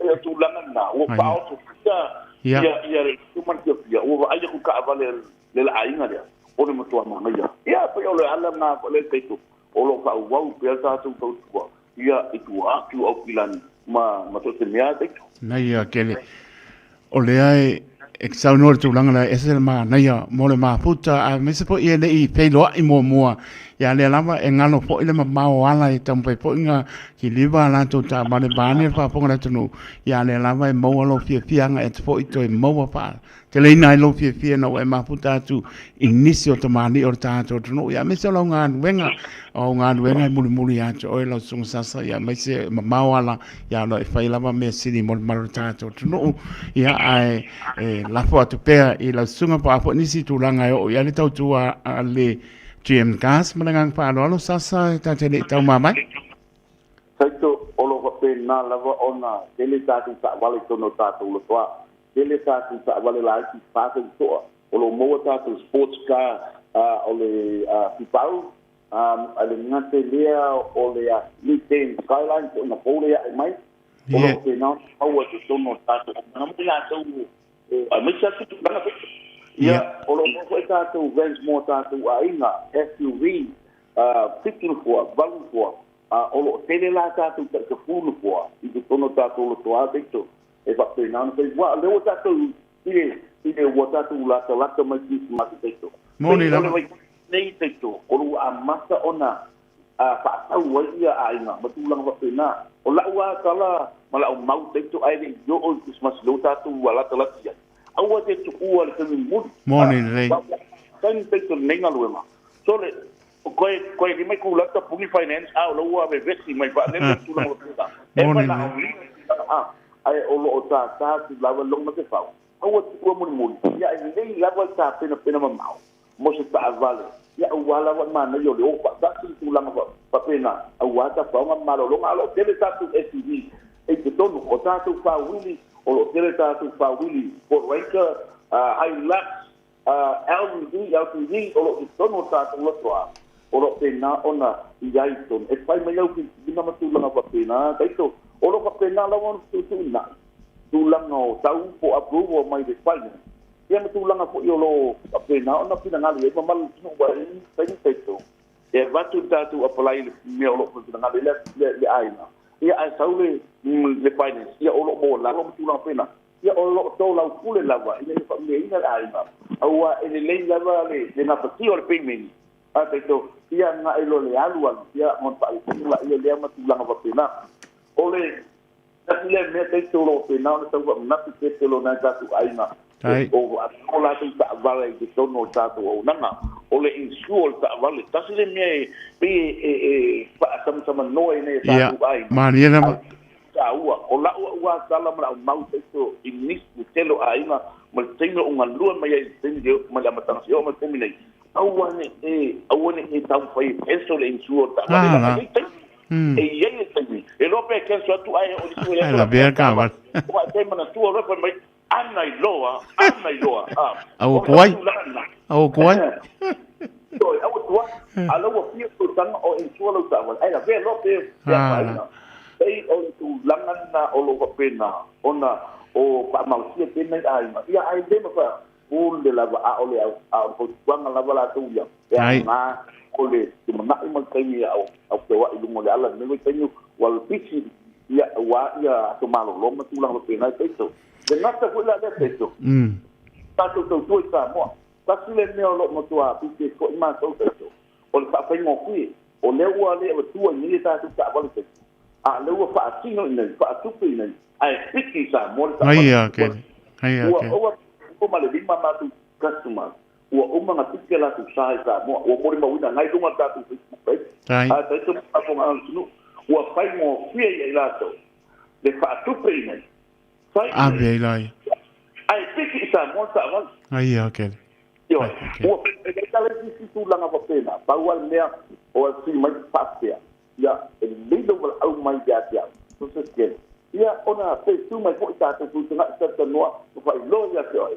ia ona papenala ele ona mau le tau tuam la ona awa le tel takia paingane alofa mo tatu ai nei samo o ta wale nei ba tua ta wale nei inga o tu lo pena ia lo mau le ia pa mama vena ngalo la vatu nei ia fu fa ia tunga tonga ta tunga ta wale nei taito ia ale ngato ko ile ia o tu te samo pela o tu langa na taito lo ia ta tau tua ma tatu o nanga tenne o tu langa o le sene ia au ke pole o fa pena na fa sino tatu au na kene ia la tonga tatu o nanga ia mo ina to fa to ina la tu ta vale tonu ia o lo so tuani malo si tu langa le teito malo pa te tele lava pa tai so no fo ia pa pon mano de tato to no to langa o malava le o manino fo i la fa longo lava ma to wale la stop city a mesi south city e tu langa le Samoa le wa mai o malava ia ma manino fo i moni au pa ngo fia tele le pe a to ai ne o lo sa piki sa mo ta ma le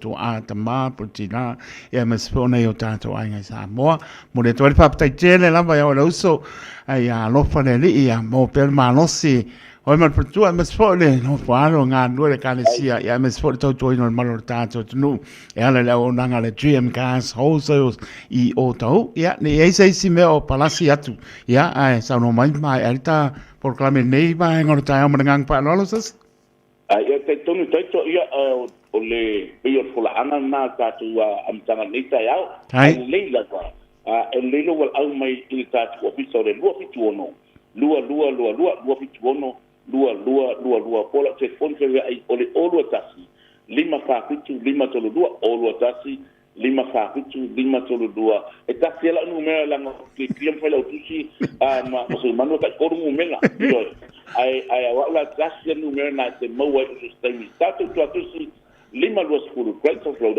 lima lua skulu price of road to eto lisi mea mo ila to ma senga o pinga lunga yo ulia sa taito mo na ai ngai li ava no yaso le vai yaso o faila e ma to appointment so taina ile taini ia ele leila va le auri pa uma faina sauninga ia ma to nai ia filo ai pola ia I ngai ile lua ia auri ia o mana na ave pa taile tua le pa avec malo paptai sasa paptai tele lava sa le sei si la le tanto e felo iai lo fatu per tuo man no falo ne fo la tutte il fo I va ngalo nga tono le vayaso ya e fa so fu ya no fa sasa paptai ia fa so fu ito ya so fu so nga sasa eskielu lo tautua mai le tautua le GM gas wholesales lima lua o crate South Rodeo to lima lua o crate South Rodeo to ya lelo mal au iai ile numera olo tasi lima pa fitu lima to lua olo tasi lima pa fitu lima to lua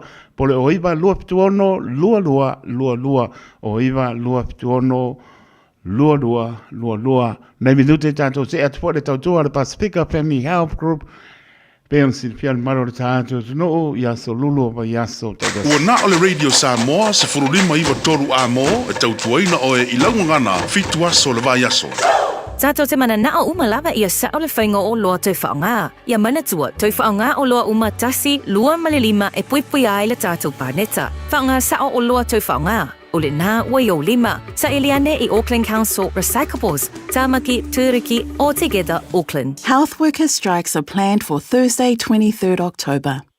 Hospital emergency departments will be open for emergencies only. If it's not an emergency, you can visit your GP, urgent care clinic or book an online GP appointment. Or call Healthline on 0800 611 116. For after-hours care in rural areas, call Ka Ora. Find out more at info.health.nz. O e sila fia me e whaatino e mawhaiona e umia iso fale motu le lumanai. A whai fo i iso fale motu, o e sila fia me whaiona whaatino ni isi o fuafuanga e whaonga aile equity o lo fale. Awane e misiere por kalame o le malu I fale, ia fiafi o soruru taitasi le se fulu e te aile whaa. O le a e sila fia ai au wala e mawhai eona e umia se fale motu le lumana ai, ma au wala e whaonga aile equity o lo fale motu, e whaata waise isi o fale, le por kalame o le malu I fale, ia fiafi o soruru wa yaso taitasi se fulu e te aile whaa.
se whangamarea sua o pelise me ka hele loi mata le tunga mau. Taimi tu lai mai lua su lima. Meno te ona tālo le tu la sputasi. Tā sputasi au nā tātou tala I vai whanua I le ngana. Pero tānia. Toi patalo pātu le tautua le Radio Samoa. Programa le pipia mai. Shows tu lang foi. Se oso wane patalenga ya tia. Pai lau tusi tia, stai po toi po me polan tau tu stai mi o luma, toi pata lofa tu ai, au kiran malu tu ai pela mo ma puta mai ai. Ya, toi pata lofa tu le Radio Samoa, ma lofa tu proclame mo to u malava e mai se ona I tu asin sine mo to malawa lo fa pong ma. Mai mo to malawa, na pengana benga stofi na torta to tu. Lama nai pana witi o lo ya onga o ngalo whanau te me pike ai wha mole ya o poropan whatara pātu ya tunu e mau malu le tunu o lo wa pena na ewa mai ma puta mai wha ponga mau mai ia tunu mau te whatara te to ea lo to pa ia mano to manu le ngaro whatara malu le tunu I le tu ma le tu o kero pelo wa pena malanga mai lo la to tai la to le ea la to le ana ia me se lawa si o tātou tunu o pele o tō pina lo whai malanga mai ai, nei o tātou ainga, me se o nisi o ta mamtina o mātua, a si mai nei a tuno I ni sila, ia, pātaro pātu le tautua le Radio Samoa, ma lo pātu, tātou pelo ai, lo monua leo pōpō ngā, ia, fo I albi inga I le atua, ia, tātou la wai steime toi, fo I ai, ta liu foi, a tuno o lo o nopia I ai man nopwai, ia, tātou manuia o le li I tātua te aia lofa atu popoanga la pe ngai poi tono netunu o lo tālia le tātou proclame per masani e longa tono vai aso le tautua le Pacifica Family Health Group ia pe atu sai marfa moe e le tautua poi le peonga yanga mana na seri ia manisi poi o la pe na poi o na taunu mai tau tuai fo maro tātou tunu le whianga ngan mana mai whangalona seri ia le tau tua le Pacifica Family Health pe atu sai man wha moe ia ai ia manuia le nei aso I fuanga ma lam singa la whianga iai pe alawa tāno lai el maro tātou tunu ia iai while mua le lima poi lo tō so I fua ia mai so tātou wola iai fuanga le nei aso I le anga le lei mai o lo tātou matai mai ala tātou pesele se sa ile atu po tau nuu mai I al malanga ngaruan mana I ana leo le tātou proclame male nganga pa lono.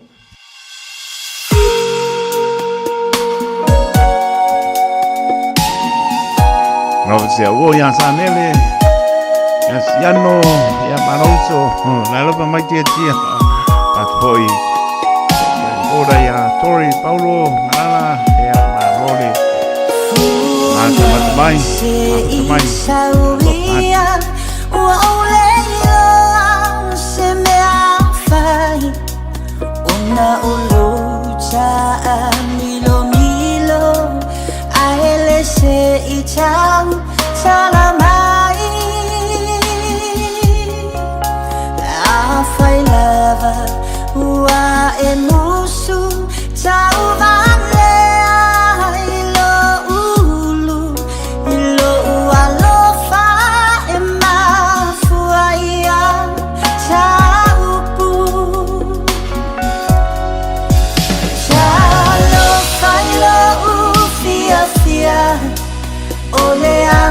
Satalu oedia ile mafutanga faipea oe mau so semea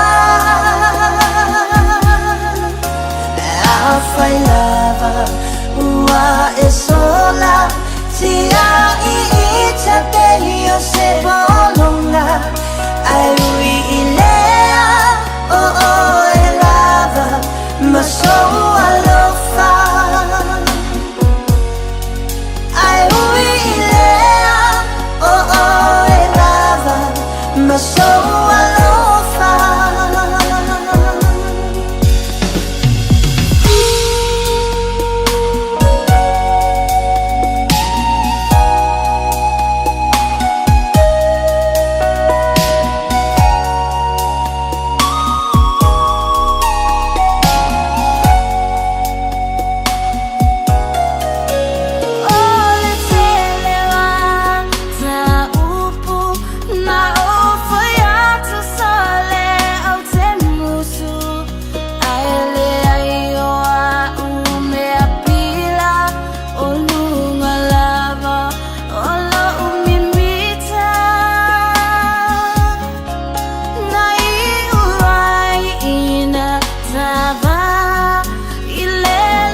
tatalu o e dia ile mafutanga faipea o e mau so se mea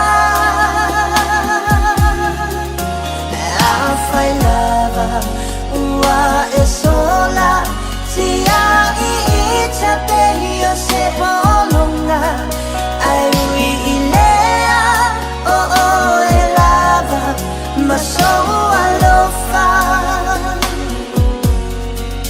ai ui ilea o e lava ma so alofa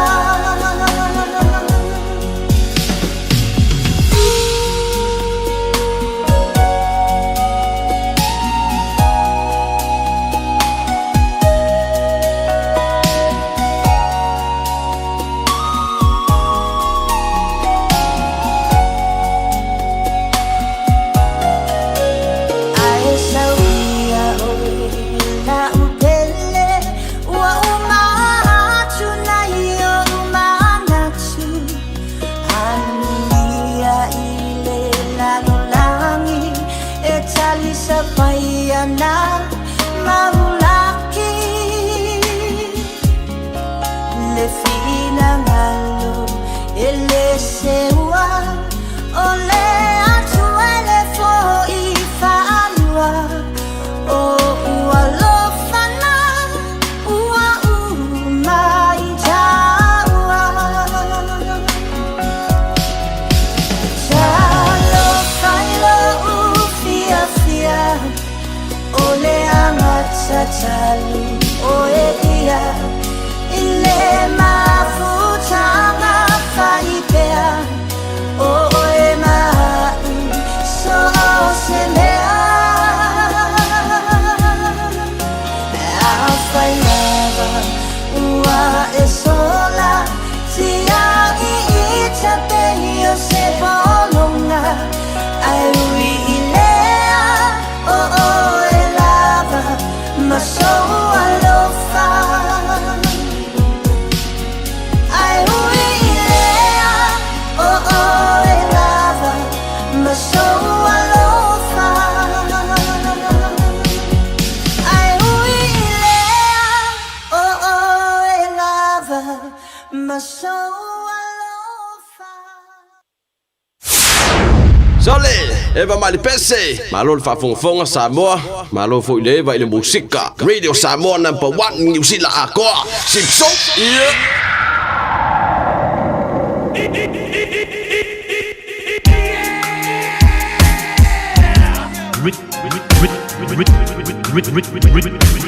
Remix. I gotta stay till I die. I gotta stay till I die. Luigi sapesse tato so son la fa so fa wala tamai le tama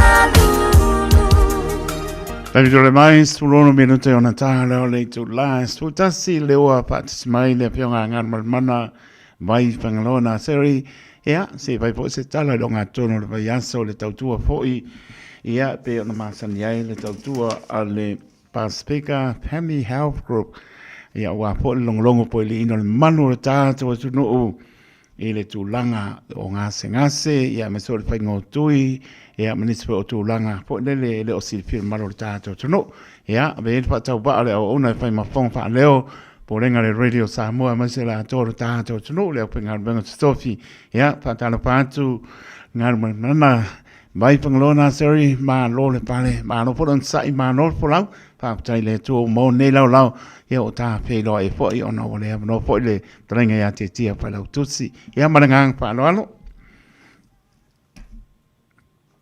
Ia te whaatalo whaatu po I lau whionga taitol ni tai au po. Ia whaamalo po ia le tautua I nā po I tua tato ngā luenga. Ai. Malo lo wa ia pia po linga manuia malo ti mai I lau whionga wale po ia so tato ti leo toi. Ma puta whaatai mo ni awa noa. Toi whiloa ia toi po I malau whionga. O te whaatalo whātua po I le pa ia male malu Samoa o lo maua mai ia tāpolo kalame I tupu mata maali ia whapia po I whapia ngainga o so whaitaulanga mo la tau wharitua ia e mese le pa ia lasi o Samoa I on tūlanga whaalupe ia tā lofa tā la whalava Maro tonoa papatai le li e moni au ia va se nga po ele fei loa ia o taimi lava Saudi ele li e fei loa e lan pa na we pa pena lava tanto te ai taimi ia ma bana pe ia pe lava tanto te iai te nga ia tu iai o malanga tu iai a me sala tole tonu ele tu la fo ia lo to so I fo mo tanto vola ba vai po sulo tino na molo so I fo la le la fionga pa le tua ia po la fionga le pule po I o le na po I tu mala o to pitola au ia la o tau tua matavela la lava tūlanga tau whaailo I fo I lungo whangatia ia lau tau tua ia me se fo I la o tau fo I pito la o tau tua la Pacifica Family Health Group ia uno wharesantu ia maare upuna ia I mātou ua manino ne ia si tūlanga o lo whaapasile fo I mara le tanu o manisi tūlanga o lo whapenao tō silpia ia ai la po atu maranganga whaaloalo ngalman mana maanole on sa I marineta iau Ia, te whaafitai, tei tomal wholesanga fo I ta prokalame ni tai au. Ia, ole au onanga lava al Pacifica Family Health Group. O le tau longolongo. Ia ma whaasino fo I pe fo I. Ina ia whailoa atu si o tato watunu. Au onanga o lo mawhai ona whasoani atuai ia lenei fo I whalapot putonga. Ia awalo soifua maloloina ia polo soifua malu pui apoi au tato ia tono nei atu no wa avea mo tato wa no fuanga tu mau ile nei foi vai taimi o tato olai ma tato nga lulu ai ia pe ona o tau silafia o le fata ato nei ile nei vai aso ia le Talu ona tatala tato au nanga fo ia por tato wa GP clinic fo I tono ole ai fata wi Glendon fo I Manuera ia ole ai fata fo I tato wa tunu olo alalam papa au na fo I tu ile na to wa nga ia ni fa nga na au nanga ole lava e ia le manatu Pacifica Family malana pulenga foi ina ia mafai ona maua uma e tangata o lo ina pitono ia au nanga foi o lo maua ina Panmure ia mapapatoi ile mea o lo ua yeta to falmai ia le lavala ua vaia le ngai solo atu si tato watu no io e tau lava ona e vili mua mai tato numera pe no mastani ai lava talia ia na faila ia le te mana o ile falema I Glendon ina I Manuera ia le na foi o omile numero 5 wa le o fa tato palma I anga ia ai ale mau foi le no anga o ia really mai lo ni tangata na vaila ia le ta ili tawa no ai lo tele lava no I Glendon ia o lo ia foi lava ia le manatu e mawhai lava ona e o atuanga iai ina e le aisa appointment and e walk in atu lava tala noa iai ia wa mawai lava li taimina wa va ai e loa ma oe ia o le tasina o nanga taito o lea wa fato o manei fo ina whaai loa ma sainia o le o nanga fo lea watu umai ana ia Pacifica Family. O le whaia lea o whaalawi loa fo mo le tupulanga ia mo tamama tina la iti a inga la iti Ia, ma le malu fo i lava le atu no po oai. I le vaenga lea o le pui puia. Ia. Po o le malu wa ia sefe le ia tangata uma. Ia mai ia afianga o le ava malosi. Ia mafuala au fasaina. Ia lava. Ah. Ia ona o le nei ona o le nei foi vai tau. O le a nga ia tu i le i le tau foi le ai fai ia malolonga mai ngā luenga. Le a tele foi ia le fia ia ma fai ua tuai i le tautanga fo. Ai mi foi le o le a tele foi le tupu mai tupu fa tupu la ia mai o a fianga foi ia pala lave tupu mai. Ona o le ava malosi. Ia po o le ia faale wala au fasaina. Ia po wa lava tua drugs. Ia po tua inga ava malosi. Ia o a fia ai, ia matango fia tupulanga. Ia ai maise fo ia ila to o lo o tango fia lava ia le ava malosi ia manamia.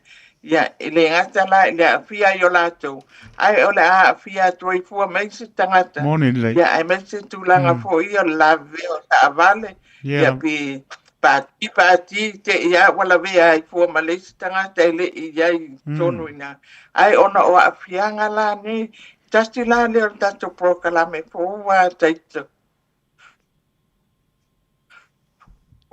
le ala le ata pena tuanga ia i loa tuai pia tasti le au nanga for One Pacifica Family Health Group ina ia tato ngā lue whatasi whaititia whalawlawe whafose ia po oa fo ia ni tuai ngā whawhita ulie e a fia ai tato ia mai a fianga ole tango fia ole ava malosi ia mawhala au whasaina ia po le alawa tuai ngā drug po tuai ngā whala au po vaila au wa whasai i ono a fia ia le ngata le a fia ole ola o physical health ia ai ole a fianga fo i ole mawhau la tau ia ma a fia tuai malistanga tono lo a inga ia e mesil whanau lai ia e mesil fo i si tangata te ia wala vevea ele i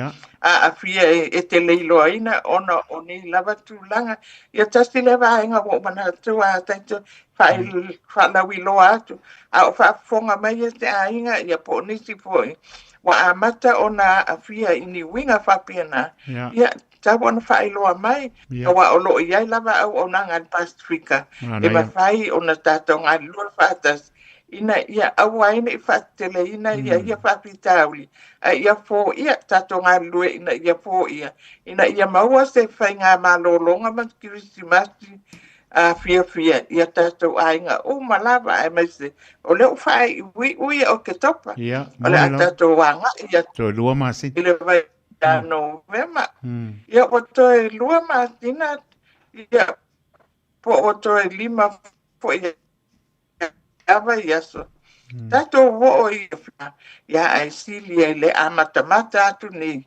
ia ona whae lauiloa ia au o nanga i lo o mawhai ona e o anga ia tato malu puipuia mai ia tūlanga o le awa malosti ia mawhala au whataina ia ele ngata i lea o i lātou o lo o mwhai pia i lawa noa mo i lātou o lo o mawai mai tū mau ele i whaia tui o le misela o lea lava o lo o longolongo mai o lea wa iaia tātou cases misela o lo o anga i lunga up north ia e mantua o tangatalai up north e o mai o malawa i nei au kilani whai iai lātou whaatau whiwa iai māketi ia tātou te whiwa iai ia o i nā fwoi e i loa ai fwoi ia me pipisi e lawa fwoi ia te amo le misela ia ma fia i tātou ia le ngata i lea o lea whiwa le a o le taimi i to o te le tangata whiwa i mai whiwa i mai tonu e tātou watu no ia e o mai fwoi ma ngata i ngā stiama ese ai o mai a lea wa tātou malu pui pui i le whai au tātou tui pui pui E mo i lava o le wa o matu le masina o sistema. Ia. Sa kangata i tu pui o le furu. Ai o tau ia ele i whaia. A o lea lava e iai ia le taimi nei o lo maua ai mutinga ina tanga te furu. Ia tato maua se anga i atu i tato wa whaiunga o tau sanga. Ia manuia ona o tato o le taimi nei. O le wa mata on plan ia tato wa whainga malolonga pe e o anga i Samoa po Australia. Ia po Hawaii i po whiala atunu. Ai ia tato wo o le te loa. O lea e te sepe. Mo le travel. Wa e iai lava tu pui. E tau foi ona pui ai e tato. Ai me se foi le tui ona. A whaia le whaia sau tui ona wa over fulo tau tanga. E le whaia. A whaia sa ni Samoa e whai sau ngā luenga. Pi whai se whale, whai se maumanga. Tosto le pā, o te pāpovi. Tā pena. Whai lau tui pui o tui ona. E alo ai la ia lea. Awa ala vea lo vai se pao po se pito apa. Ia po le alava se me eka. Ia ala wa pui a oi. Ai le anga le la vea lo vai. Osa lo wha maalili o ia o tawai manistu langa le ma alofia. Ia a o lea ia whaane. E maua lava ia me tawan tongo piti ai pui e tātou. Ia tasti ia vaenga wai o fo pēr whai o ia tunu o Asia. Ai nā tunu o lo tele lava fo pāma nā me. Ia i fo i tua inga whai fuala au. Ia e tau ona pui ai ai masal misela. Ona misela le was tau mai nā ia tunu o nā i intia ma apelika maisi lava vaenga ia. Ia masaina fo. Ia le fai mai tono e tātou. Ia ai a tātou wa lofa po i se o tātou i Samoa. Ia fai le me tau na fai. Ai awani tātou wofo i ma avisi a manga i Samoa. Ia ma toloto e le misela pe i on tupu ia tau tanga wa. Watua na ia mantua. Olo ia lava tenki fiwa Samoa. O lea. Ia tau foi. A fai malanga. Ave lau insect repellent polish spray po ile spray yellow tino ina ia awaina i tu o se namu pe ai o se namu ia mta pena lau ta namu te mo e lele o ia i tu pui mai ia tasi ia vaenga tai to manatu na to fa manatu ia mato anga o to ia ino fala au ia awati fata mala awane i fa pe o tai ave te aluai ale we tango to tasilia aso pe luar vai aso o lo fala au le o leva na tagona esta pena a fa te alu mol mastina make sure sa uni le ya lava sta playa ka vai oi o ale o lo walu o ai to bili mai lo walu ni te alatu lava el Pacifica family e fai mai la ta fala au le vai se sa mai ia ele ai na o e lava vai tau ona va ai o le forma ia to fai ia le olisi o fala au ia fa manatu na la o le o va ai ia taito o le isi ia e o atu ma fala au le inu nei I expect e ma fai o le forma e lai o Samoa on tusi fala au nai mawai o Samoa ia le ai aton re mawa se tasi pelua ai le mawa uma fala au e tawana mawa ia le tato nofo tauni uni mo mea uma ale fo ia la ta pena fo ia Pacifica e amatal fala wiloa ia ianga ole ava malosi ia ma fala au malosi o lo o afia nei tato volanga ile nei vai tau taito pe ia se vaenga le ai ona le e fi tau no e pa manatu atu ai le uma taplo kalame fa taito no sa no fo i ngarman mana long fa suila lava fa pongal malo tato tu no ile fa manatu o le me selim tawa le wa ma o le lava i lau sa no anga le o tanto wanga tu fa ngor ne tau sanga e mai se o la tau e fai malanga tu le tu malai tu ke lo pe o lo tanto e le sa uniuni e le fa pe kasile le pepa pena to ke anu mo e ia ai le fai lo tuim tu langa tu ona manisi o tu langa e le ia le ta pena pena I me uma pe an sau noanga mana I tu langa uma wa ta topi fa anta la ponga ni staimi ai a o mai fo ia ngase o le tino en va pelea so e ma ngai ar pau to anga nga mai anga mana o le sta ia o tanto lava tu poi fa lame a le uma nino tu langa uma e me se o penga tu il misela e me spo le tu il flu mai ia la lava ya banoa le tau tu le Pacifica Family Health Group e le o atu ia o e esa ta over se lau fa mo mole anga mana ta tele I tau ma vai pa mo Ia o le tatonu mira. O le oval se lau, tolu lua o tolu. Oval se lau, tolu lua o tolu. O le tatonu mira na, mantua, e yel tato falma I Penmua, 136 Queens Road I Penmua. Ia, pe a whaiolete no whalata I mai nei po I whai tu. Yel tato falma I na 32 King Street, po le King's Medical Center I Papatoe. Yeah, pia foi number 5 Waimahia Avenue, I Weymouth. Yeah, mal tato falmai po I Clendon Park. Na ta wole Ross Common Medical Center. Ole nai ta fatono lava ole ke misi nai le taulanga fatau I Clendon. Fatanga I mal laundromat na te afe mai lunga I Palmer's Road. Ia au tu tonu lai nai le talangi ole pharmacy ia nai le tato fal mai po nai Clendon ia ai a fastotai fai la appointment ia ona ia le really le numero there what would that or ia ai Presley 4 number 4 more Clendon ia ai number 1 Penmua number 2 ia Waimahia number 3 yeah, Papatoe. Yeah, and number 4, I know, yeah, Clendon. Yeah, yeah, really, yeah, but I don't know, but we can lenta in Fafisili, yeah, family mole to what to lava young and Melmana Pim Fay on a Billy May. Yeah, on offer so that, yeah, to a yellow, oh, I gave 4 years ni, Ecalesia for you know, of your mana umia.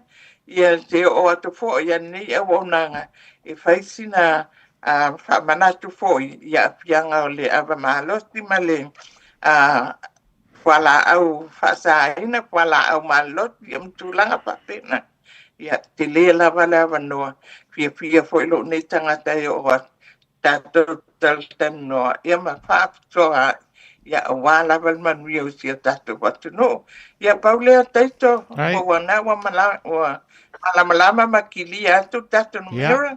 Lo pamtai te lama to mulatu pamtai ngam mar pam noi no taimi am se malo lo manatu tato no le umanilo to nga uma ia paula mo talia ele o ia po ela po atam fainga ia po to nga manatu o lalo mo so fo mano lo ina nga le ngan wenga toi mo perto so fo la le tino si nga ia wangan wenga mal aulen ia ngan we fa mo lo vi inga tan so fo mri mano le tno lo so fo to le Radio Samoa in na po iba yaso ispa ponga po to le Pacifica Family Health Group mo time nei lo po tele atu ngan mana fa so fo ya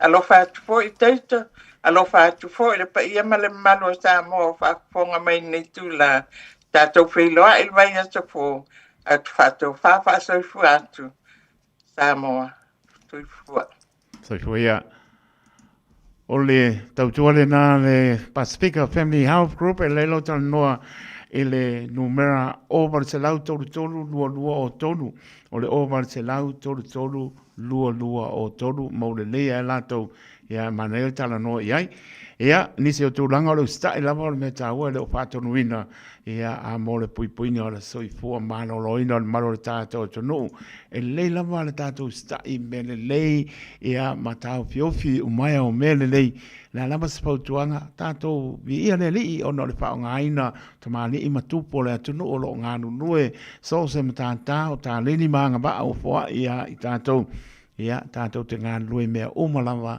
paia molona vi inga ai ia tātou langona peale fia ta dia turanga umma palongo wale paleni ia anga ifo ie ma ai fo mai mani se turanga tala noi me umma anga ifo ia tunu mau se tātou tunu ta pena u fala au fai lo tui ni se turanga to ai lau family doctor ia e manino ame umma na e fia ne ia ke e pe on sau noanga mana ke ukupu mas fala lave o e also papo se longa sanga se sa mo o not fa tamana ile pa yo tui mani se turanga ngalonga ave o fala ia turanga pena ai manino me umma le balaru o barcelau tolu lua o tolu me yalo pa ponga i tātou tala i vai panua Ya lo Samoa. Wa ule nei o kas putialo. A wasi ia ngila wa ule kio. A eva mai ina se fudu lima iwa kolu. A mo Radio Samoa. Vevela a.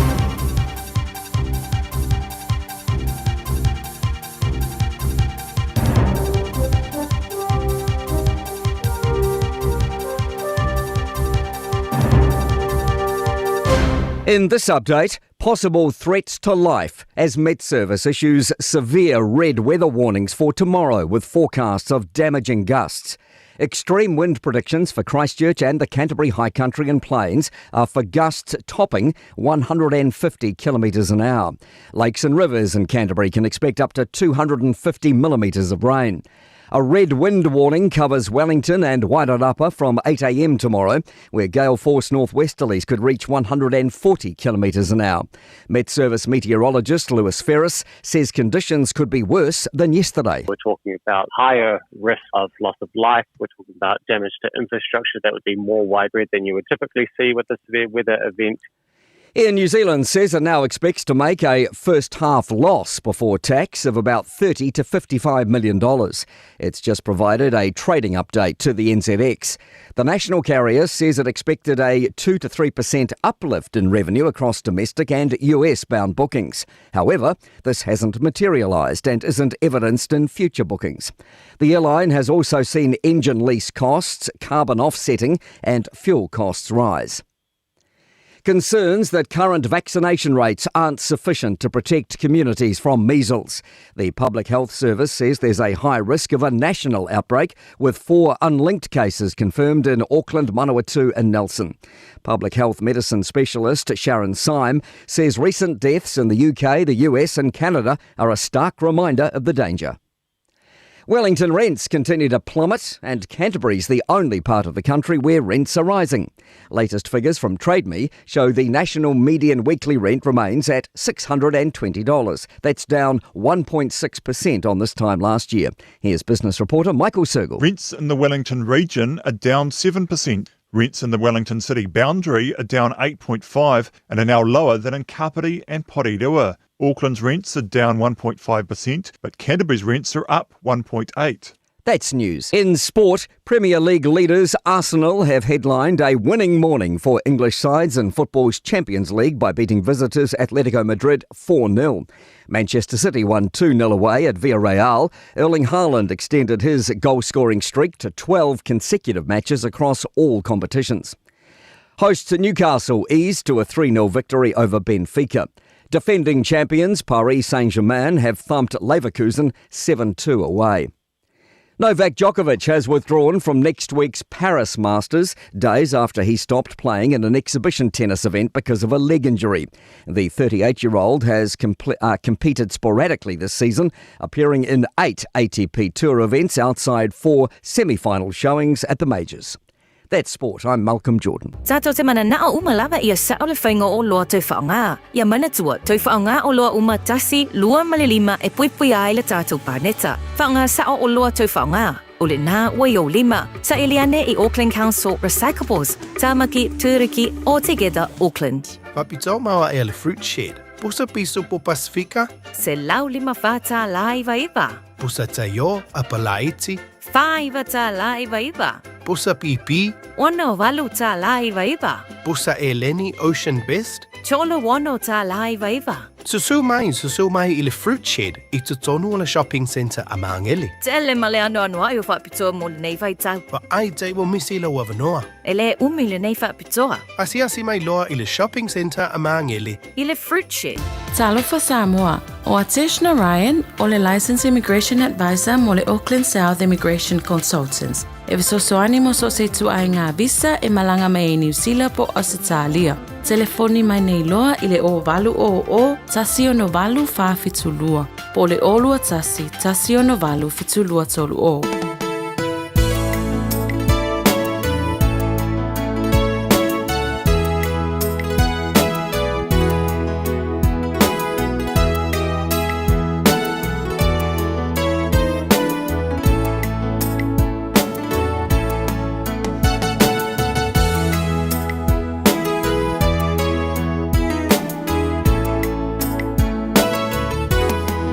Wale matala o fungala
Stay pong Maria, slow Felice Mikaele, io e tu mai au tinga, stawa bena.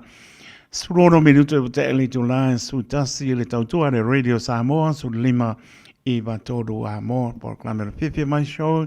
Te pa I fo le tu la su lua pa smo fo le ponga le tlenga ya ponga mua pa tlenga ya se man Francisco ane to te ma puta ya te tono lo mniel malo tato no na pa ponga tato tala I vai fanua au na tu ngana peritania mai se onisi o pasi silanga lento e pala mai fa mai la porque le pongi le angar mal manna fa mon mole alena awol pole lau tu ame o mole lo pe ke pala au mai la so akongi o ke kani ko le nganga mo lalo o le over se lau o ese peng po ngai so ese peng rock over se lau todo lua o todo over se lau todo lua o todo ko la como le mea nofa ko bili mai foi pea o Barcelau tolu lua o tolu tautu al Pacifica Family Health Group io esel ma na yo fa manos io o fa manos ma tu lalo fa tai te mali o le tonu e la to foi to fingo bana o ngan lo ai o lo mai o la to nganga o la to fingano ia fa manos le tonu le fa pe o se me fa le tonu tato na o me le leia pa wan me vor sia ia la au bane va ponga tonu o te lia tato masa I sao ile la to fo tua po le family doctor lau fa po mai fa la inga tan noi ma lama tonu wa mai se lamba o le tu o le tonu ava pe o ngai ma nga se tu ma ia nau si le fia ila to o lo pe nga ona na fa fo ima tu asin sino ma tu awane ngalo mai mana tua apa pe ave ia fola ona yo tato tua ele o se fato nunga po ai mata ala I tato awole ave I akopa o ie alu lunga pe ave lalo e iar kama I ako e ave lunga e oi e oi kai oi o au me ngai fai au ke fia po ele ele fa pe pa ko se siku mo e wa ngalo ya tato fa mai ia tu lo wa nga fa ku la ko pa ngange aba koi ka ngu nai sa mo le wa ko pa o le ala se me ala fa o le ase me fa ka ngu le wa e kupu pe e tupu pe na on toi fa manatua mai se ona yo tato tu asin sina ni se o fe ngai ma ngase tu mau awangi e be au fala au ila ko pa o ke le fo le o e te abilano ia polar kulanga e be e ere tai me le o ko pa ane wa ko e fala au e ka ngu ro sa mo e kar kai me ka ma fa fala ai so e ku fa me le ba la sa le ba af ko sa ka ya ka lo fa ba e mai por ko fa na to le tau to le radio sa mo ga ko uma ele va pe va mga ko ku ai ngaro ma ko fala io e wa o tupu pe le ave o fala ona tu ai ako fo ie ave ilalo ia lai le ngi me o ave lunga ave ia tau nu fa tasi maritina langa fuala autulo tau nu fa tasi marita mama o luanga ko ke o matua ia mare ako ngongo o ko sa mo ku ulo ia ia pa ai o kai mi para kai me ka uma pa fuala o tama la kai me ka uma pa le fuala o tina ka uma pa mo la le ia ka uma fikanga ia ngai mai al fa to nunga ile ko ka pa yak se kala angar fa manatu wa kupu pe ka un sa mo de wa ko pa kwa de loa por an mela fa pela ke ro ku e ko mai uma fala u sa mo la ka sa ini fala u sa mo e no fa manatu mo ta to uma la ma esen ma na ya ta long mai fo I ne ta ya to tu mai fo I le fionga ngan mana vai fanga lo na seri o silvia uma la ma to no le nei fa tu nei fo ta mali o lo fo lan to tu mai na to uma la ma o lo to tu mai nisi o nanga so fu mano loina la wela to au na fo Clinton I ngai man ro na silvia ele so ngata le pharmacy ngai le ma man nga ia le ia lapa ma Evelina lo fa tu sunga ta mo ma to ya Evelina ma ta tu po ina ele mo maula nga so ngofia pe miua so ngofia po ya la ku I papatoe wo ngau silvia uma ai papela we lo le lo po fike nga ia le la ko era ku ngumela over se lau tolu lua o to vai la manga ngau ko era ko marga biaro ya ora tau tu le na ora tau sta ya o ma falo fala mai ar fa ko ngonga uska ia ia wa o fo mai fa mai fo mai mo e mai fo mai mo e mai o ngase o na o fo mai mai la la pa ko mai ia fo a po ka ko le wa lo su tasi minute wa te ale tu la su tasi pa nga solo tanto proclame por le si tau tu le te ba Ignite Colleges le pa smai ai fo mari e anga so ko le male o me ka sa le tau tu tong sia Bill Wilson e a tau lunga po le sau tu hoi le ka le poka tai e ma lo po pa pong man ma ta to no to pa ta lo fan tai to au gran manu tu oi o to no e ma pe la ma puta mai ai mai pa pong mai pa tau va ia a lo fa tai to fa ta lo fa tu fa ni ne la singam po panga le nei asorta po inga la toda to no le au fenga venga to tofi so sto vine tu asin sina ia alofa te le atu e o la na yalong fa nau nisi lo ato tor malosi ia le fa malo longa le ni so se mautanga senga se moto malawa alofa taito fa malo longa le ni pa yatu pa yane pa ifo mo malosi to fa nga ina so ifo me la mo ia malona pingalo alofa te le atu Papai sangele kasiano lailo fa mai kia ya pa wina tanielu male tua mano falo mai o tana pa tele lava mona mata tia pe wo ya ka nga venga si papa sabili mane ya marpatua male no falo I worry ya pena po sunga kalama marpatua mai no falo mai la to o mala lo maputa mai lunga apia po linga a pai wa misi swapa ya lenga so wa vai po pe kama kawa anga e me la ko pese morngi po kai ka ko pese ko pe so I mo pa mo ai ale ya oranga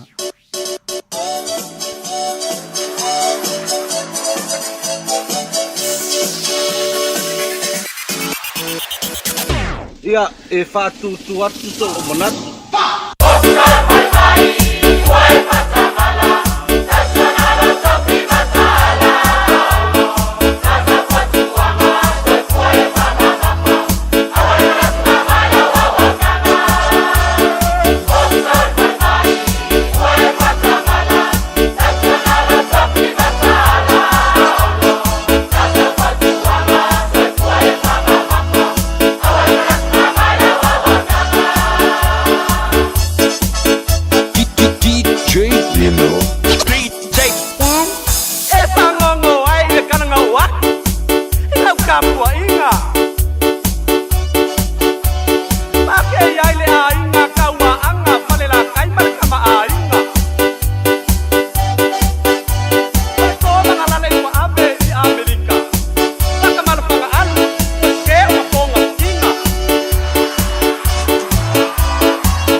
i va tolu.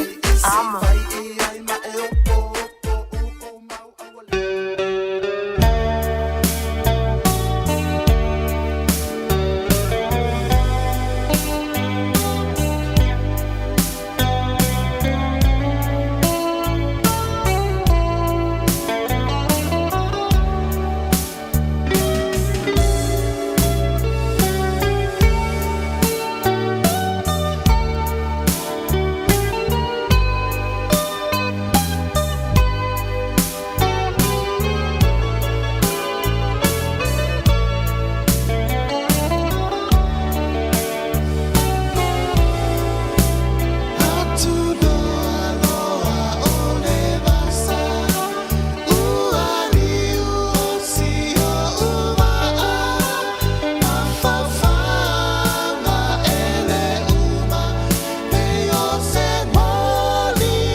Sole, eva mali pese. Malo le fafonfonga Samoa. Malo fo ile va ile musika. Radio Samoa #1 New Zealand akoa. Simpson. Yeah. Talaflava o David Tua le nei, o lo e whaafonga mai pēi le Radio Samoa, tasi lima i watolu a mō. Samoa i manuia lau whaafonga ma lau whaasausaunga.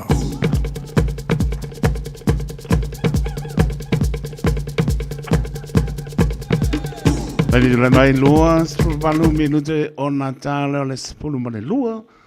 Tā su lua, te whapoko le mano le atunu, le au inatu lona lua o tātou tana e peon pāponga i le aso, au inatu muli te antare fitu i le afiafi le aso, mananganga pāno. Alo, le ovats mai at mai ta ia ai pō mari, ia se pai pō stala le nato pō ea o nanga, pātalo pātu le nganga pāno. Alo, ai pō mā nōr ngā nua nei aso, mā nōr tau tu atunu. Atalo fat po ila o sionga taito, ia, mā lo fo tau tu nei tai au. O a mai le ngā pito la au maringi kai au o le mea ngai o ngā kau sami anu mea ngai whai mwa mai leo whinga le ngā. Vai mau peang wha pia o le case le ngā ai ama. Oi, a wha pia au ia la ua ko mai Erika teito o ai fo leo pule a mākou. Pa wala ngā mea ngai whai karilanga suara kai au a uri mana pia. I ngā sawa ere wha maa ngā mākou. Ai oi lea, mea sire o nai manuia. Ia, ai la po tuia fai se tala, la po i tū langa o lo iai la o tō o nanga. Ia, mai se po i o teletonu po iai i free courses po nele mo le si firmaro tātou tano. Ia, mai se, e maana i po le manino mai e le entaido po i a tātou pia whapea e le o maua le nofo mau ma le siksengi. Ma le ngang pālo alo, ai la po atu ai po? Ia, whaptai lava mo le ava noa. Ia, o le a foi. O le, e whiololo anga ia kako free courses lea o lo whai mato o nanga. Ia e tasile free course o te fia lava whailo atu. Ia? Ia o le free course lea o le ea o ele ingilisi. Mana ia. Numera ia ma basic computer skills a. O lea o ngā i o lea course mo a tatu tangata. Ai maise lava ia whanau ia mai Samoa. Mai Samoa. E o mai o lo ofia mana o mia whalelei ia le inglisi. Anga ia. Ia mana ngō mela. Ai mai se ai foi. Ia e to tele foi o nei o tatu tangata ta mā matutua matina matua. Ai mai se o uso matua ngane. Ia mai foi e fia o ngai nei na ia maua foi ia le na skills foi e whai ia. Ia wai le ngata e au ina ile inglisi. Ia whale ina ile numera ona o pei o mea lava i o mana o mia i ngā luenga tātou nei New Zealand. E alue ke apalai se ngā luenga le kaimingei. Ia wale o koe whaingo fia fo inga lea wanga leo ako. Ia mai le test whai mai whailo inglisi whailo ngumela pe. Leo your numeracy and your literacy test e whai pe pole ale maua lunga lo malama. Ia o tele ala a vatu e maua lalo ia o results pe le o le tele ia lo inglisi fo inga ia tele lava ina le maua ni atatu wano inga luenga ia o le course fo la lea e fuli e se fulu vai aso ia o le mana ia fo o le course ia le umi o le mana ia fo le course ona o au e fai le vasenga o le uli ia e tolu vasenga o lo fai i nei lea onga e lua vasenga le tae au. Ia vasenga lea uli. Ia ula le whafoi ina lea uli. O le vasenga tae au ia mo i lava ona o si whai onga Filipino ia masi whai onga maa uli lai whafoi ina ia vasenga tae au. Ia e ona i o si au nanga ia na si au tangata ia ona o lo mawhai ona o sosoani e whaonga le tatonga ngana. Mana ia, sosoani ai. Sosoani ai, e mai se lava pia whapea fōu mai tato atunu. Ia lava. Ia ole, ia. E a whapea e maua lau permanent. Ia. Ia, e whaingo fia lava ona e sau mai rou ia matalia ina oe. I le nei course. O le course foi la lea e mo nai tangata o pese course whaavai foi ina e mo nai tangata o lo fia whaalele ina ia po o fia mawangi computer skills wa tele lava o meloa o whai nei aso i lunga o whai umai lunga online ia o le o koe ingi ofisa sa matanina tato o iei ia o e tasisi au students a maua mai le tatou talawanga I think 2 weeks ago, Mana, ia. ia lea la o lo fia lava si tamalia e sau le course. O le matua lava o sia o student le e time nei e fitu tōtau sanga. Kware le. Never too old, never too Never old. too old for learning e le si time e paamuta ina pe. Ia le. E mana ia lava vanua ia mo nei o tātou tangata pe awha pe o whalonglongo mai. Ia lava. E le ai foi se totongi ia. E maua lau. E maua lau computer fully pe. Wa ai manga ia. Yeah, it's just 200 hours o low time ia. Lo fai. Wa manga ia. Nau pa ponga le malo tātou tunu mātango fia le pre-course le e po e whātau tai po i e mai ta ia ai po mare ia mana ia mas fo le ngana tātou sa mo le so soni ai ia se pa auto fo i tu lo fo i pa ia sistema le api su tolu tang ia le lava e anu lava e tau pai e u se me le ia e mano lava fa tai o ata mi le talai o tou ai po e tatala mai le valu i le lima le afiafi. Te poni lima le afiafi a e lima aso pe ono aso le ngan lue ai e lima aso o le aso Monday to Friday aso palaili ia ma no lava papai nei se met fi sau no ai ona mai le ta to atusi ma no lava ta pena ia ma se le pa pon ma ta tunu i la auto tu le nei ba ngalo tono le payaso ia ma nga fa lo ai po ia tai lava le o le failoa tu pia nisi lava o courses o lo fai i nei le matoa onga i o lo iai le healthcare le pre-police and defense i o lo iai le ia hospitality ia ma le cookery ia o le papa and hairdressing so o le nails technicians e fo i fai i ia ai lava ia se avano o ia lava se tasi o lo o maua sona avano ai lo fia o ina ia ni skills for innate courses you're welcome to come and apply tai I so se time lava ia talia ina lava au lava le mea le talia ina ia ona yo tatu tangata ele I maua la tono fo mau o le whanoanga lea ona ele mawhai ona susoani ina I tangata ele o mawani la tono fo mau tai Maro papai le o manino turanga o malava anga lele li nga vengo ton ne aso ai fo to pero fo le vai aspo lo fatele atu mol lava taito e tatele I le famanato tu lava le numero e mafaiona vala au mai e famol le lava na yo tatu tangata ia o le numero telefoni o le o valu selau lua selau tolu fa lima ia tre over selau lua selau solo fa lima ia e pete a fio mai foi I le Ivas Folvalu numero Ivas Folvalu Curse Road I Manurewa ia po Riri Fort ia tai tai te le lava tai to mo le avanoa ia enjoy your lunch e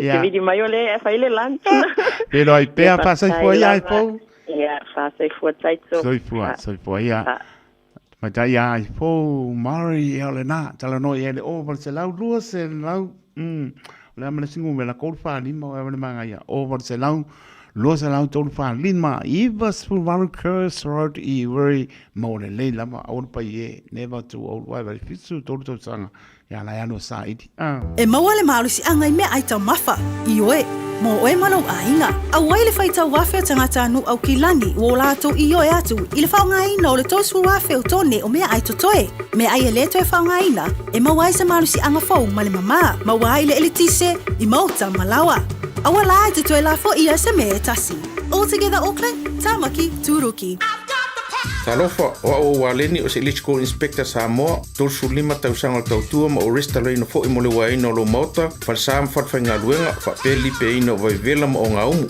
falau mai lo waleni o la amos electrical il o lua fitu lua no tolu no fitu no lua o lua fitu lua no tolu no fitu no lua O se tala fia le mo I la tolo mana miele vai yesi, vai sasalapa ma le vai tamalingi, mai le Samoa Herbs, ua mawhai ne ona whaata watu le tātou ofisa, a le TR Marketing I le mautou Samoa I mangele, e nao le lusful tala le tau le vai, ma e ave le wha mua ia I lantou weanga I mai le ofisa, e totongi mapiki a lantou vai, Morisi whaamtalanga whaafsauta iane, i le olua tasi o lua o lima valum tasi fitu. Morisi whaamtalanga, i le tātou vaiesi, vaisa salapa, ma le vai tamalingi.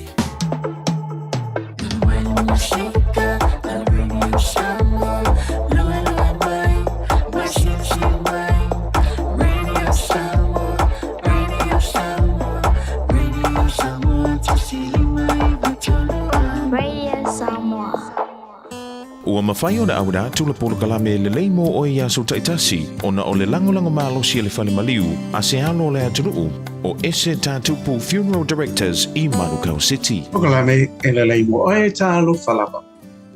Tusi alua pe te rolo na mta umomoa o na whai upo e lua. Ia whaatele ina ia te o tau le alofa tūma. Ma le manuia o na olo o tau I loa le lei o le atua ma Yesu Keriso. O le loa le lei o se tangata. O na ua umi se mawtanga o I loa le tangata le. Rona wanga lua. O na ua o oina masu esu e loto I le o langa ma le tala anga o se tangata. Whata ta inga o te loa le lei. Lo ta maa o tau tai lo longa Yosu. Lesi mai. Mo uroa le lei abe tabani. Ona na oa onga ia o iloa abe tabani. O lo iloa le lei la o lo tama. Na whaingo fiei ona oa lofa, ma o faalo alo, ma o stai I lo tama na uola mai ai. Ile nei la lolanga. Lewa mai e le apostolo Petero. Lona I loa le lei o le atu. Wasa ye taimi. Na a fia ai le apostolo le whaaloto le tolua. Ma na yei le masa o salo. Ma le taritonu wha maoni. Ile moni o le tua. A Yesu Keriso. O le wata o tino mai I Petero. Le manuia o le iloa le lei o le tua. O le tātou whaia onga, o iai nei, o le nganga pa ia, e a oa o ina I tātou. Ia tātou I loa le lei le tua, o le moni. O le tenero, o lo I loa le lei o se tangata. O le whaingo fia fo I lea, o na whai le whiriwhiringa sa o loto. Pe e te alofa wha maoni I le nātangata. Ele ai fo. Na te e atu tangata I utaia. Ia Yesu Keriso a wasa lātou le fia I loa le lei. Lo lātou mesia na valo ia. O le tātou I loa le lei o le tua. Tātou te fia ai ma le manuia. Ma iai le saolotonga ia tātou. E le toi pu lea le fefe. O tātou loto mana. O le loa le lei, o le tua ma Yesu Keriso, o le tatu saolo tonga le na e whaambau. O le etalia Yesu, I lau loto I le na yaso, o lau whaola tanga e whaambau e whaamaoni lapa. Ma manisua, e le lei mo ai. O le ese tātupu Funeral Directors o se whale maliu Samoa o le tali foilea o taimi whengata o na o le malanga al maliu maleoti. E mawhai foi o na lātou awina atu ma awina mai tino maliu o e pele mai so o se atu nua lalolangi. Wala auno le ese tātupu Funeral Directors I le lua no lua tolu fitu o. Lua no lua tolu fitu o. Pea fiu ane ele se fulu malebalu Norman Spencer Drive in Manukau City.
Oli ia le i se whangmani aleluia o se te mautau.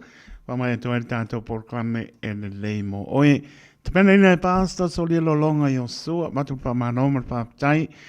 Ilana o ona te pena ina fo e ole nei porklame, le upo le ola tātou pia talia, tātou saina ai lo tō soi fua mora tātou bola panianganga. Spapongpo nei porklame le aso a tai au, mori elo tō soi fua mora tātou ola e mese o le sunga a pasta solia lolonga i o sua. Poi loe mawhai o na whaongara o Q7 e whai matapause moro whare mōmua. A whai fwoi o Ieiso mō kesi e mawhai o na tato suisuina o nisi a wala i whare tupe esese a tonu e whetau i matulanga o roolanga timinei.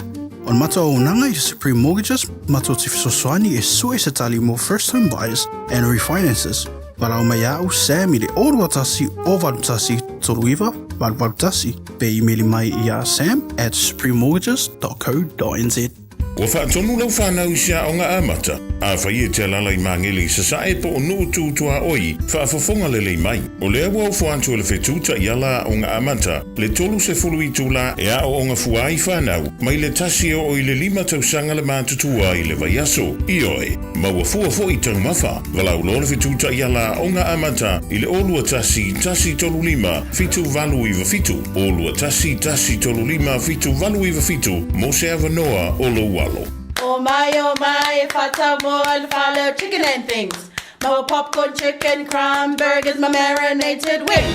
Le Chicken and Things, numera 1D Melvin Road, Onehanga. Te tala mai i le iwa le tai au anga i le 5 i le afiafi, a songa fua i le asu tofi, ma le iwa le tai au anga i le 3 le afiafi, i le asu whareile. Telefoni o iwa, whātasi ono, 5 ono. O le aiai si whaapito matau tia mo le tatala aloa ia o le Chicken and Things i le aso ono o Oketopa.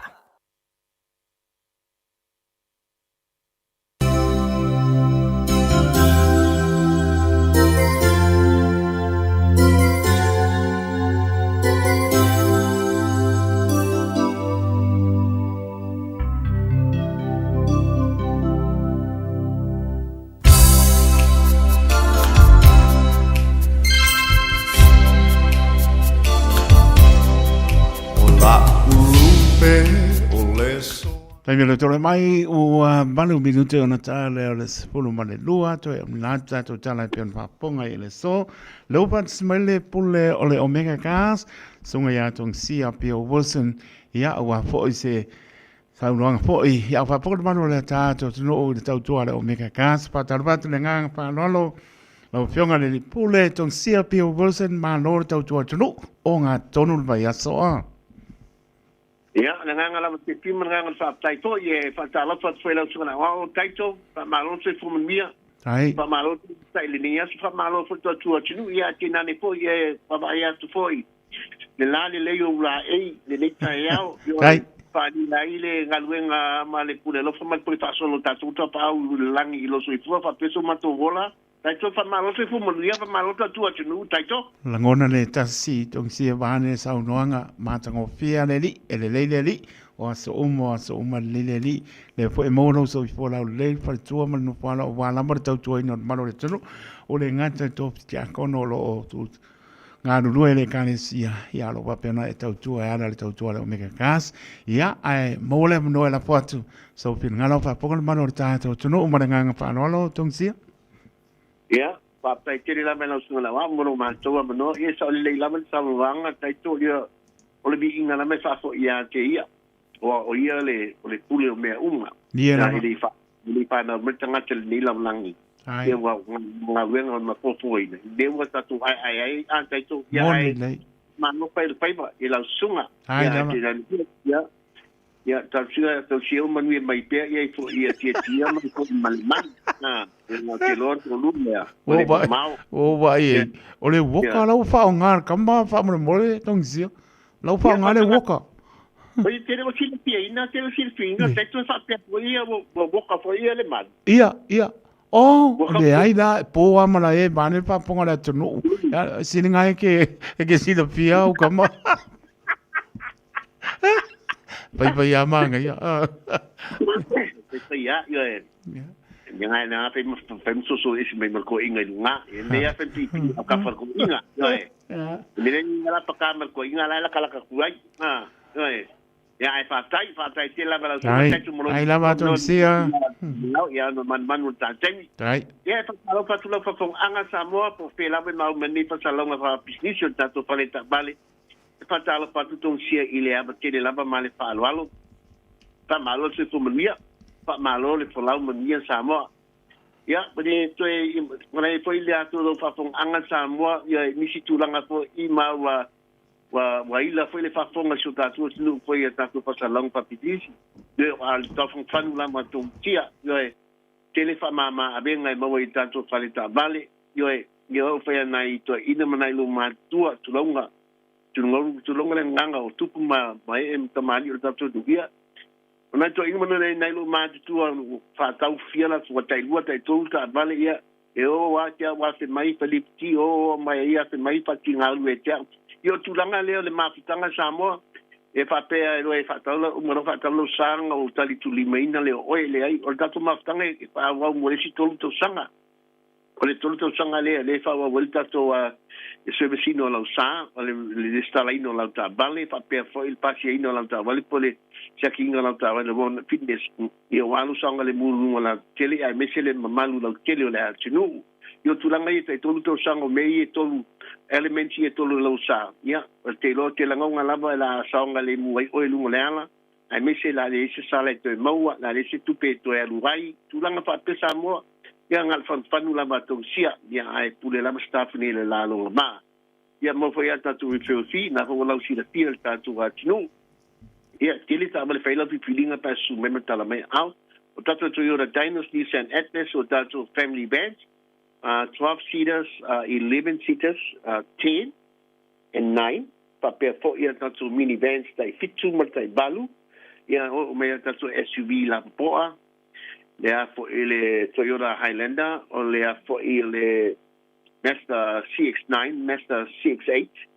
O tatu Holden Placer. Ia tatu SUV la poa ile mo tonu tatu lo tuha. I pa solo me lano tatu huge. Mana tua fo ia customize tatu tabale. Specialized lama tatu fa tabale e customizing tatu tabale YouTube pick up por la lama tulanga te mana oi e sky ki mana oi pe su de lango tabale ya mo la me nei tatu lo toa o tatu fa tabale e tulanga uma fa solo me tabale la iti yo ni si tulanga ti mana mai le alo van au mai ya Olympia mo sa mantoa se tangata fenga wenga ole ka kuma se tanga tsa feelinga fenga winga mo ka kuma fa mo mole ava pe tele ka kuma mo fa mo mole o te bili mai ai mana mia se experience foi le la balona lama tilinga ta balim ta pena ina ta bali mana mia ye la vai sene yo e fo ia le leile inglisi ya foi le fa mo ya o to sanga ti ti tanga tsa foi le la ti ya umina fenga winga nei ni si tulanga na to ye pa so tai mai ya ile lu selau kemeni strike ngai papa to mankau lu selau kemeni strike pe bala amma fenta to le nine ole o iva lua fitu lima balu ta silua o iva lua fitu lima balu ta silua ia pala che foi sai ai ole o lu tasi pa fituono lima fatasi o lu tasi pa fituono lima fatasi manu tere fai bol klima nei aso ga taito mani le tua ai lava a te tele lava tong sia mo peneno ta reporti fa pon maro tato tno anga lele li nga bengo to nei aso e tato pe lo pe lo fatu tong sia ya so fu mai man wir taito ya pa tai so fu ya lelo wala le ono tasi fa pituono lima fantasi o tasi fa pituono lima fantasi por o iva lo petu lima manu tasi lua se lau Cavendish Drive in Manukau mo le la martau tu ale o meka kas te dono te olunga sta tu ale ono fata wa sa mo le tu pele le as pai vai asa mas mau pai wa sala ngana sale ya bala pa mo lo to nganke siano ke mangalo ai lo fa atu le malo le tunu au klani manu tu ai o tunu mau lo fa te le atu manu tu pe le tanto talo lo pa nga solo pe le fono pa bene lo na spulu malvalu ya il file mo le li ma mo pe ni ngona ni me le fa ya mo vi inga lo tanto tu ya man tua pea po tanga lo pe na pia ngai mat pan mele ne aso tai tu taloto le ona soifua ma ia manuia.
Tu telefone mai Samoa. Ona o le lango mai le ofisa malanga o le Ades Travel. Telefoni o iwa, tolu iwa, lua o, faselau. Tolu iwa, lua o, faselau.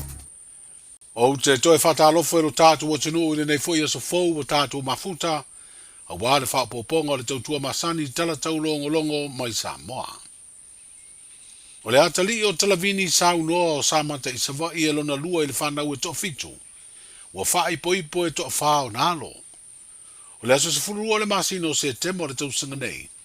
O le teimi muri muri lea na tala noa atu ai le tina o langa fuaina tau paolo wha savanu. I lona atali i a o iai ngā ruenga wha vai teimi New Zealand. Peitai o se tala wha noa noa. Wa wha te i ai le tina ina ua longo ina le so upo ngā ruenga wha vai teimi. O lona alo ua whano le so i fua i se wha lave lave. Na mu ai le whale na wha mautu wai. Whaalia le tina o langa fuaina, wa whailo antu o lo whaia sue sue ngā leo leo, i le māfua anga o le mū. Ai da tupu de whaare lave na olo nā tali isai ai le whale, i le aso sana te nei. O isi tangata le lātou au piki wa toi fo i mai i Samoa, malo lātou te tai. Ia e kusai fo ia mo e avangoa whapenga unka mai, ia awa fo i se whamakalanga fo i e winga fo i se kasir whangau. Ia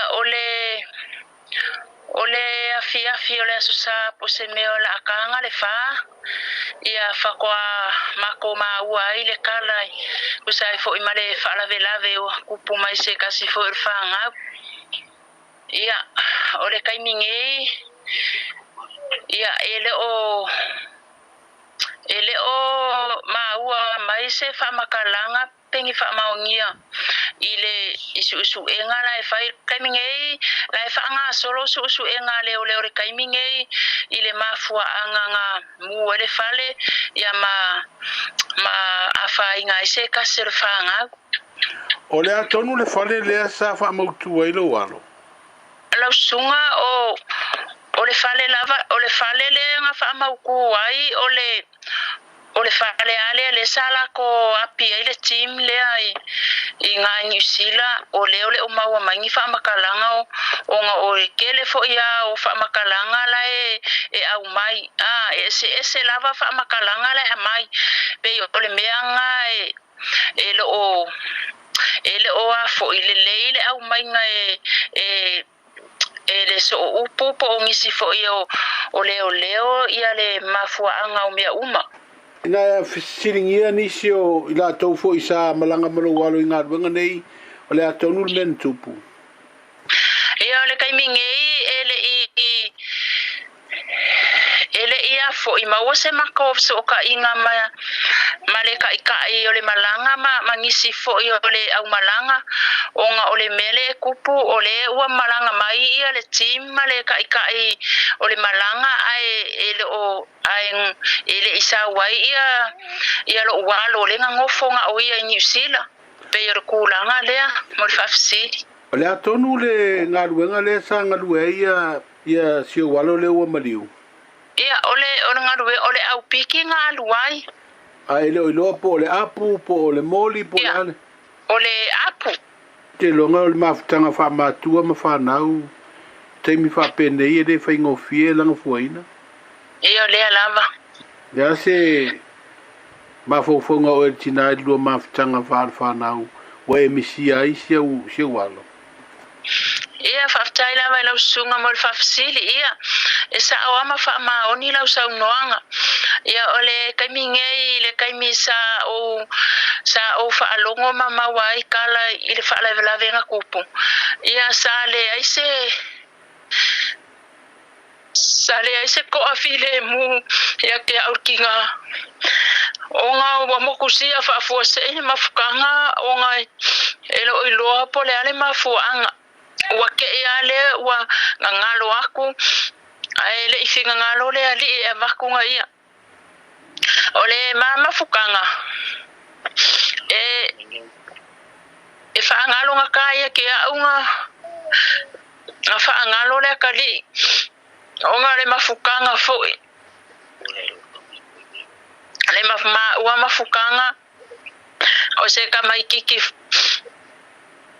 e kausa afia manga maruonga winga e kele o kaimi e make kalangoa ai o ke whaasoa ai fo ia e ore kaimi ngei e mo ia i kaimi o ke fia ai si kaimi pe a ma kalangoa marka male a inga mangi se whanga wai mai se o a inga o uso ma ukua ngange whaamawhanga mai a kea ia isi kaimi o ke ngofo a o ke ia malingi o loi maka e lele fo ise ngofo o ngā ua ke ia ua molo au aku mokusia aku mafukanga ma o le whaalongo longa leo masangi ma ua ngalo aku anga fōlinga i le mafukanga mafanga mapele o whanga.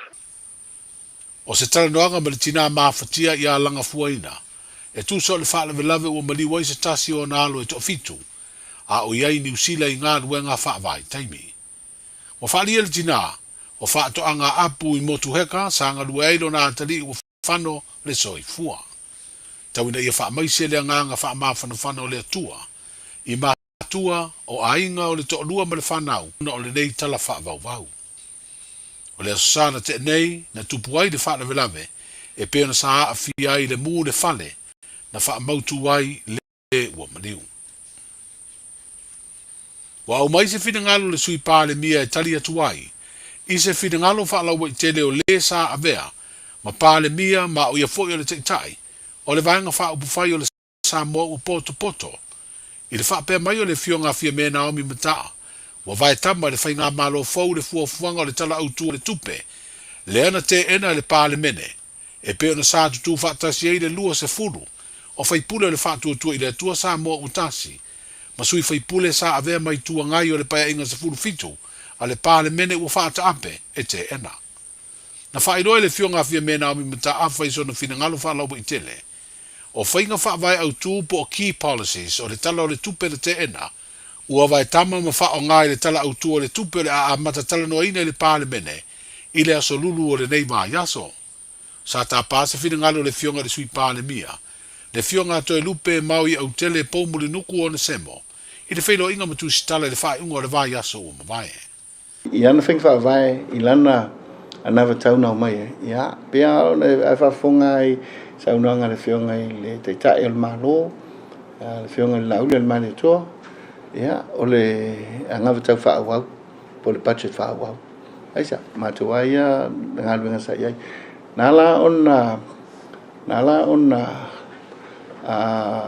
le tulanga le wha awawina le tulanga i ona o le minority o whenga malo ele o yeile lango ale to tele o parliament i lalo lana fionga i lana taita inga peo le unga ia tautala ma le ava i le vaenga e masalo lo manino ia e tati tele fo i lisi tu le pea no ve tatu amata nei le amana ia atu asisi tu le amana ia so matu palo talango wala no fo inga ia pefa pena ia ona le atu asisi le fonga lo fa ia mea na le atu fo fai tau ia so matu le atu me se matu fa le tu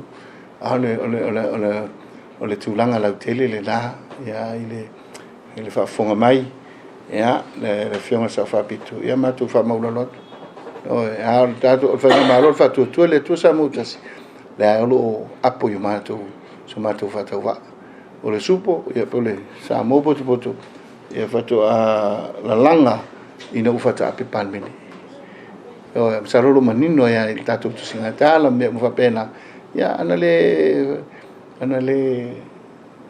fata per palmene le fayona la nga mai no wing ya fenga malo fa tu le tu sa mutas la lo u ma tu lima le au le fiongol teta ya ma so ma tu fata va folau i Samoa ile fa tu ile tu Samoa tas fa mo tatu ngano mo ke siano fa mo tatu tangata o le tala noaina o le tala whaatau au tua le tupe peo na amatari ai tau uru manga le whono au whaitu la whono. I le o ngā tutonu o le nei vā yaso. Wa wha moe te tau na mai ama pāsia le aso tofi o le vā yaso a sau le aso tolu se furu leo le masina le nei o ke topa. O sau nuanga whaalawa i tele whaatau pou a sui whaipule o le teimi mua le nei wa se e ai tofi o lato i tu malo o le a forasia i tau uru manga le pāle mene ua whanga solo. O mautu nei tāpenanga mo le tauvanga sa ili eise tau sala o Samoa. Mo le tau sanga lua o lua lima le lua o lua ono. E peo na whaelo ai se li poti le tala mua e to se fulu ma le lua tama i tai o le a tau sini o ai. I lea o whainga e to avalu tama i tai mai Samoa e to wha o tau sala Samoa e to lua mai Australia le State of Queensland ma New South Wales o le tau sala Samoa mai New Zealand. Whapea le tau sala o Samoa mai le United States o America. Le asanga fua a saulua se fulfitu o ke topo u wha moe a matai le polo kalame le tau vanga o le asa i liai se tau salo le atunu ma le wha moe le aso tona i le aso valu o Novemba e whai ai le tau vanga. O le masina o September le teime le te wila e tau walunga ai le tau vanga le nei peitai o no le palo te tele wha fua se i o le tātu o tunu o le mafu anga leo le tōre po ai o le teime whai ai le nei tau vanga. O le pale o le tau salo Samoa o lo tau veina le te minei le tama itai o li Tara Jeremiah Allen o ia fo'i o lo tau veina le pale o le tau sala o le Pasifika. O mai o le tanga mua o le palolo le nei tau sanga e peo na Samoa ni mawina le te tele i nisi o no fuanga o nuu e tā aile nei matai ai a Samoa. O le ua wha'i doa le mtanga aluenga o whaato anga ma whai ngā whaiva le lato upenga te wha'i langi. O le aso sifuru tolu ma le sifuru whana asi mua ai le palolo ia o ke topa. Ai o le masina fou o Novemba, o le aso se furu lua ma le se furu tolu.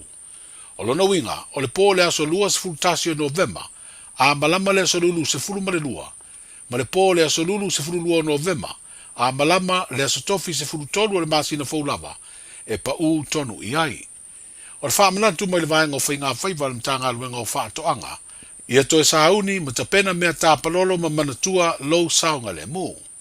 I le motu o polu o no fuanga e peo na masani o na tai de pololo, o tui ala mui le manu ale i pata, o fale a lili, ma tā utu i le fanga, salamumu ma fale la tai. O savai o sa fotu, o fanga sa, a sau, sa taua, papa, puleia, ma sa tupaitea. O nisi foi nu o le tu malo palauli ma le nu o te fuatai, e masani o na mawai le palolo inisi o tanga.